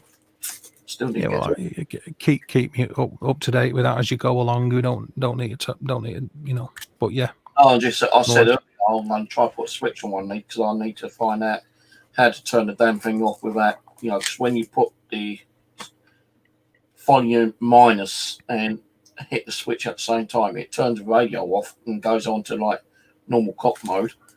But I'm trying to find a way of actually turning the whole thing off. I don't think you can actually turn the actual radio off completely. I think it stays in clock mode. I'm thinking, yeah, I know what you're saying, but that, like, it can only be in clock mode if there's battery power, can't it? Yeah. If you have a to where the contacts are on the inside of the radio, to a two-way rocker switch. Yeah, positive and negative terminals. Yeah, if you knock it out, then it cuts out the signal path on it. That's all I was thinking. Yeah, I just got to find a small enough switch because I've got to cut a fucking hole in the damn thing, isn't there? Yeah, so, I know what you're saying. Unless I put the switch and hot glue it and have two wires come out the back. That way. That'd still work though, wouldn't it? Oh, it still work, but you know, and it's not going to make the radio as bad as it is because, like, if you think about it. If you're going to have a switch there, you've got to cut at least a hole there big enough for the switch to go in. Plus, you've got to make sure that the switch can go in. But if you have two cables connected to the, you know, positive and negative, coming up inside, and then like have it coming out of the actual plastic box and have the switch there, then all you've got to do is like use the switch at the back. And you ain't going to see it like at the back because you've got the strap there. Yeah, it's not going to matter, is it? It's not going to get in the way. I'll try that out tomorrow, actually. Connecting it to the battery component. Yeah, because it's not going to get in the way. You're going to be able to you turn it on and off as you want to need it. And it's not going to matter how it looks. It matters how it works. I put a new subscription join up on my one. I said, like, you know, for $24.99, you get, you know, the... all what you get on like sponsor 1, 2, and 3, you know, videos and hangouts and stuff like that. But you also get the ghost box sent to you. We call delivery in the UK. But if it's like international, it's 35 because like even if you buy that radio, you know, you're talking about 15 quid. In some places, you might get them cheaper, but you know what I said to you yesterday. Yeah, 15 quid. The guy who actually hacks them himself on eBay. Sells them at £22 plus £5 postage. Mm-hmm. So if you subscribe, you're getting them fucking cheaper than what he's doing them anyway. And if I can get the switch on them, it's just going to be the same kind of shit that he's got, really. That's exactly it, isn't it? To all intents and purposes, it's going to function exactly the same. Because, like, you know, even if I make a little bit out of it, I'm not making too much out of it because whatever I do make out of it, you know, not so much profit-wise. If you want to call it profit, you know, cut the quid, that's going to go onto me StreamYard every month. Mm. But I'm only going to, like, you know, I put down the two new join me kind of things. But I'm not going to go out and buy the radios until I've actually got someone who signs up under the new membership for that actual membership fee. Then I'll actually buy the radio. But depends on how many people have got the radio still, because like with my Amiga one, they were hot cakes. You know, not just me, but other people who was hacking them. They could of course. Within a couple of weeks. It's making sure you've got the source, isn't it? Yeah. You know, that source under that. Yeah. Get them again. But what you're supposed to do, make 100 up, waiting for people to join, and they might not, and then you're left with loads of boxes you can do nothing with. Yeah, I ain't doing that like last time. Like, you know, years ago, I bought like 30 in one go. I admittedly screwed a few up that's why, you know, if I bought 30 and I screw 3 or 4 up, I ain't gonna really worry about it because I've not really lost that profit. You know, I'll still be making a little bit of profit on the radio, but you know. But back then, that was part of the learning process, weren't it? Making mistakes with a couple of them. And you're still going to make mistakes on radios nowadays. You know, I could put a switch on and could burn the whole fucking thing out, you know. Right. Or, you know, you might get that piece of wire, you know, that one little thread which hasn't been soldered properly, that could actually stick onto one of the actual, you know, process or diodes or whatever on the board, and you know, one of the components. One of the connections, that loose piece hits that connection, it could fire the radio. Yeah. You know, I actually turned on my other radio today. Not the Cooper box you're on about. No, not the Coop box. I can't remember what it was. I pulled out a radio. I can't remember what one it was now.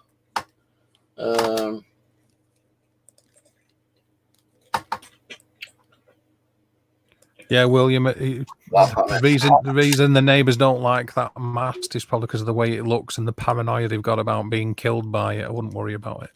So yeah, I bought the radio out and I was mucking around with it, and as soon as I touched something, a very small IC chip on there, fucking like just red hot and popped. I thought, shit. So you know, it burnt out. Yeah, it burnt out. But anyway, going back to the 5G. Yeah. There was a story not long ago where they reckon, you know, because they, you know, a lot of the China mobile phones are coming from China, and you know they created them as 5G. There's a rumor going around that the mobile phone, especially 5G ones, could actually be some way of actually passing the COVID round. What through fucking like radio waves, or you know, implanting, you know, bacteria on the phone or something, you know. Seems how the virus is a non-living thing. Yeah, it doesn't live. It's cell mutation that creates the virus. So I would be interested to know the delivery system within this phone about how to do it. When you've got a society like the Chinese, who, as far as industry goes, it's within the last 10 to 15 years they've started to make billions upon billions in manufacturing goods that they've sold to the West. If you want to make money, how can you make money by killing all the people who buy your product? That's right. It doesn't make any sense whatsoever. The harsh reality of it is that we've been afflicted by a virus that's killing people all over the world, and people want somebody to blame because it's difficult times and people are upset, they're anxious, or they want to know what the truth is. The biggest thing the Chinese have done is kept it to themselves so that the rest of the world couldn't prepare for it. That's about it. You know, you're not going to get killed by 5G. And a lot of people, and you'll have heard this, Steve, you know, a lot of people are saying, I don't want any kind of vaccine because then the government will know where I am. And they're telling one another this over a mobile phone, which is registered in their name, where they're all over the internet, where the governments know where they fucking are already. Yeah. Their argument is complete. It's totally a churlish attitude to have. It's like it's pointless complaining about 5G on your mobile phone on Facebook using your name, telling everybody what you had for tea last night, because everybody can see it. It's there for the entire world. We haven't got privacy anymore. As soon as you've got a mobile phone, you've got a chip on you where they can track you. End of, because of GPS. Even if the phone's turned off, I can still track you. Of course they can, to within a meter of your location. GPS and all that shit built into it. And as I said, the technology's got a lot more bigger and a lot more smarter. You know, you ain't got no privacy. You know, you think about 50 years ago, there wasn't no CCTV on the streets. Now look, every street you go to, or practically near enough every street you go to, CCTV. Oh yeah, and especially in Britain. And you think like the governmental industries, like, you know, CIA, FBI, NSA, New Scotland Yard, you know, and God knows how many people, you know, Interpol, they've got access to every fucking CCTV on this planet. Mm. I know it's like, what's that fucking movie called? About that spy. Oh, God. Oh, God. Been so many, Steve. He done, I think there's about 4 movies. Mission Impossible. No. Bourne, Yes, Bourne fella. Yeah. Bourne. Look at the, you know, how did they know the fuck where he was? Oh, it's last known he was in like London. Right, pulled up all the CCTV cameras in London, and they found him within fucking seconds of him typing it into the bloody computer. Yeah. Okay, he's left London. He's in the airport. Stansted. Now he's flying over to Germany. We got to contact the spy. You know, one of our other colleagues to let him know he's there, so he can try to take out Bourne. You know, how do you think they fucking got him? Although Bourne was very, very intelligent, and like, you know, he knew what the shit was going to go down on. But we ain't got no privacy. Like Dave said, you know, everything we do, they know. You know, you can't say they've only got 1 or 2 satellites up there. They've got fucking hundreds of satellites up there, man. Oh yeah, and on top of that, yeah, Steve, right. What gets me is when people are concerned about being chipped and the government spying on you. I always think, look, your name's like Bob. You live in a semi-detached in Ilkington. What makes you think the government are remotely interested in you, you fucker? What do you think you do that's going to be so earth-shatteringly brilliant or world-changing that's going to make the governments want to watch you anyway? Yeah. Well, the answer to that is nothing. They've got bigger things to do. They're doing bigger things than worrying about you. But if they want to, they can watch you and find you. Of course they can. And as soon as you get a mobile phone, as soon as you pay your taxes, as soon as you register to vote, all of it's information so they know where you are. All of it.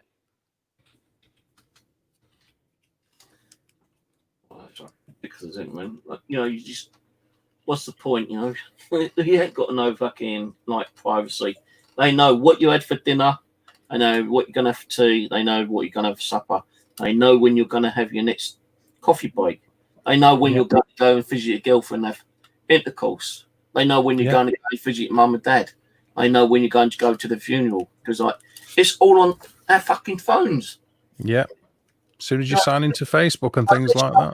You are one of the luckiest person who does not believe in technology, and you've got nothing in your house, and you're just living off the grid. You know, like I say, off the grid. You know, you're living off the land itself. You know, you're planting your own veg.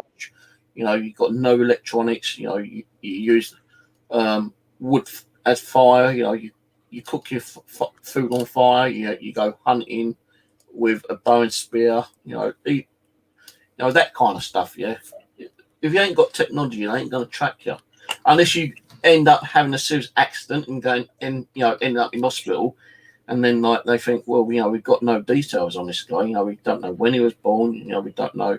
He's got a car, right? Okay, let's plant a chip in his fucking head when he ain't knowing. Or put a chip in his arm or up his arse or something. Yeah? That's a possibility. I won't be surprised.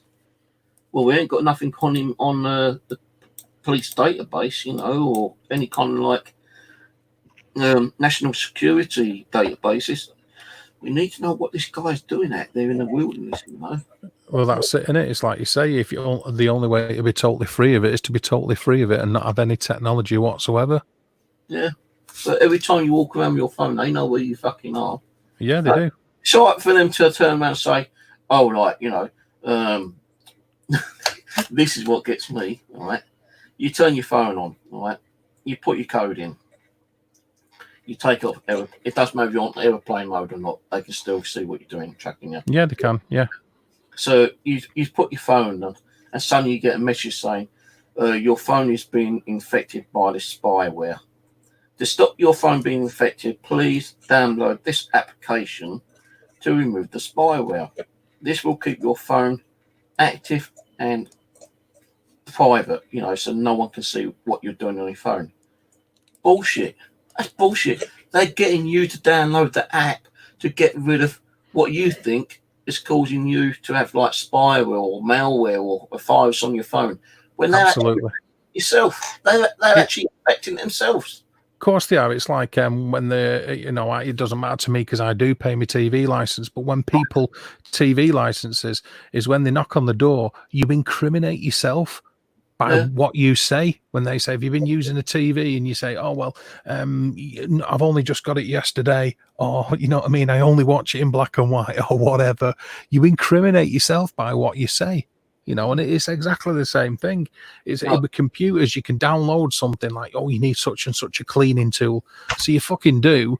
And then it downloads all the Trojans and spam and fish where that it can.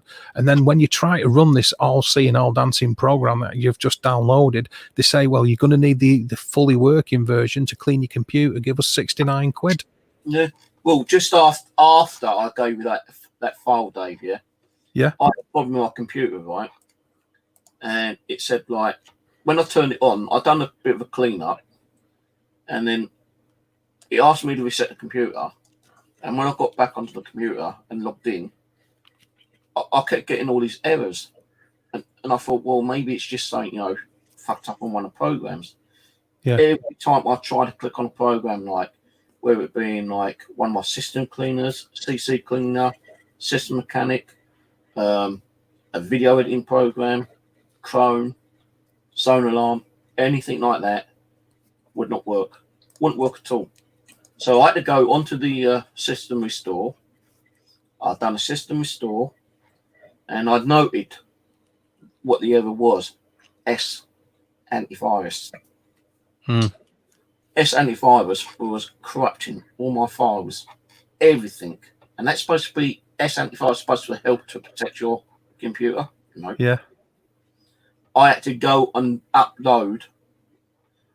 Well, I had to pay because my what was it called?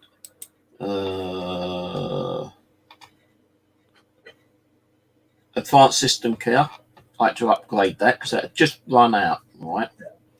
And you do sometimes get some free apps with that one, like, you know, it actually clears like your unwanted spyware and malware. So I had to upgrade that. That cost me like 12 quid. Then I upgraded System Mechanic, which was another 15 quid. Then I downloaded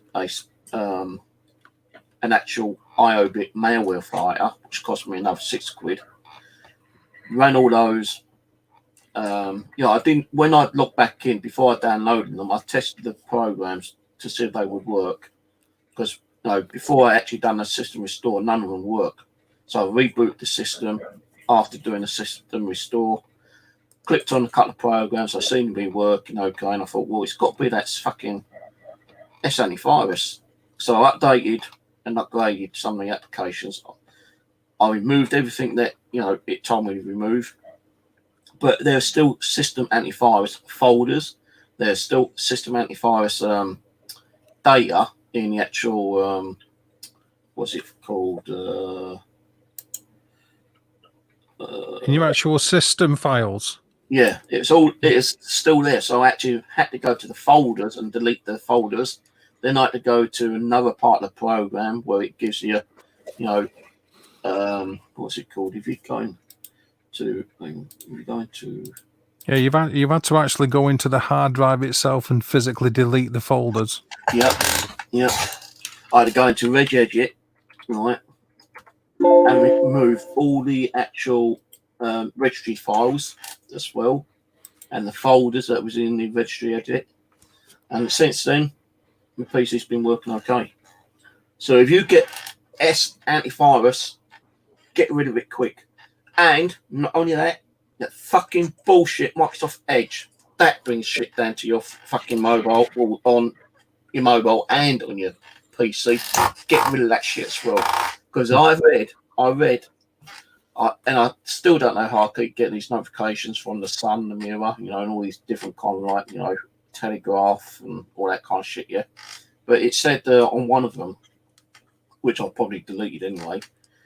It said Microsoft has put a hidden file on their system, so when you do an upgrade, although you don't realise it, it actually automatically does system, what's it called, Microsoft Edge onto your PC, even if you don't want it there. Like, it happened to me when I found that I had Microsoft Edge on there.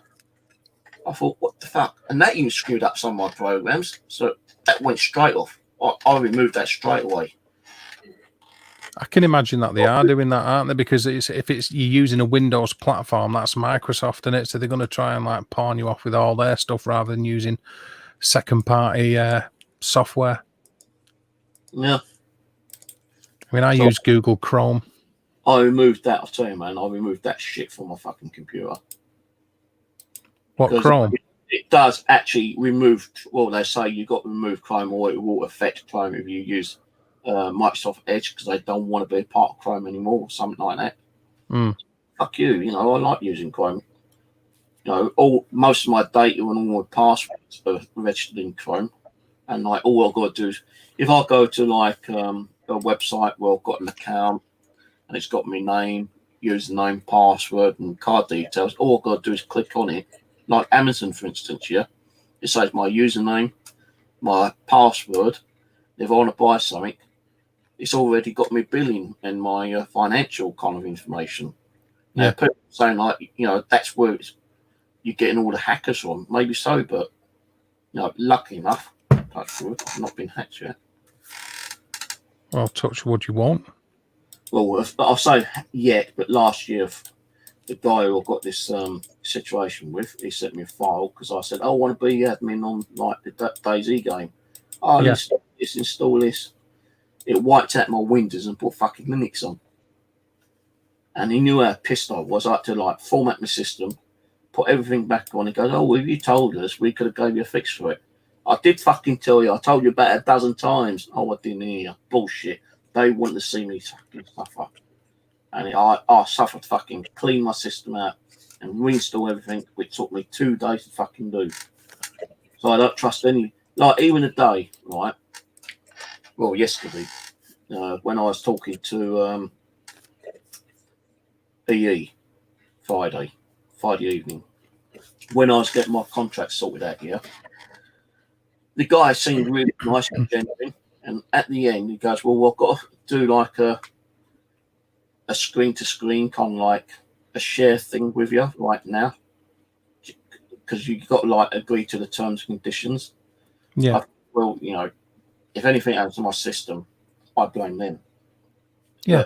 But I had to accept it to agree to the terms and conditions, otherwise I wouldn't get my contract. So he said, look, all you got to do is click on the link.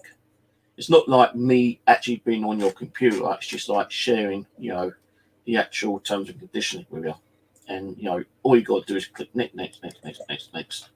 So I said, well, I can't do it on the phone because I'm on the phone with you. If I do it on the phone, it might shut the phone off. So he goes, well, I can email it to you. So I emailed it to him. He emailed it to me, and I just like opened it up. And I've not had no problems with it. You know, I ain't had no problems with the computer. It's like, you know, some people said I wouldn't have done that because that could hold a virus, or, you know, he could be like looking into your financial issues. Well, that could be happening anyway. Yeah. By the government. You know, they reckon that people get hacked every single day by hackers. Even the government actually employ hackers to hack your phone, your computer, to see what. Of course they do. You know, of course they do.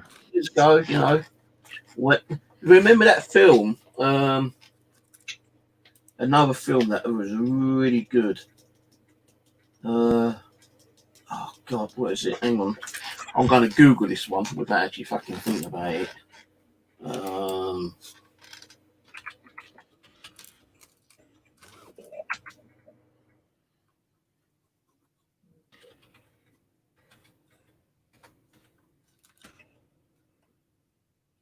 I don't even need. What's it called? Google it, and I've already thought of it. War Games.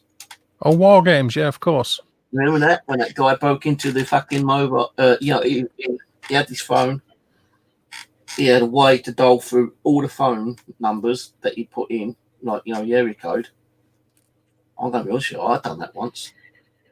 Yeah, he broke into the NORAD defense computer, didn't he? Yeah, I used to hack at one time. Me and a friend of mine, well, I'm not going to tell you on here, but me and my friend nearly got caught. It's only because I said to him, you know, we need to stop this because you know, a friend of mine created a couple of admin accounts, and after being on it a few days, we went to try to get into some of the admin accounts, and we found that they were being like shut down rather quickly. And there was a message saying, "Do it again. We'll contact the police." So we stopped. We actually broke into a big financial company that had access to thousands of different like financial companies, man. I'll tell you, we could have made millions out of that, I reckon, in them days, but we didn't because we weren't like that kind of person that wanted to go in and, you know, steal information and like sell it to like, you know, some other crook out there. We was just like, in one way, a bit like war games, you know, just trying to find a game to play in one way. But, you know, what you used to do, we used to have like, it's not like the routers we have now, but it is a bit like a router. It's like a device that you had connected to your telephone line. And this was used on the Commodore 64, would you believe? Right.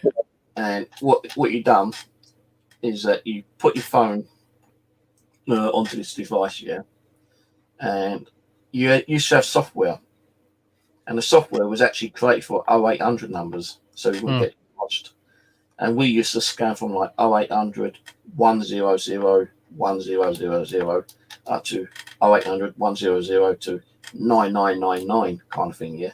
And we found quite a few routers out there, you know, that systems had games on it. They had like financial. So many we found. You know, we used to keep like a book. And when we actually had this email got through the financial company saying, "We catch you again, we're going to report you," we thought, shit. You know, how do we know they haven't reported us? So we got out in logbooks and dumped them then. I wasn't taking more chances. No. Yeah, I don't blame you. Don't blame you at all. I've not been involved in anything like that. I've never done anything like that. Only for fun, just like that guy on War Games, you know. Yeah. You know, at least we didn't try to create a fucking Second World War or Third World War. At least we weren't aiming fucking nukes at the Russians and China. Yeah, that was mad. That was mad. That film. It was quite old now, but I remember it. Yeah. There was another one we did, and I did get caught, you know, because my wife was being greedy, making 3 calls to the Philippines. It's just like you ring a number up, and you get a dial tone, and you put a PIN code in. You know, it's like those cards you get now, the prepaid cards to actually get cheap rate calls. It was similar to that. You dialed an 08 number, you put a 4-digit PIN code in, and then it connects you to an outside line, and then you make your calls. Now, my mate said, you know, you will probably get billed, but you won't get billed like you normally get. Well, my wife used it for a whole month. And I'm thinking, well, you know, the phone bill, you know, see how much it is. If it's good, you know, we'll make it saving money. We'll continue using it. Yeah. But when the phone bill came through, we didn't get no bill whatsoever. Nothing extra on top. So I thought, a bit dicey, you know. I told my ex-wife to stop. But no, you know, she carried on. That actually you do surprise me. that number led to Mobile in London, which was, you know, a very big company, you know, mobile oil company. Yeah, I know what you mean. Yeah, they actually found out that someone had been ringing into their number and making international calls. They got the police involved, right? The police actually traced my number without a warrant. I got nicked for it. I ended up in not just the normal magistrate's court. My solicitor said, no, they shouldn't have done that. They needed a warrant. My case, although Mobile reckons that we used up £2,000 worth of like outgoing calls, I ended up paying a fine, £150 fine, and I did community service. 150 hours community service year, I think it was. It actually went all the way up to the House of Lords. Seriously, it's still on the internet somewhere. Morgan's v. the DDP. My solicitor won the first Communications Misact in House of Lords. My case got turned over. Even the lawyers and people who learn about communication law. Yeah. I changed the law. I changed the seriously, I'm not lying to you. It's there, black and white on Google. If you Google it, I changed the Miscommunication Act law 4 times. I was in law books. Even the judges at the courts turned around and said, we find the defendant, me, not guilty.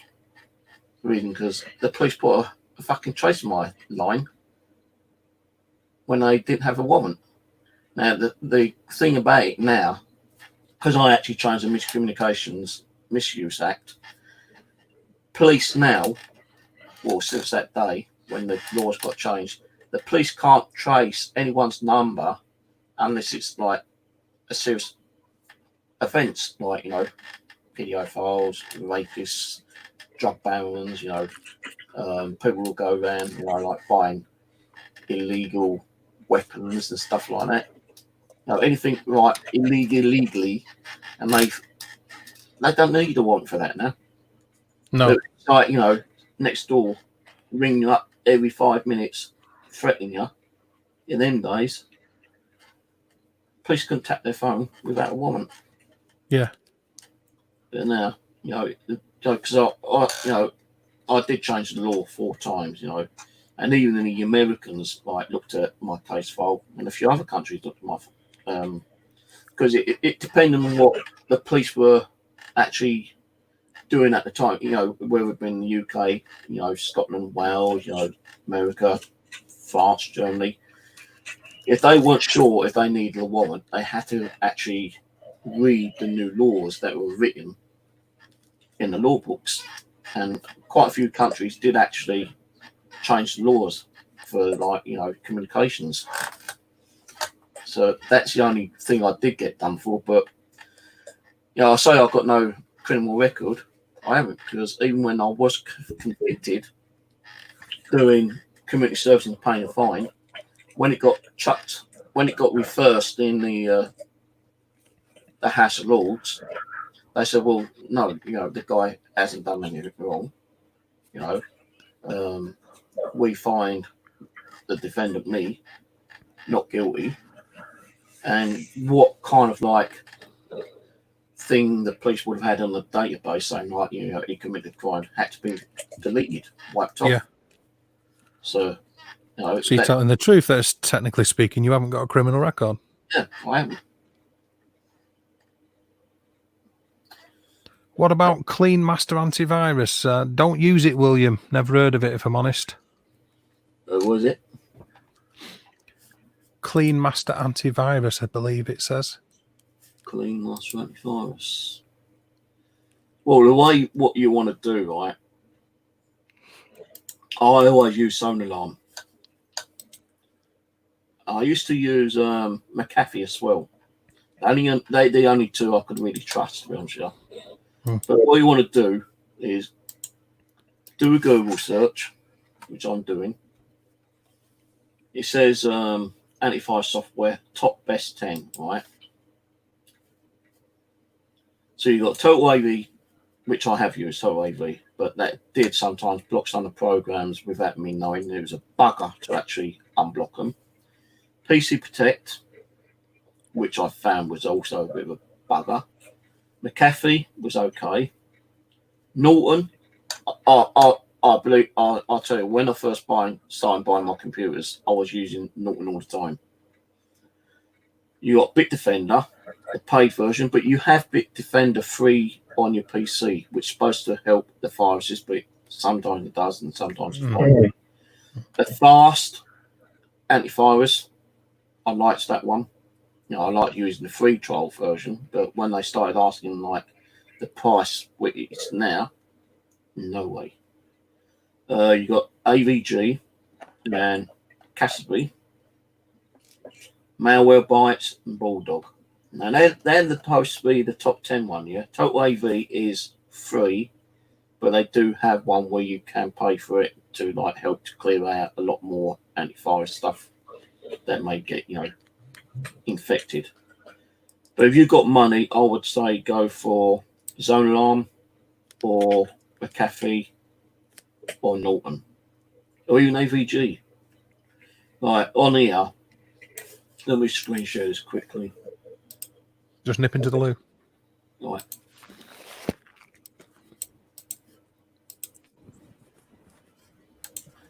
So, you're paying money all the time. Like, PC Protect $24.95 in the UK, total AVG. Free, but, there is a pro version which you do pay for. How much is, I don't know. McAfee, 44, Bitdefender, 49, Norton, 49, Advanced, 69, AVG, 79, Cassidy, 59.99, Malware Bytes. Malware isn't really an antivirus, it just helps to stop the malware, the crack that comes through and may affect your computer. And Bulldog. That's supposed to be the top 10. Top best 3 ones.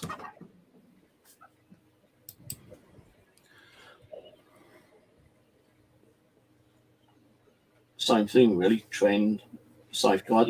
There's different reviews. There's, people will say, well, yeah, I use this one. It's really good. When another one turn around and probably say, no, that's like a load of shit.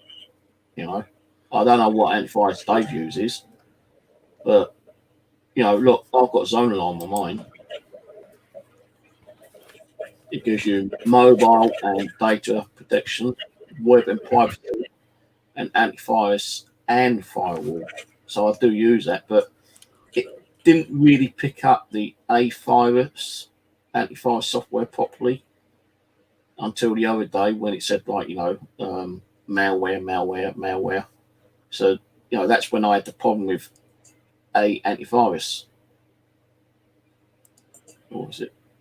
S antivirus. So S antivirus do not get that, will give you nothing but problems. Even there's if you look at the Google S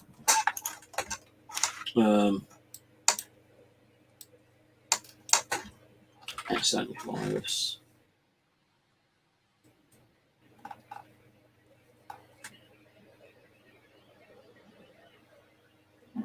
This.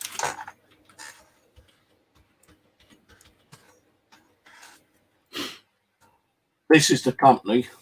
How to, a lot of people are having problems with this fucking shit. I'll tell you, man. But Which one's this?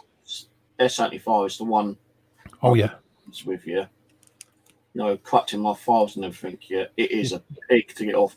Even when you uninstall it, it doesn't uninstall. Even if you've got one of the most better uninstaller programs, that doesn't even uninstall all. You've got to uninstall it the best way you can, then go into the folders, delete the folders, go into edit, and remove all the registry files and all that kind of stuff, reboot the system, and hopefully you got rid of it all. But S antivirus is actually made by this particular company. Where is it?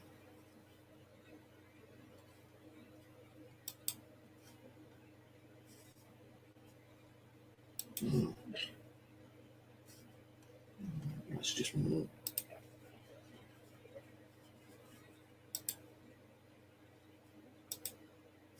That's the company. Go back. Fuck up.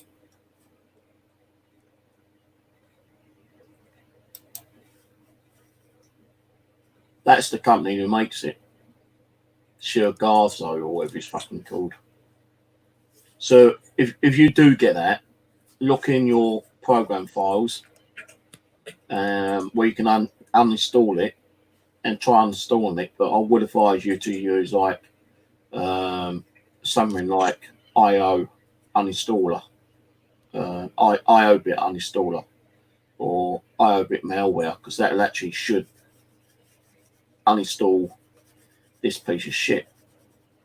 And it is a piece of shit because it will put like to spyware. Yeah, that's what it does. It's put spyware and fucks up your computer. So if you see this on your system, get rid of it rather quickly, and I mean rather quickly. Unless you want to sit there formatting your hard drive and reinstalling everything, which can take you hours and hours and hours to do. I've definitely got much better things to do than that. Yeah. So just be wary with that kind of shit. You know, it's not going to stop. We're all going to get spyware, you know. Even when someone turns around and say, oh, look at this video, Steve, you know, click on this link. You can see a ghost apparition appearing. You've even got to be careful on clicking those links, especially if it's a download, because someone has an infected virus on their system, and where they've uploaded it to like your Dropbox or some other software sharing company, yeah, and they say, you know, download it because it's better viewing on your PC, you know, because like, you know, they might turn and say, well, YouTube or Twitter or whatever they've actually got the file from, could be a little bit shitty when you're watching it live stream. So they might say, well, download it, you know, it's really good on your big screen monitor, you know, kind of thing. Got to be careful of those, because like that person who's giving you that link, and if they upload it themselves, they can have viruses on the system. They don't even realise it, and they pass those virus after virus after virus. It's like, you know, with this pandemic, you know. Yeah, that's the problem, isn't it? Not everybody knows they're doing it. You know, sometimes it's riding on the back of things which are legit. I still state that this fucking pandemic's a lot of bullshit with all the fucking amount of deaths. You know, like people keep saying to me, "Come on, Steve, how many people do you know that died with the COVID-19?" I don't. None of my sisters, none of my family, none of my relatives, none of my relatives' families or cousins, uncles, aunts have died of it. What they're doing is this, and I guarantee it, yeah, I don't give a fuck what some people say. Someone dies with a heart attack or cancer or breathing conditions or even a fucking car accident, yeah? What caused it? COVID-19.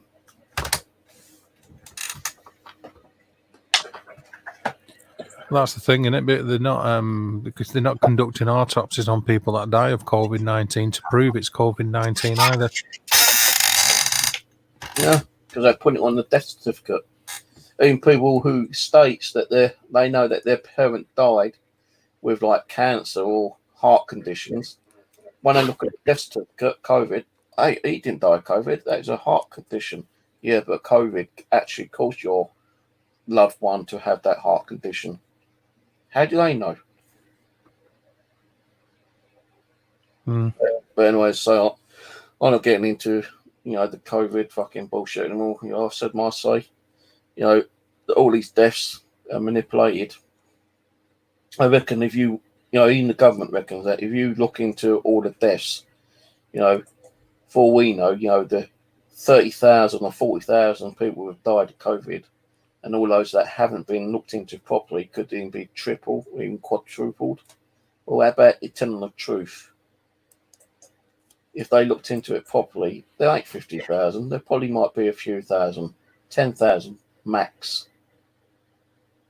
It's just lies and bullshit.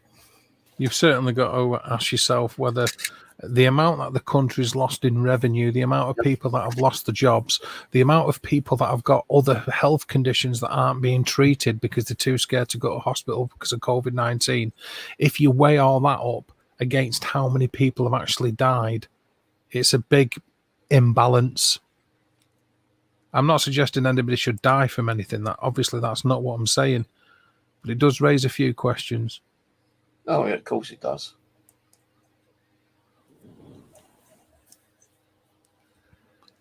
No, I just don't believe half this shit, man. You know, and like you said, you know, the situation it's turned out, not in just our country, but millions of people have lost their jobs. The economy has gone down the toilet, and you know, what's the economy going to be like next year? Are we going to regain? Are we going to build a better kind of like economy like it was once before. I'm pretty sure that the taxes are going to go up, Steve, to pay for everybody. This government bailout for employers so people can be furloughed, that's going to drive up the cost of living next year. I'm sure of that. The taxes will go up. Yeah, it will though, Steve, won't it? Because there isn't a magical money tree. I know that. What I'm saying is that they're not going to give you something for nothing. No way. No way. When you're unemployed, right, on universal credit, we're all getting £80 extra per month. Wow, fucking wow, £80 extra a month. Right, it helps us some of us out. Some of it might not even helping a lot of people out, but you wait next year. Well, how are they going to recoup that money back? All these billions that they put in. Well, there you go. You've hit the nail on the head. Money back. Because that's exactly what it'll be. Money back. They will want this money back. Of course they will. And people are saying who are working, saying, oh, look, we're paying for your extra £80 a month. Well, you may be, but just think of all the people that used to work and they paid their taxes for 10, 20, 30, 40 years like I have. I paid my taxes for well over 30 years. I'm entitled to some of that back. I don't know how all that works. I don't claim any benefits, but I've certainly never said that about people who claim benefits. I think said to me, "Scrounging lazy fucking fat bastard, get off your arse and go and do." I have worked. What they want to bear in mind is that if you look at the percentage of how much money goes into the economy to pay for the welfare state against how much money goes into the economy to pay for people in privileged positions, as well as to pay for weapons that the country is selling to other countries around the world, then the least of our worries is paying into people that can't work because of illnesses or other things. Yeah. That's the least of our concerns. And like you said, if you go to the shop and you buy something, you're being taxed upon that anyway. So a percentage of the so-called free money that you're getting is still going back into. It's still going back in, isn't it? Your pocket. It's not going back into the pocket. It's going into the government's pocket. Of course it is, because tax is everywhere. It doesn't surprise me that there is people like that who will say things like that. But if they were unemployed and needed help, I'm pretty sure that they wouldn't have the same opinion. Well, what pissed me off where people turn around and say you're a scavenger, you scavenge, you beg, you're a low-life scumbag because you're on unemployment, you're on universal credit. Now look at what, if it is true that a few million people have lost their jobs or had to be made redundant, and they're one of the ones that slagged you off, now how are you feeling? After slagging us off, now you're unemployed and you're having to claim universal credit. You're no better than us. Although it's not your fault, you're now classed as what we are. Strangers, beggars, low-life scumbags. I think when you stop being human, that's when you become inhuman. And one of the first steps towards being inhuman is not giving a shit about other people. So if you can say that and think, I work hard and I do this lot and it's like, well, hang on. When you work so hard, you're filling somebody else's pocket. Now, you could be filling somebody's pocket who's more unfortunate than you are, and for health reasons or other reasons, they can't work. But most of that money isn't going there, people. That's the reality of it. Most of the money is going to the fat cats. Most of the money is going for, in a lot of cases, your employer to live in Monaco or to go on 4 holidays a year or to have 6 cars or whatever. And it's also going towards you being able to pay your bills. But the first people that they always point the finger at and have a go at is people who are on benefits because they're an easy target. Make them feel bad, make them feel lower, make them feel unwanted, slag them off because they're an easy target for bullying, and that's all it is. You know what? I said this before, and I'm not trying to be nasty about groups that are asking money, for donations between, like different third world countries and stuff like that. Yeah. Like, you get like an advert saying like help little Somalia for like, clean water and a better life. So you feel sorry for a lot of these people and you pay your donations in, but how much that donation really get to that organisation? So I'll tell you one thing here.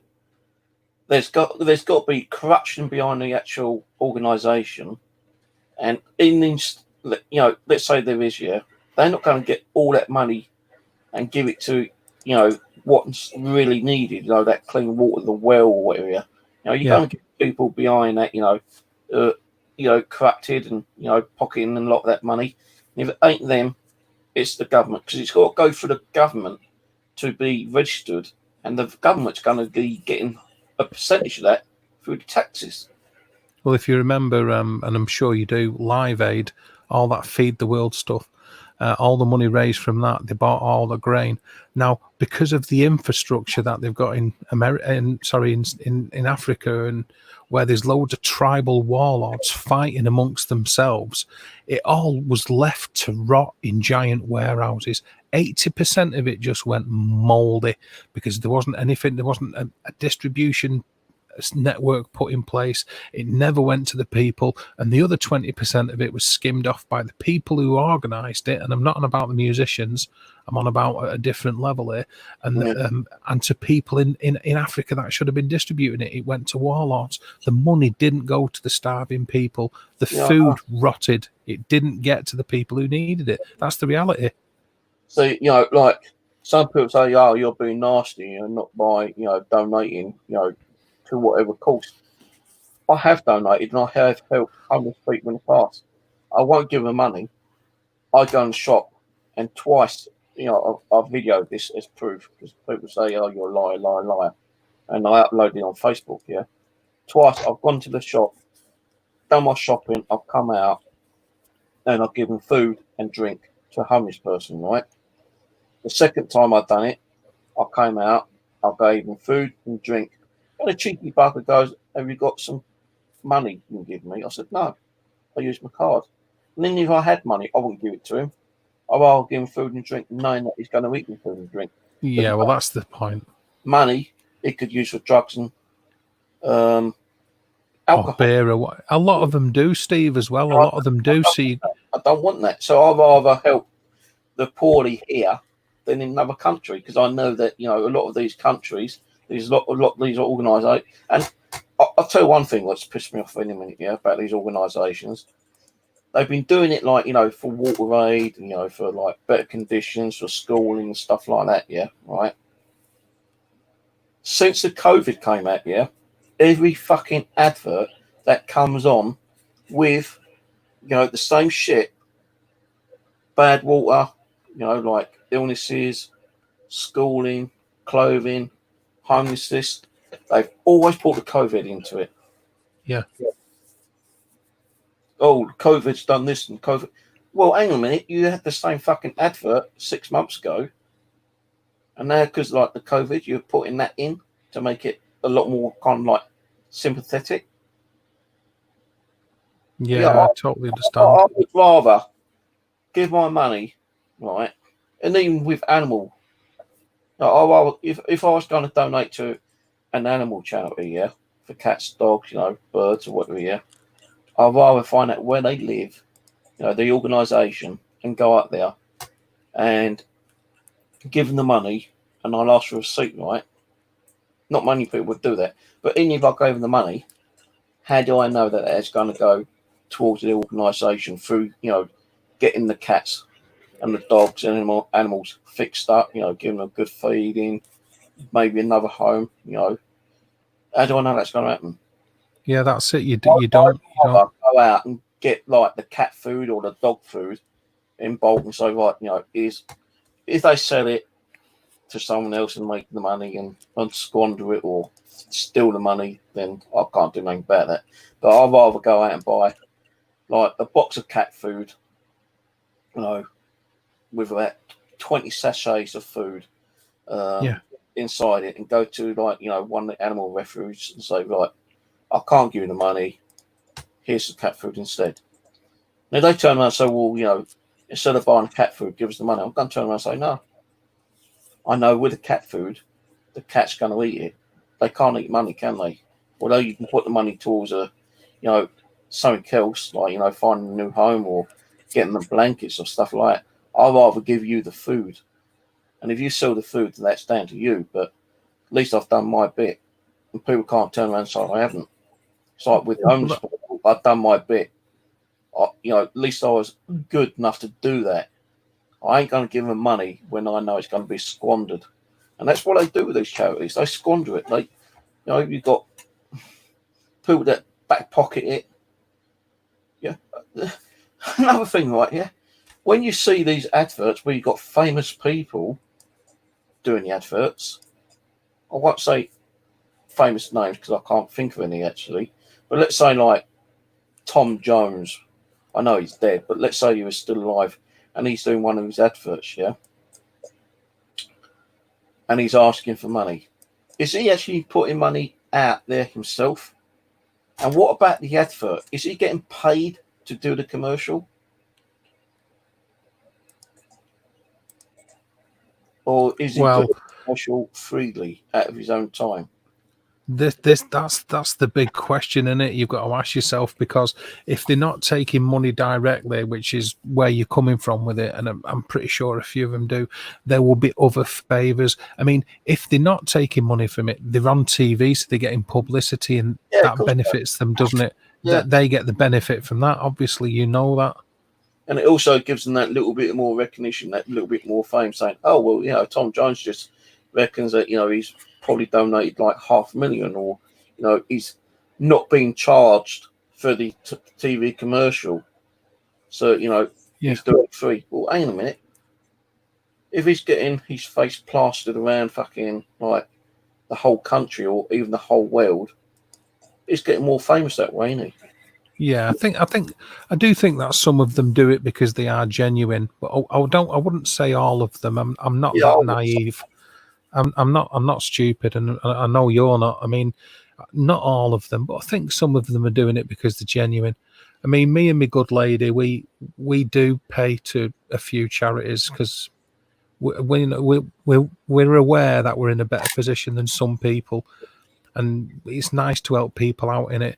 But I do understand everything you've said. It's difficult to account for where that money's going. And I will throw 20 quid or whatever at a guy sat outside Tesco's who's wrapped in a sleeping bag. But when I've got to the car and disappeared, and as you said yourself a minute ago, I don't know what he's done with that money. I'm just assuming he's using it to open himself out. As far as I'm aware, he can job off, lie down a couple of streets and go and see his smackhead mate and pick up a bag of whatever it is he wants to stick in his arm. Or going in the shop and buying alcohol. Or going in the shop and buying alcohol. You're right, yeah. But at least I know, Steve. Sorry, one sec. At least I know. In my head is where all that matters. At least I've made the effort. Yeah. And it's good for people who make the effort, but fuck, am I going to be giving money to people? Like the first time I'd done it right, I gave the guy sitting there. He had a blanket, he had a dog with him, right? And I was on the way home, so I'd just done shopping.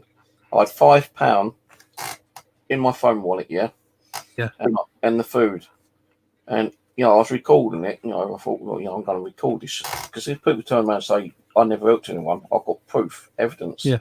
I went up to the guy. I said, look, yeah, mate, I gave him food, I gave him drink, and I even gave him the £5 that I had with me, right? And I said, well, it's not much, but hopefully this will help.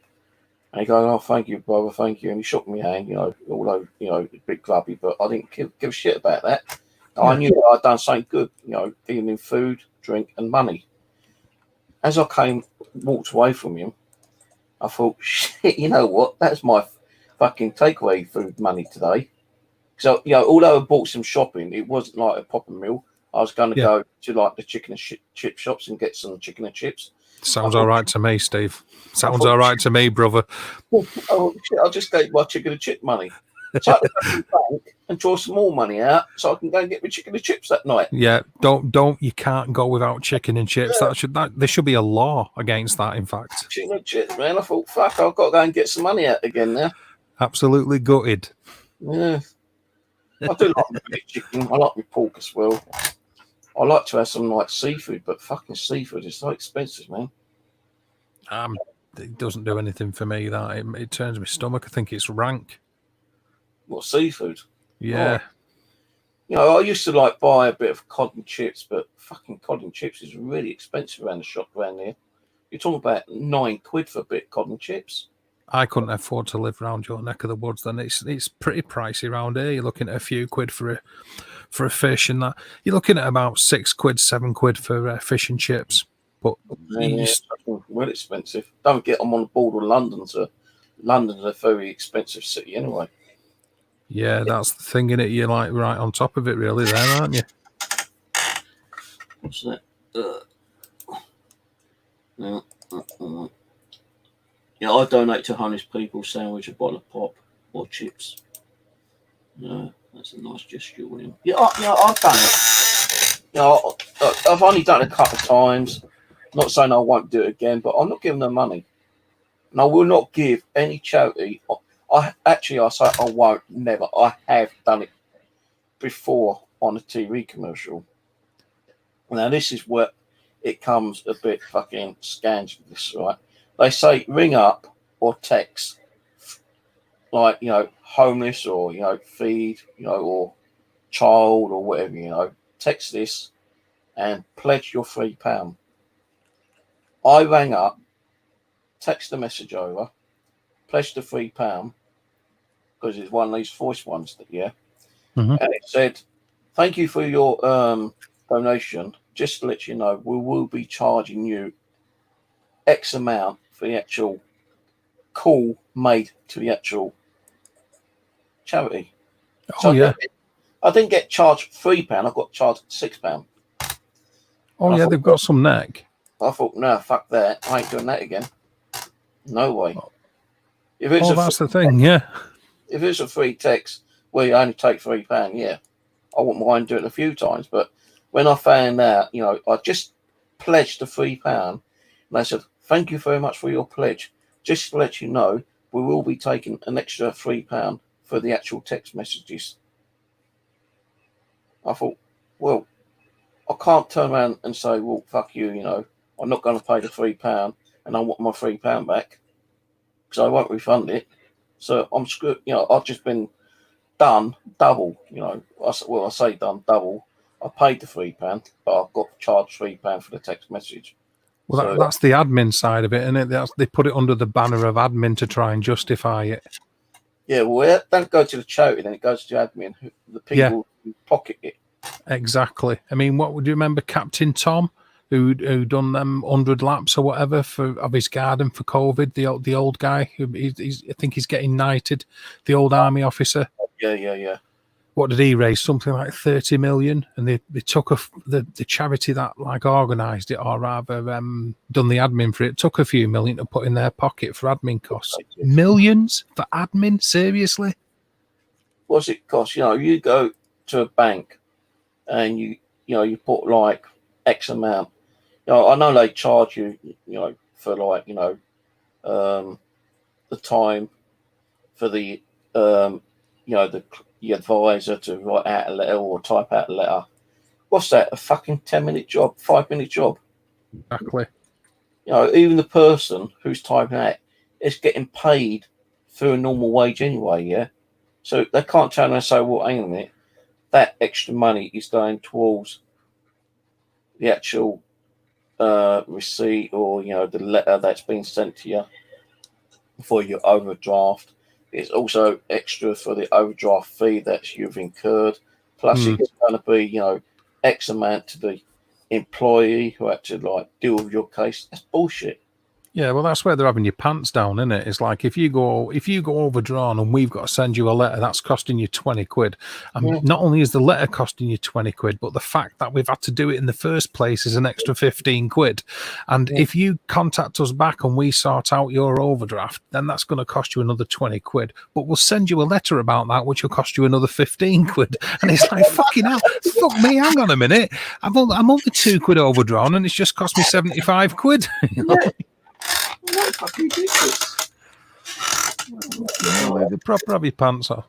Anyway, let's get off all this shit here. So, guys, Dave is doing some live streams.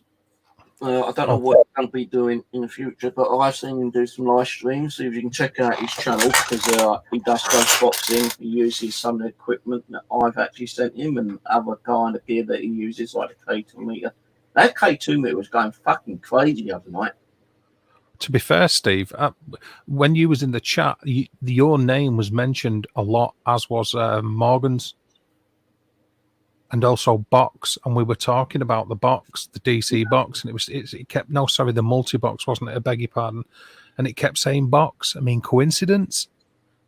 And it said like Dad of Box.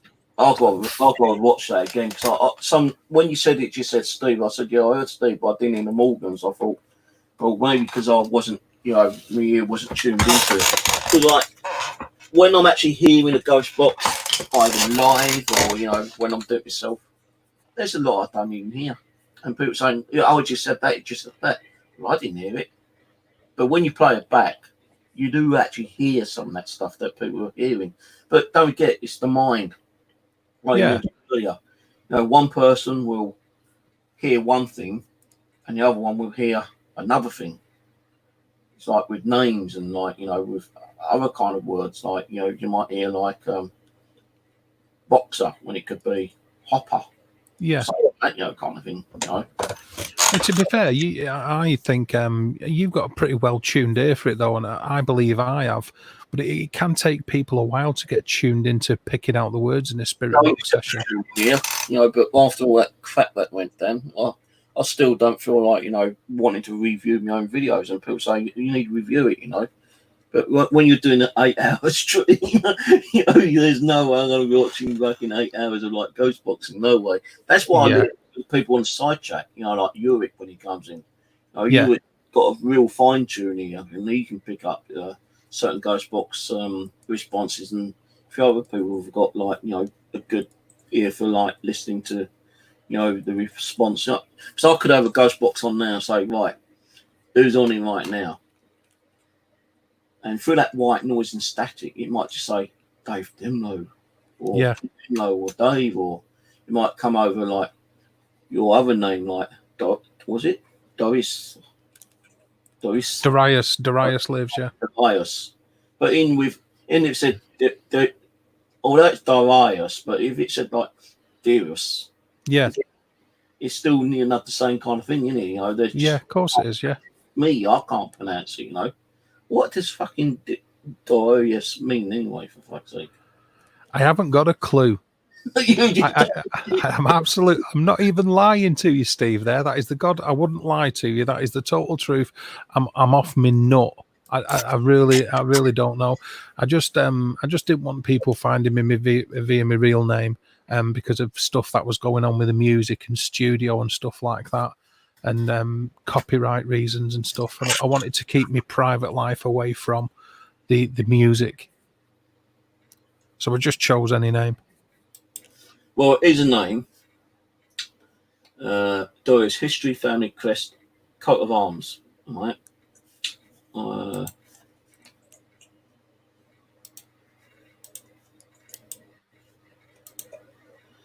So it goes all the way back to 1110, the founding. Right.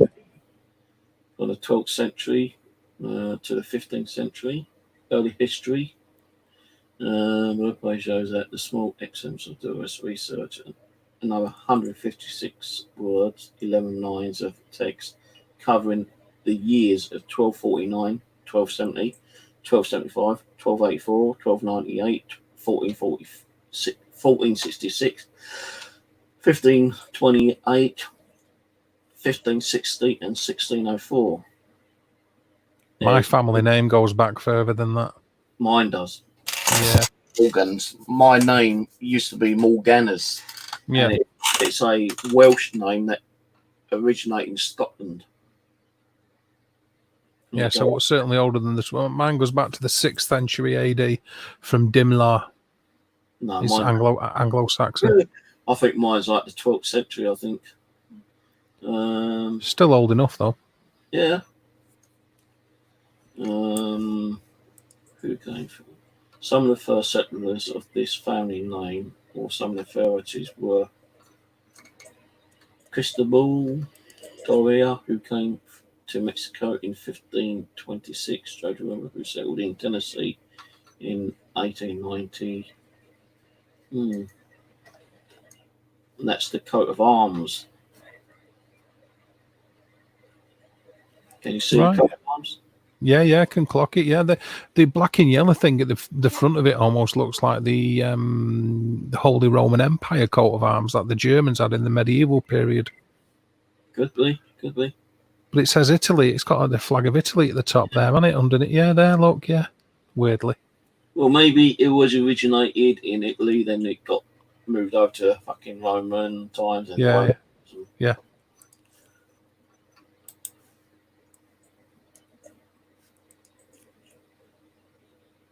So,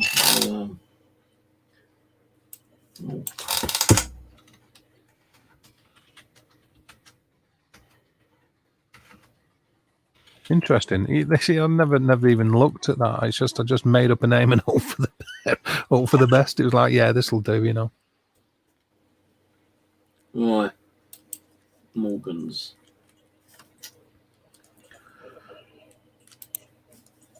It's not loading up for some reason.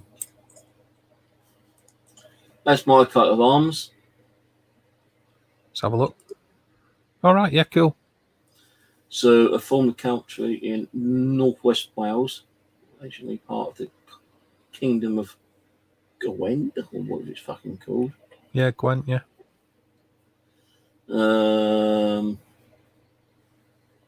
Authorities of Gwynedd and Conway. Gwynedd. You're a taffy lad. Well, not wrong with that. I suppose got Taddy background, I suppose. Yeah, there's not wrong with that. But I know that there was a website where it said that I came from, like, you know, the name generated in like 1200, I think it was. Yeah. So I'll find that.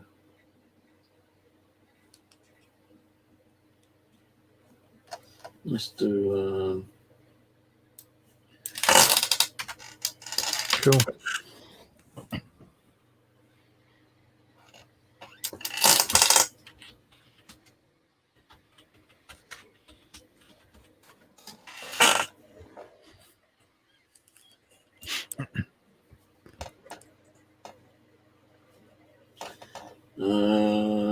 Welsh surname is differed from the Old Welsh personal name Morcant, which is an uncertain origin. The surname Morgan's trace its origin to the powerful Welsh family 1330.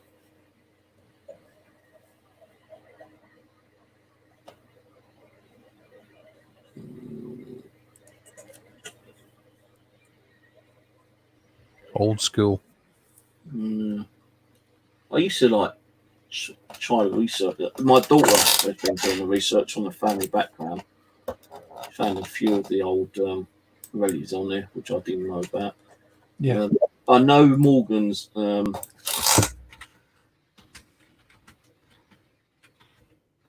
think it was Morgana second. Morgana. There's Morgan there.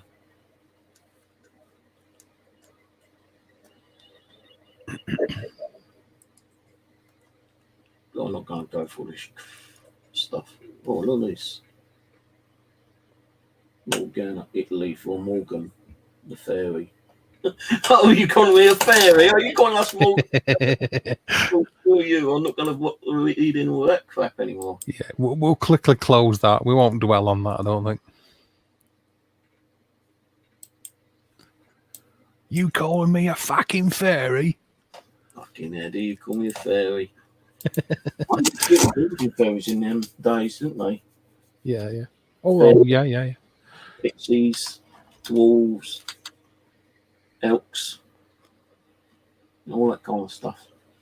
Especially the Celts and the Gaelic people.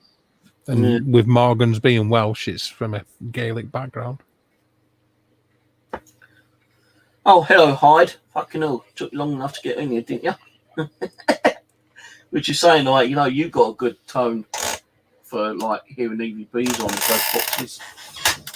Like you hear stuff and see stuff that I don't hear me like to fucking, like, comment on. Like, when he's seen, like, I can see pixelization or something of the spirit behind me. You say, oh, there's a Viking or a soldier, you know, holding an axe. I think, is he fucking crazy? There ain't no fucking Vikings or Romans, you know, with axes. But if you think about it, you know, hundreds and hundreds of years ago, we don't know what was on these plains. You know, they could have been Romans and Saxons and Normans and Vikings that went past here, and some of their energy is still floating around. You know, and that's what he's seeing. And well, I don't understand. You know, I'm not saying that, you know, that he's saying it to make me feel better, because you know, it's just like I don't see half of what he sees. You know, especially on the video content when I do my bushcrafting, he sees stuff on video. And I think, well, he's got a fucking really good tuned eyeball to see what he's seeing, because I can't see it. But as I said earlier, we've all got different abilities, haven't we? Like, you know, you might pick up, you know, really good EVPs, and I might not be able to hear nothing on that EVP. Well, that's what we're here trying to share and learn from each other, and hopefully, like, get the same, like, you know, the same sense and maybe the tone that they're hearing, like, you know, you it gets, you know, kind of things. Just, I suppose, time and experience, I suppose, and learning different techniques and listen to that EVP constantly, I suppose, for like 10, 20 minutes, and hope that you do hear that EVP. Well, I think we all have our physical and mental strong points, and I think it's the same spiritually as well. And we all have our areas where we're stronger or more competent than others, or more tuned in than others, shall I say? Yeah. So perhaps that's what's going on. And I'm pretty sure you're right about that. The amount of activity that's gone on in this country over the years, I'm pretty sure a lot of that energy is definitely still imprinted upon the environment right now, even where you're at. No, I think it could be like, you know, it's all down to the, like, you know, I suppose, like, atmosphere, the conditions, you know, the way the moon's rotating. Weather conditions as well, because, like, you know, people have turned around. I saw if I'm correct, you know, I could be wrong. I noticed a TV program where someone mentioned that they saw a spirit of a person that manifested near a waterfall, and it only happens once a year. And every time they've gone back on that year, they've seen the same apparition. Now that's like an imprint, isn't it? I suppose. Yeah. You know, either a residual or non-residual. Yeah. And like he believes that whatever it is manifests themselves, because it's all down to, like, you know, the conditions, I suppose, and, like, you know, how the water's flowing, because it's always manifesting near a waterfall. Well, water is a conduit, isn't it, to the spirit world? So it's always there. No, but he said that he went there one day, he saw it, he went back the next day, it wasn't there. Then he went back there, another day, it wasn't there. So it's, you know what, I'll come back here a year later from the first time I saw it and so I can see it again. And he saw the same apparition on that day. He previously went there a year ago. And he constantly goes there. I don't know if he still does, but he used to go there every year to try to document it.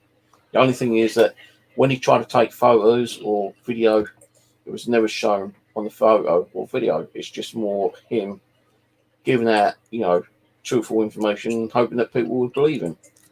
Yeah, your textbook description of a ghost as opposed to a spirit, if you like, something that can't interact with the environment, what is imprinted upon it. Yeah. Yeah. So they do say, like, you know, spirits that do sometimes manifest themselves. It's like, you know, through granite, certain rocks, even chalk, apparently. Chalk can hold residual energy. Yeah, stone tape theory. Yeah. Yeah. So how do we know, like, you know, what kind of land we're actually on? Unless you know, go through, you know, the archives and, you know, the land permissions and find out. Because I know where my bushcrafting I do, yeah, although it's a horse / pony / donkey, kind of like kind of land. That's what all was on it, like horses and donkeys and that. I did do some research. I was paying for it, although I shouldn't really be paying for it. I should actually cancel my membership. I actually was able to go back like about 300 years on that land and see the difference of the way the land's changed. Yeah. And on that land, you know, there used to be a lot of chalk pits there, you know, chalk quarries. And on certain parts of those lands, there is still traces of chalk because I found them. Now, the land just beside Ron, that used to be open fields. Then in the late 1800s to 1900s, I think it was, they built like factories or buildings on there. Then about 50, 60 years later, they got demolished and then left us like, you know, just kind of like open land to let the environment take back over for natural causes. And now half of that, which is besides Ron's, is just open field and woodlands. And about 20 odd years ago, there weren't no woodlands there, but there is now. So, you know, you don't know what kind of environment it was and what kind of energies it could be holding. Because if you saw that video well uploaded where, you know, you see that woman-like figure standing outside my shelter, and even Ulrich said, yeah, it's definitely like a female figure, and a lot of people said it looks like a female figure. How long has that been in that, you know, it's not so much the environment, but how long has it been spiritually active in that location, if you can class it being active? You know, it could be dormant and I've probably like disturbed the land, and it's just like suddenly come, you know, through the spirit world. I don't know. Well, that's it. I mean, you've got to look at one of the in the top 10 most haunted locations in the UK is Stocksbridge Bypass. Now, people will still flock there with paranormal teams. And I haven't been there for 10 years or so myself, but people will still flock there. Now, the side of the hill was dug up in the 1980s, and there was a massive amount of activity then for a few years, and it's gradually died off because the ground was disturbed. Now, before that, there wasn't really any reports of any kind of hauntings. After that, all hell broke loose for like 3 or 4 years. Now it's started to die off again, you know. So you got to ask yourself how much is down to human interaction with the environment and what they do with it, you know. But what was there before they dug it up? Just the side of a hill, fields. Yeah, but what was on those fields and hills before, like they made the motorway and all that kind of stuff? A monastery.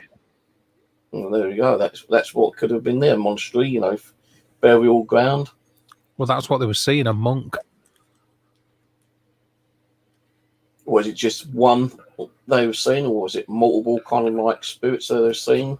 No, just one is famous. The Stocksbridge monkeys are very famous haunting. Well, like, you know, you say, like, once it's disturbed, I think, like, you know, if you disturb a certain location, then yeah, it's going to bring up, you know, a lot of activity. But once, you know, I suppose the spirit has come through enough time to think, you know, I'm getting bored. You know, I'm not going to let all these paranormal groups, you know, investigating, trying to catch my image and, like, you know, taunt me. So I think sometimes even spirits feel like they're being taunted, you know, kind of thing. They just go, fuck it, you know, that's it, I'm done with it. And then, like, you ain't going to get that activity. Like that, I said before, you know, many times, you know, right, you might have a top 10. But how many people said, like, this house is the most haunted house in the UK? No, this house is the most haunted house in the UK. No, this house is the most haunted house in the UK. You can't have one house which is most haunted than the other. It doesn't work like that, does it? It don't. It depends on the activity. It depends on, you know, the age. Because you could have a house which was built 1978 and it could have a lot of activity in it, yeah? But then you could have, like, you know, a monastery down the road or a church or an old boxing club or, you know, some other house, you know, like an old tavern. you know, the old where the old riders used to go, you know, on their horses and stop and have a beer or an ale or something. Yeah, Yeah.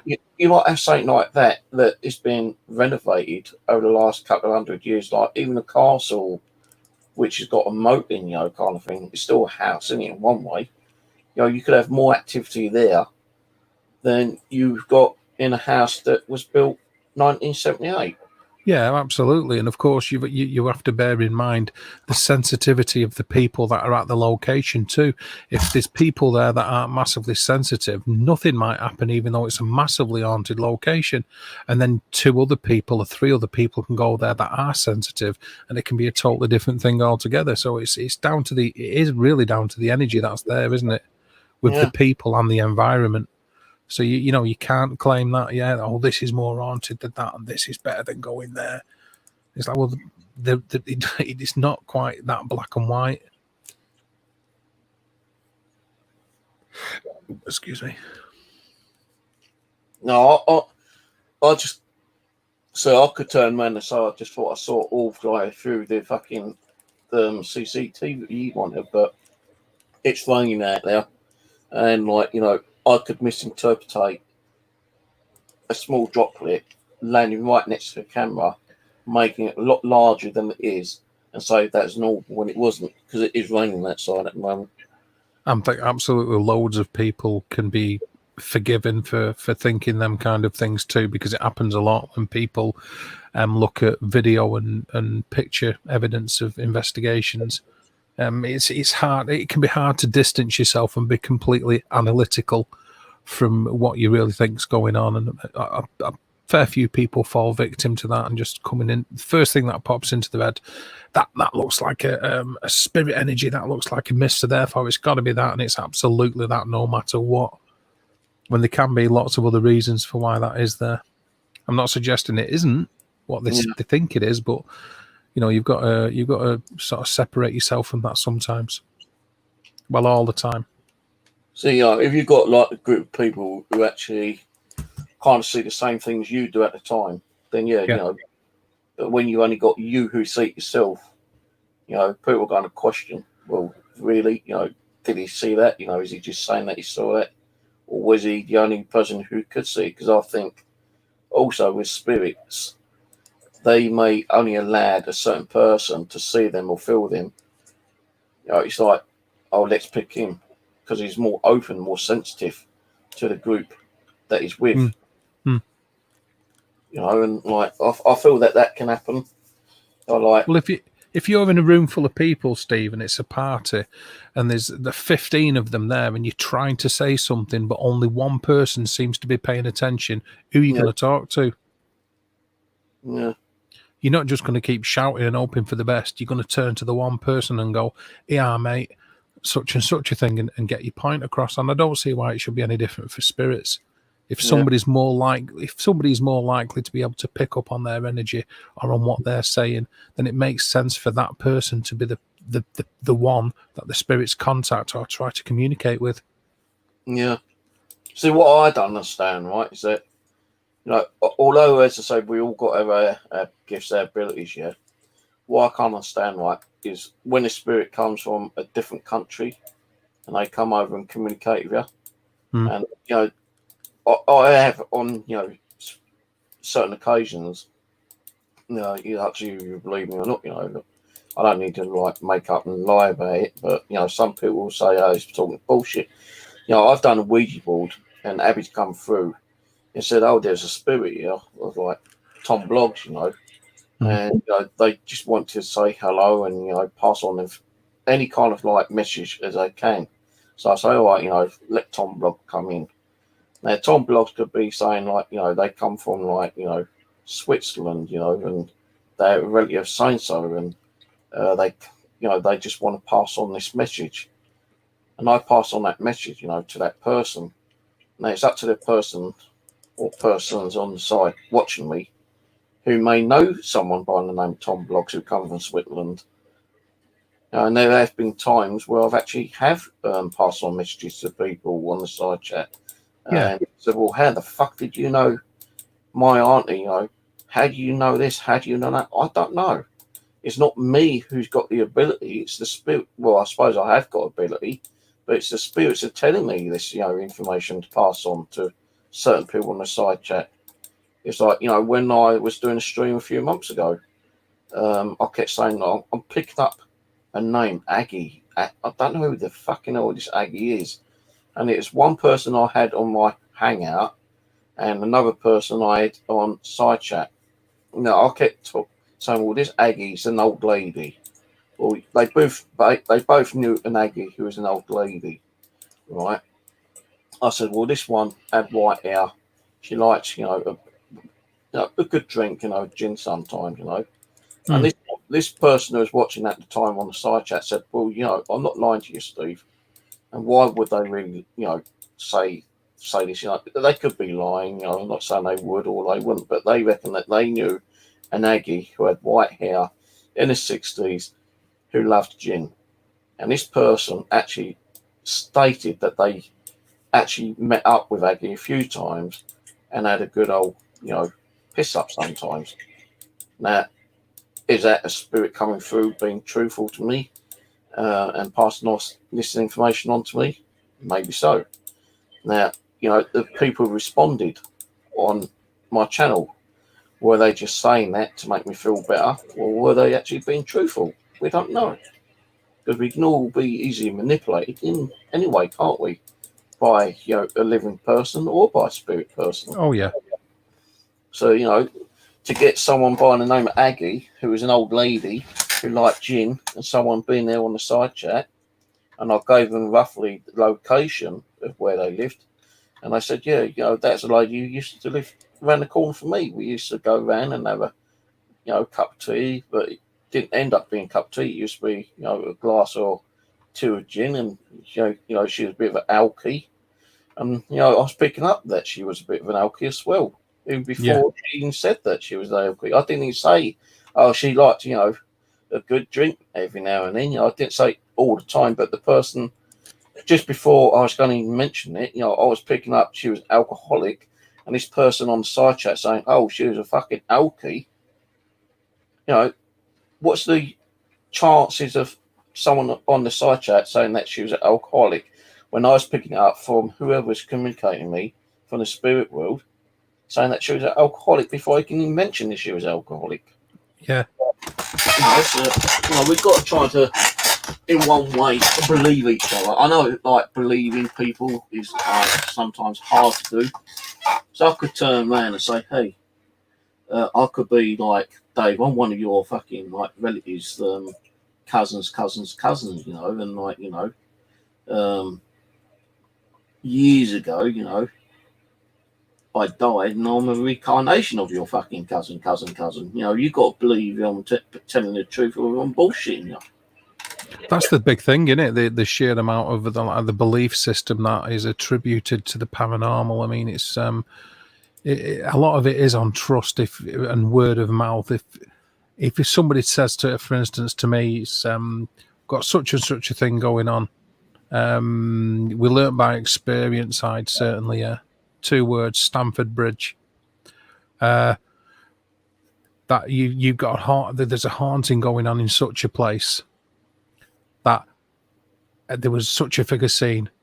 There was all sorts of things happened. People got scratched, and I don't know that happened for myself. Then I have to take your word for it that happened. And when I go to that location, it's only my experience that I can draw any kind of true knowledge from, unless I'm with you.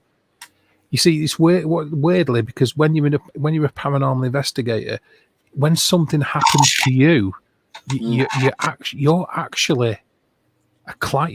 You're actually a witness. You're not really just an investigator anymore. Yeah. You can't detach yourself from it because you've had an experience. It's happened to you. So you become a client as well, in a way, you know what I mean? Because you become a victim or a witness, and it's like, you go outside and you witness a fucking accident. You can't turn around and say, well, you didn't see it, unless that person who caused the accident come up to you and say, well, it's 10 grand, keep your mouth shut. So you take the 10 grand, in the spirit world, It's completely different. Your spirit can turn around and say, you either believe me or don't fucking believe me. And I know I've had spirits come through the Ouija board and lie through their teeth. Because you are going to get spirits coming through and manipulate you and lie to you. So they want you to keep on with that conversation, that communication, don't they? Yeah. I'm absolutely sure, Hyde, that there's got quite a lot of stuff to be found at Stamford Bridge. Scene of a big battle where the Anglo-Saxons smashed the Viking army and give them a new arsehole. Just before you start getting too proud of your heritage, we've got some heritage as well. Was it? I'm gonna tear what's that saying? I'm going to tear a new arsehole for you, boy. Yeah. I'm going to tear it. Or I'm going to stick my saver or my fucking my spear or my axe up your ass. Yeah. Just so you know, that's what I'm on about. That's where we kick the shit out of the Vikings. I'm only messing about, Hyde. Yeah, absolutely. I'm sure there's come over and conquered us, didn't they? Yeah, well, parts. I mean, it wasn't a unified country, was it? There's areas all over the UK where they try to settle in that. And some of the places in the UK have still got Viking place names and stuff, haven't they? Yeah. Well, same with Normans. They're part like the Viking team, aren't they? In one way, Normans.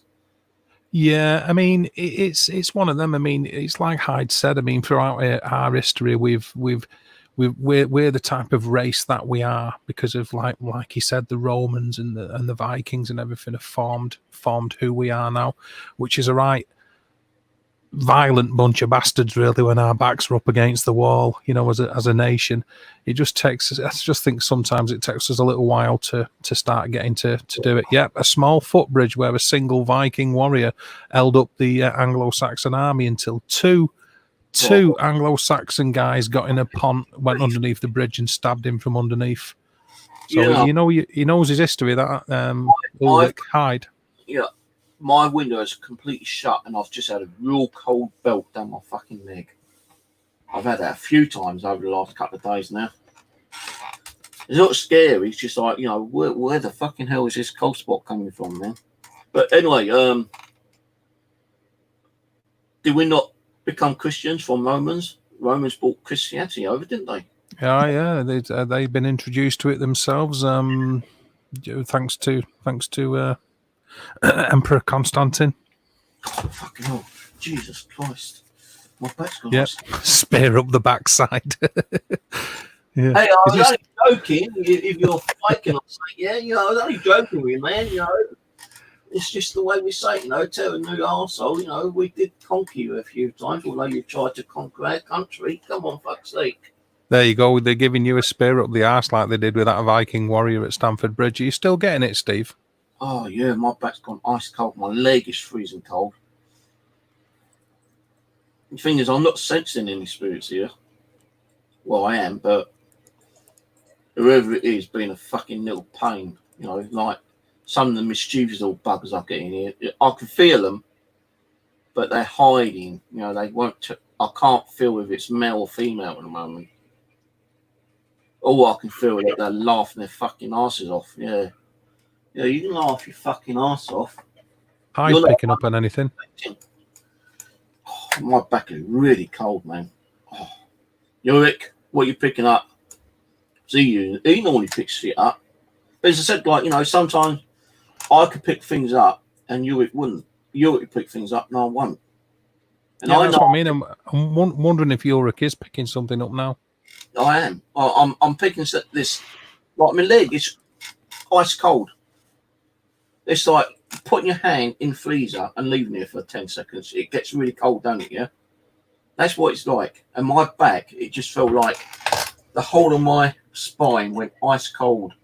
And if someone just grabbed an ice cube and went down my back. Yeah. So I can still feel whatever is here. I think, when you're talking like spirits, ghosts, gobbledygook, that's when the activities sometimes occur, Yeah, weirdly, it's funny you say that because when been out on a lot of investigations in the past, doing shouts or running spirit box sessions and stuff like that. And it's when we stop to get the flasks out and have a drink of coffee or something like that, and when we're in downtime, that all the shit hits the fan when we're not expecting it. Yeah. Anyway, I'll just go and get my drink. Do you want to take a break for 5 minutes? Go and get coffee or something? Yeah, no worries. I want to get a coffee. Yeah, no worries. Yeah. Get home, mate. Coffee and take a pee. Pee break. Okay. Okie doke.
I need to get something to eat soon. I'm fucking hungry. All I've had is that chocolate fucking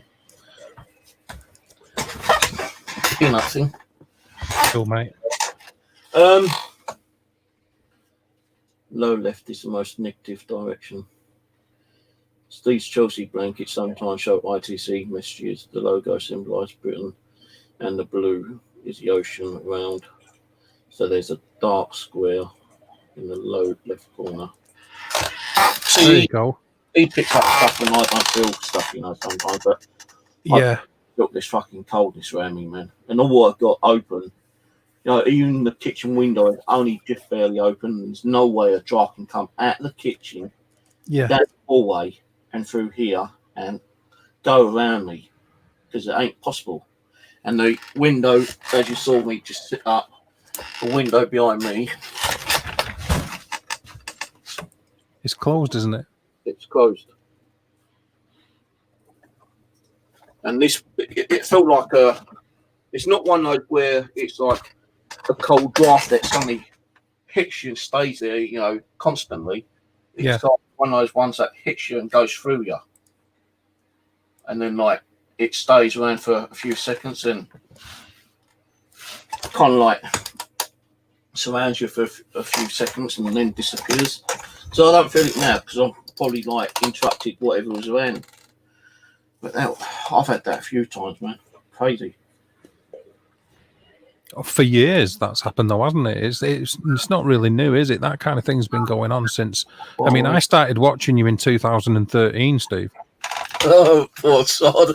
What do you mean from 2013? Hey, it's true. Yeah, I'm not messing about. I subbed to you. It's 7 years. 7 years I've been following you. Fucking hell. I pity you. Right, check.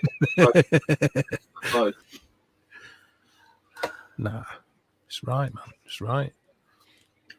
I've got an idea, right? What are you doing tomorrow if you're not busy? I'm not entirely sure, but I don't think anything too much so far that I'm aware of. Right. Well, how about doing another stream tomorrow, right? And we both do ghost boxing. I'll use my coot box. I'll use my coot box. You can use your fucking necrophonic.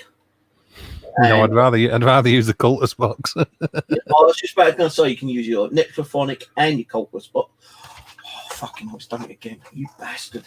I do have to say this. I do understand why you don't like the necrophonic. I do get it. I just have had results, so I will use it. You know, if I get results, you know. But I do understand why you're not keen. Well, what you can do, right? I'll start from my box for half an hour.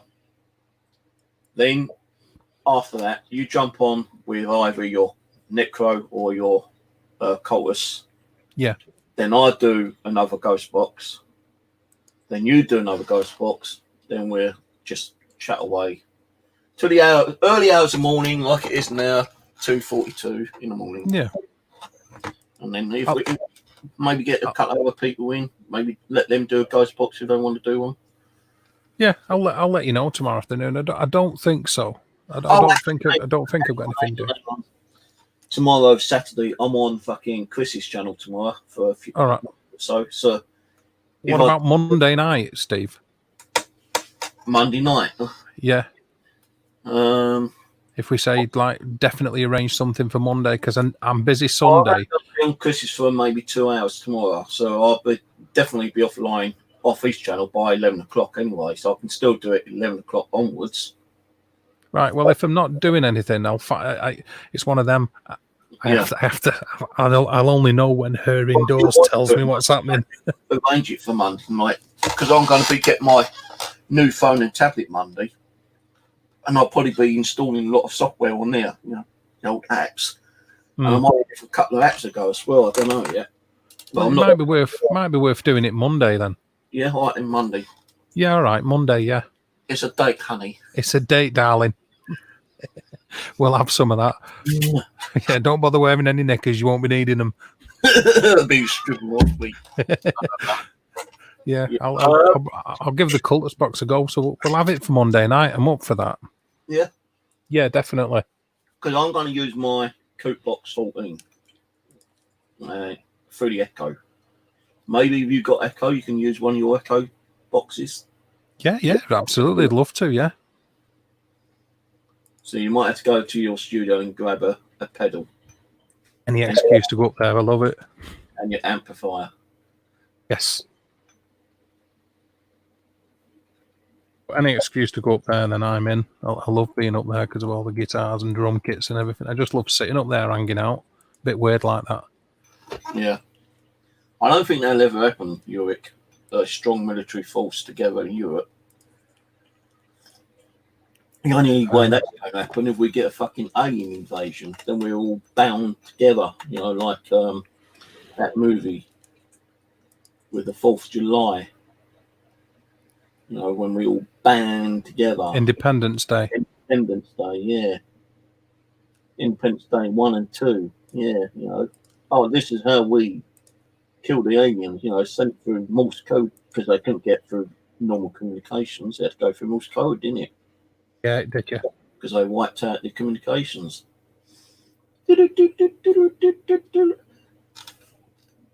True story. Right. It was on a battleship, American battleship. A ghost hunting group went there.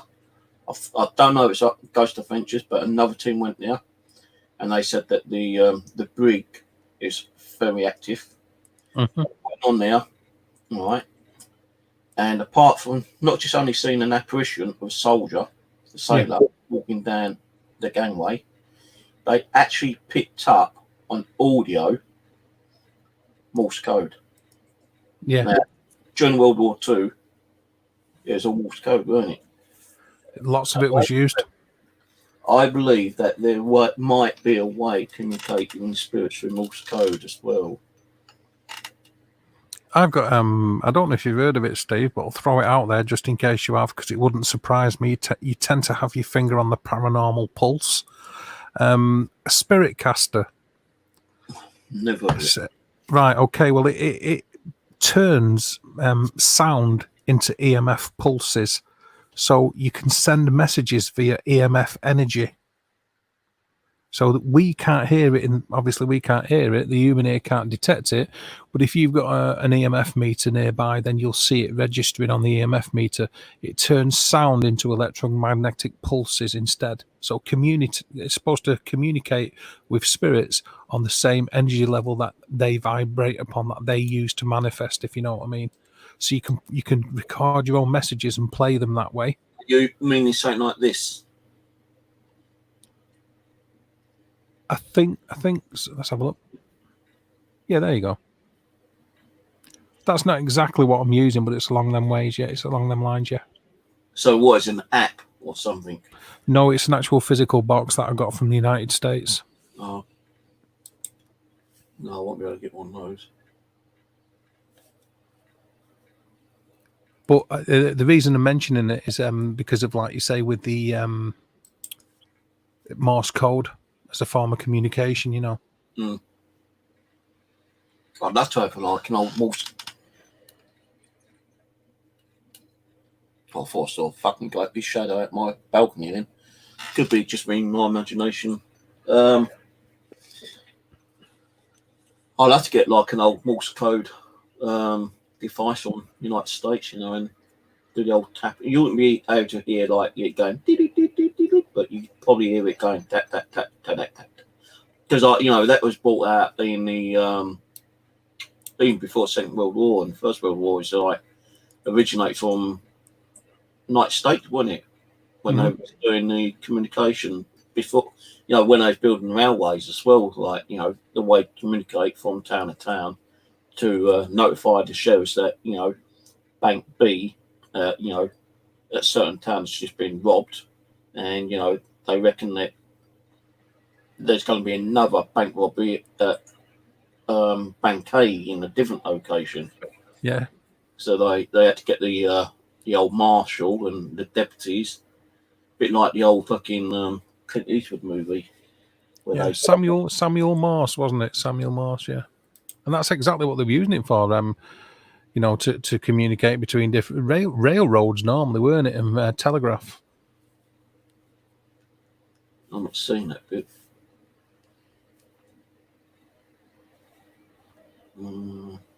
We don't owe them anything.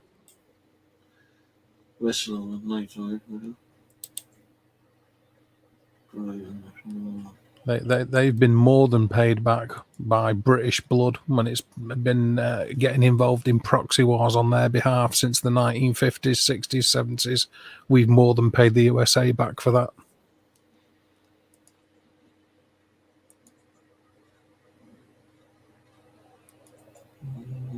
Not seen that bit.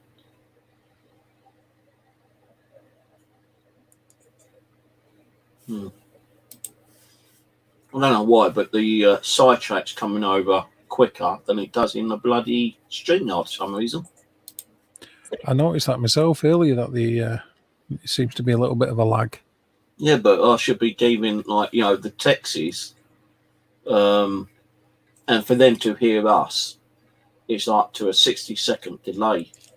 So when we're talking, they don't hear us for up to like 60 seconds later. Maybe 30 seconds, I think it is. Yeah, 30 seconds, not 60. So when I say hello, they don't hear me say hello for 30 seconds. Yeah. For some reason, I'm seeing text messages coming through the side chat a lot quicker than on the side chat than I'm actually seeing on the live stream. Like that one there, this one here. Yeah. I saw that on the side chat about 12 seconds before it hit us on StreamYard. Mm-hmm. Weird.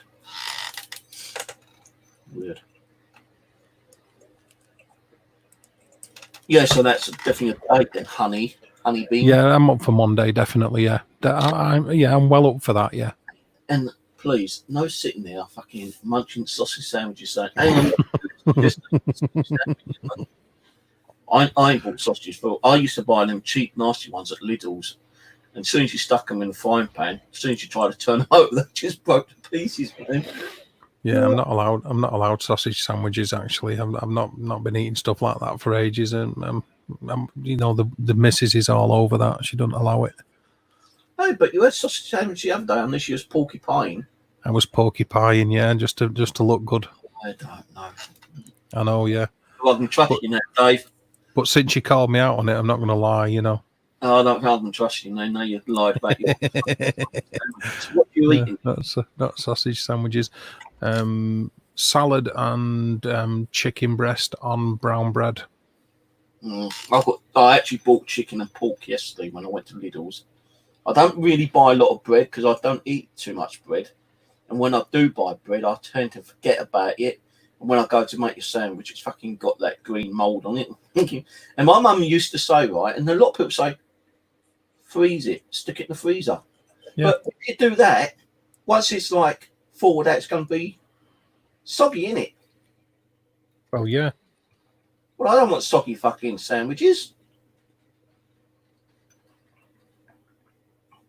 Yeah, I totally get where you're coming from with that. Stick the fucking bread in a bowl of water and have soggy sandwiches that way. Because that's what it's like, innit? When you stick it in the freezer.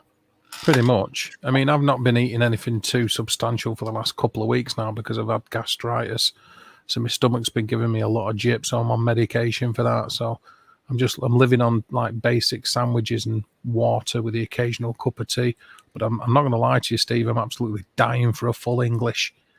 The thing is, like, round here, when Simon James used to come round here, and my nephew Evan, we used to go round the corner, and I've got a cafe round here.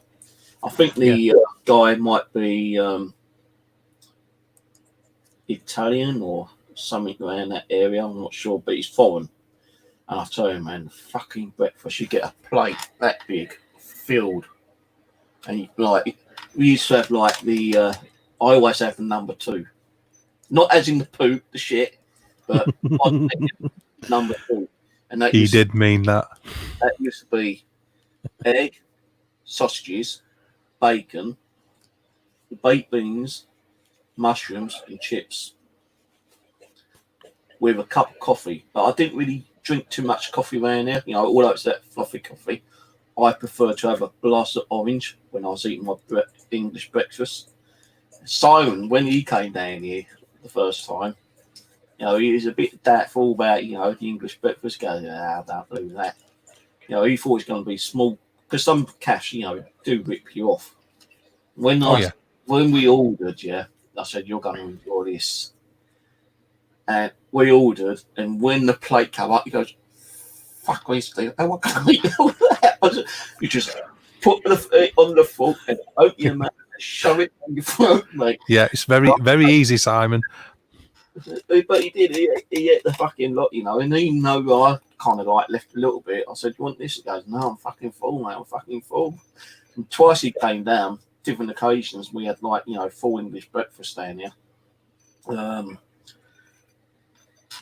Sometimes, like, you know, when we had just done an investigation, you know, if it weren't too late, 2, 3 o'clock in the morning, we was on. Well, you want Steve takeaway time? Because I used to like buy the English breakfast, yeah. And if he had money, like, you know, right, what we having? Well, I paid what? No, it's all right. Treat on me tonight. You can buy the breakfast again tomorrow. So like we'll have like English breakfast, then we'll come home, have like fucking takeaway. Then the next morning we'll have like English breakfast again or something like that, you know, kind of thing. I'll tell you, Simon, when he came down, right, he looked quite thin. When he went home, he looked a lot fatter than he did when he came down. Yeah. That's my fault. That's my fault. He looked well looked after. That's what he looked like. I'll tell you, the thing is though, with this fucking COVID down here, you know, you can't go in there and sit down like you used to, like. And I don't even know I know they do takeaway now, you know, but I don't know if they actually do a takeaway of the full English, because I'd love to go in there and have a full English again. And I know the guy, you know, like sometimes he wouldn't really do it with many customers, but I say, can I not have beans and have extra mushrooms? And they say, yeah, no problem. And that's what I used to have sometimes. But, you know, with some of the beans in some of the shops, you know, they're just nasty, crappy, cheap shit. And they're the ones that make you fucking fart all the time. But these ones, you know, Heinz beans, I think they were, you know, proper, genuine baked beans. You don't really. And no wonder it was expensive. You also either had toast with the breakfast or buttered bread. And I always have buttered bread. Because I would always have both. I would always have both back in the day. It'd be like, what's this either or bullshit? Give me both. We're not, well, we can't unless you pay for the extra, but buttered bread, you know, hit halfway, sticking in the old fucking, you know, egg and, you know, the old sauce and, you know, the baked bean sauce. And, I'll tell you, man, I'm going to go down there. Like, you know, I drew a tenner out of my bank yesterday because I was going to go and get some chicken and chips, but completely all dirty. I might get it tomorrow. No, actually, I don't know what I'm going to have to tomorrow for dinner. I'm not eating chicken and chips in your life. Well, I had chicken and chips last week, actually, but, you know, I don't keep spending too much money because there might be a time when I need that money to pay a bill or something. So, well, yeah, it's something like £4.50. Now, if it's the small tubby guy, I get extra. If it's the tall lanky guy, I get the normal. If it's tall lanky guy, it's 2 pieces of chicken, chips, and a can of drink for £4, and a portion of chicken wings for £4.50. And usually it's just like 4 wings, right? 2 pieces of chicken, chips, and a drink, £4.50. If it's the small tubby guy, then, you know, he looks after me. He gives me 3 pieces of chicken, and I'm talking about, it's not the breast, it's the one with the bone on, you know, kind of thing. But I like that one because it seems like sometimes you get more meat on there than you do, because he doesn't do breasts. Yeah. It's like the side cut, the wing. I'm a breast man, me, Steve. Oh, yeah. I like my breasts. You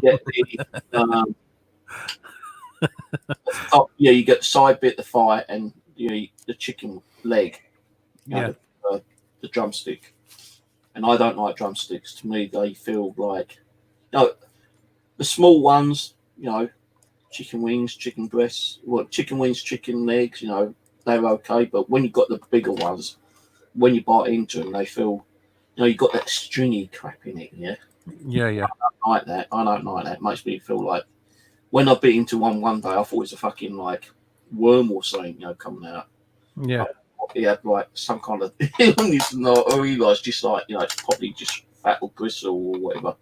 But, you know, when I go there, if it's a small guy, he give me 3 pieces of chicken, portion of chips, and 5 wings.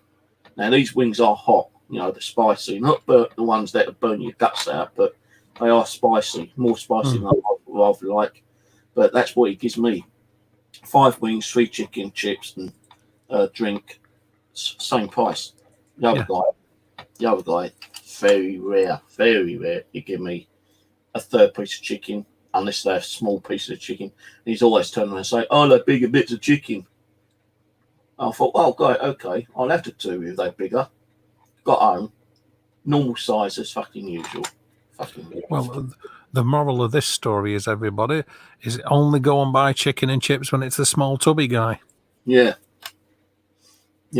Well, I do anyway. So what's going on here? Hang on. And if any ladies are interested, the fat guys will always give you a bigger portion. Oh, of course they will. It doesn't matter the size either. It's the quantity, you know. You'll always get a bigger portion. The old Christmas Disney shows from the 40s was great, but since then it turned into culture mass production. That's true. I don't know what he's on about. I think on about like the globalization and just total mass production values of Disney and Pixar, and what they're actually hiding, the paedophilia and stuff like that. Taking over the USA, taking over the world with production and, you know, import and export rather than doing it militarily.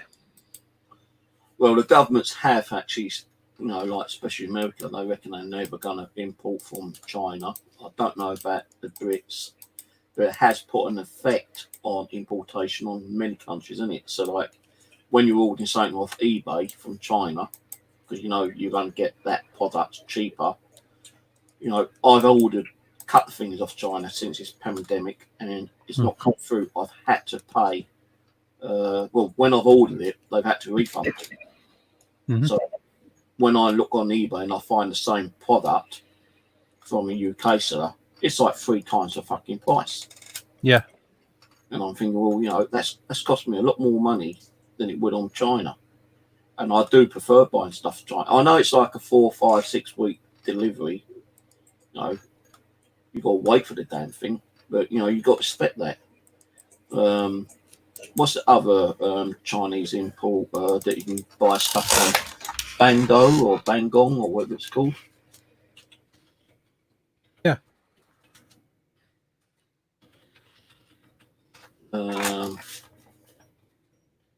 DHgate. I'll tell you, man, I bought a load of stuff from DHgate.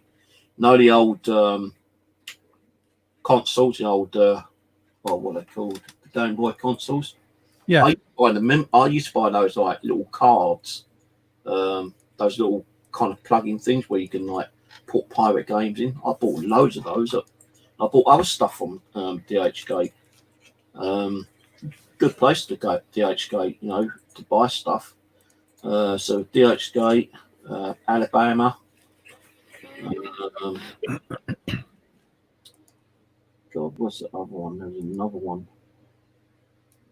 Bangoo or Bamboo or something like that. I was buying stuff from.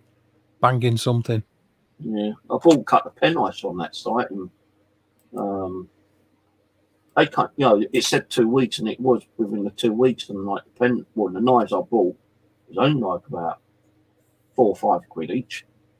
And on the Amazon, they're selling the same knife for like 3 times the highest price. Yeah.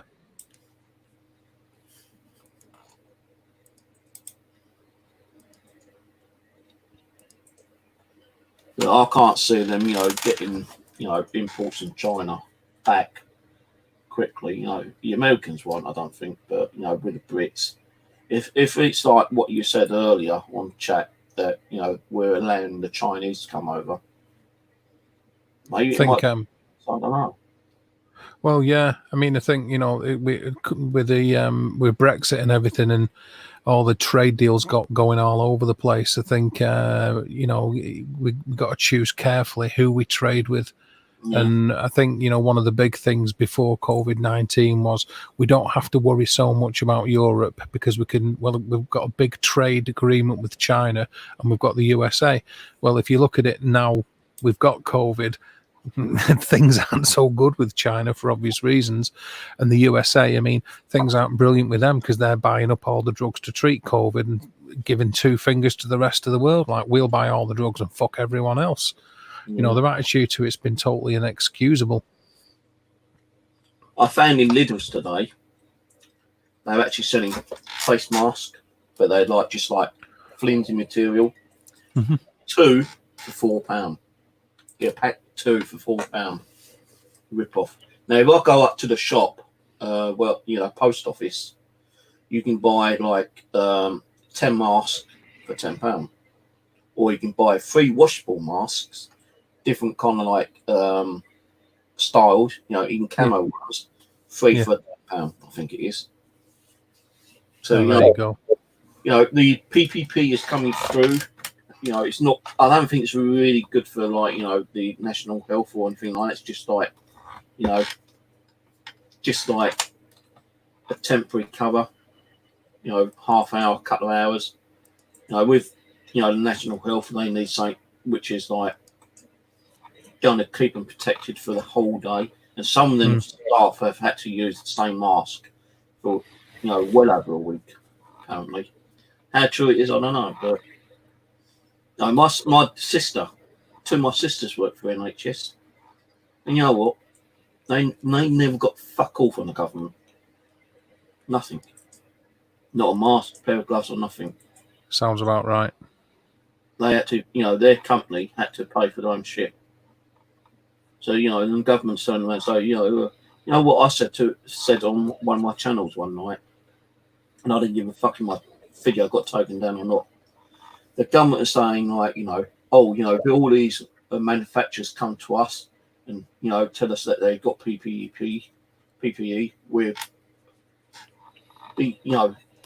we will take it from you. We will take it for you.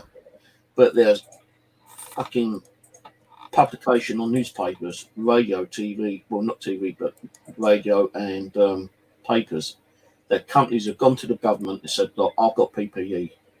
How do we give it to you? They was not interested in the government.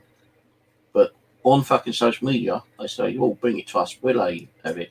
And I reckon if they did take that PPE from those government, from those organisations that manufactured them, you know what I reckon they would have done? They'd have probably given a quarter to National Health, and the rest they would have fucking sold it to other countries and made billions out of it. Oh yeah, like there was the a big chunk of Europe was selling off PPE equipment to China at the beginning of the year because they didn't know any better, or at least they say they didn't know any better. But in January, when China was being hit particularly bad, European countries are sending protective equipment over to them, not knowing what was going to hit them a couple of months later. Now, on that video, when I was talking about it here, I said, I'll tell you what, here's an idea for you companies out there who can manufacture PPE for national health or any other kind of medical service that need PPE. Don't give it to the government. Manufacture it. Go to the organisation, ring them up, say, I can give you 20,000 masks. I can give you 20,000 pairs of gloves. I can give you 20,000 gowns. Would you like them? Go to the medical services directly, and they're going to whip it. And that's what they should have done, because the government didn't want to fucking know. Oh yeah, there were a lot of mistakes made. There's no denying that. It's just been a massive mess up from beginning to end, really. I just wonder what the spirit world thinks about this shit right now. I shudder to think what they think about it right now. I'm sure they've got some kind of opinions. I think John went live, so I might jib in and see what he's been up to in a minute. I think Steve, he's sent me an invite to have a chat with him. Do you fancy a bit of that? Is he live now? He's finished his investigation. I think he's at home now, talking about his investigation. Yeah, tell him to invite me as well. I'll kick his fucking ass. All right, I'll do that right now. So I ain't got no fucking info for him myself. I'm sending it now, mate.